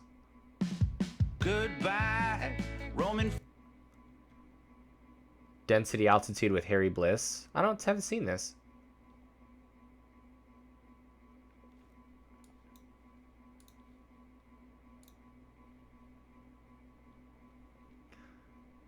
Ooh, it's a 15-minute drive, dude. It's not that bad, man. Gotta watch it sometime. Let's check it out, dude. Let's check it out. You took the time to send it to me. Oh, it's 30 minutes. I see, I see. Well, what do you... Wow. This is like sex ed from 1945. Little Timmy thought that Sally was the bee's knees, or whatever they say. I don't know. Deceptive phenomena to plague a pilot. Density, altitude. This is Harry Bliss, a successful freelance photographer, a private pilot with 473 hours to his credit. Yes. Thanks, Charlie. You bet. Hey, Charlie, give me that case there, will you? Sure. Thanks.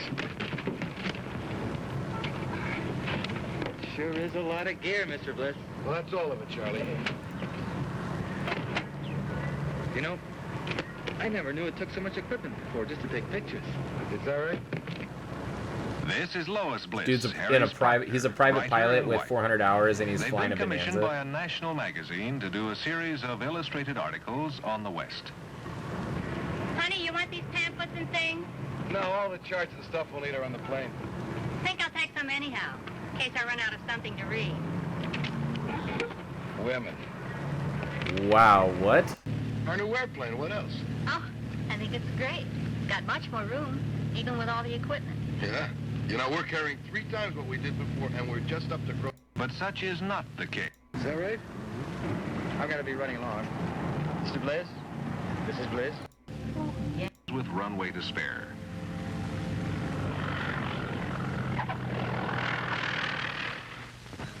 However, the following day, Harry finds a different set of conditions, not entirely in his favor. Harry, why are we climbing so slowly? I haven't added all the power. With all the power added, Harry's rate of climb will be So he only lied. 350 feet per minute. The shit's Quite a whack, bit dude. slower This than guy sucks. 1,200 feet per minute under standard conditions at sea level. The reason? The air temperature today, 20 degrees warmer than yesterday. Yup. Yeah, dude, I'm gonna watch the rest of that some other time, but that's cool, man. I appreciate you taking the time to send that to me, man. So I've heard that the Beechcrafts are the 35s are real CG sensitive. Oh, really? Can run out of trim easily? Oh, what, nose up trim? You're talking about at slow speeds? The 182 is kind of like that in my experience. You're damn near nose down almost. No, excuse me. Yeah, you're damn near nose down all the way almost. Actually, no. I don't remember it being that crazy when you're in cruise, because I mean, I would go like I'd fly the 182 pretty fast, but absolutely, like when you're coming in on an approach, you're like nose up trim, dude, for sure. And that's kind of a heavy bastard, by the way. Can't imagine the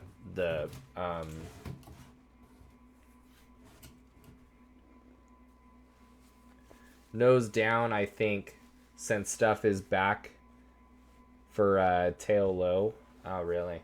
So you run out of nose down trim.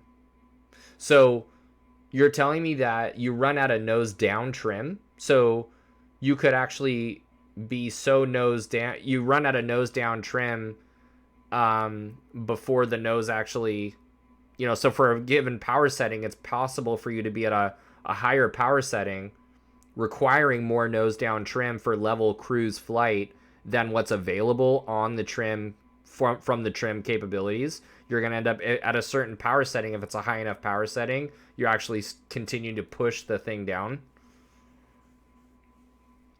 That sounds like what you're telling me. That sounds pretty crazy. You guys, we need to do the F-18 soon. It's been too long for me since I've flown the F-18. Aft CG in a stall, the tail might continue in a low position unless you can get out of it. Whoa, really? Very finicky airplane. Aft CG, huh?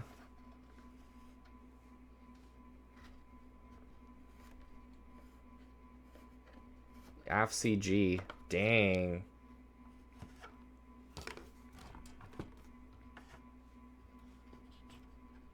Right, so an aft CG, that makes sense that you would run out of nose down trim then. Like the only way that so you would need to just know like how it, even so you could be aft, you know, just an aft CG, but still forward of the limit, like you're not beyond the limit, but you could still be an aft CG that would necessitate more nose down trim than what you actually are able to do. Is that what you're saying? So you'd really have to, even though you're forward of the aft limit, you would need to make sure that just knowing your airplane, like if the CG is behind this station, then like, you know, you're not going to have all the trim. Like we need to actually keep this CG. We have to have this CG move forward a little bit more actually. So maybe you're not carrying all the baggage that you think you can carry, you know? Or at least you're putting it on the freaking kid's laps, dude. You know, you're probably putting it in the passenger seat. I imagine you could probably put it all back there and have it be more cool, right?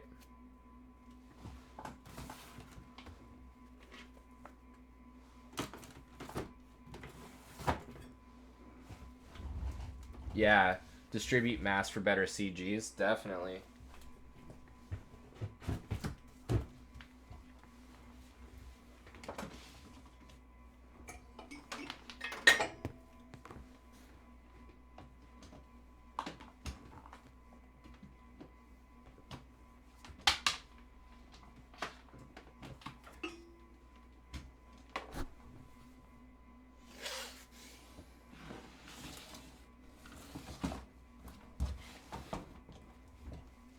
All right, guys. Well, thanks for hanging out. You guys are awesome. And I appreciate your engagement. And I will we'll talk soon. Tomorrow, 8 p.m. landing techniques. Let's do it. I'll see you guys there. Cherokee 235. Hey, dude, we've flown a lot of the similar airplanes, man. That Cherokee 235, that's the Dakota, right? Seemed like it has a lot of CG tolerance. You're talking about, that's the Dakota, right?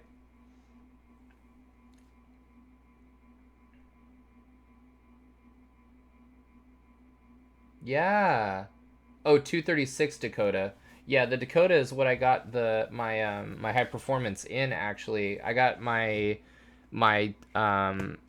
complex high performance was in a Dakota, but my complex was in a 182 turbo RG. But yeah, that Dakota like hauled ass, dude. Yeah. Dude, that's awesome, man. I'll see you guys soon, man. See ya.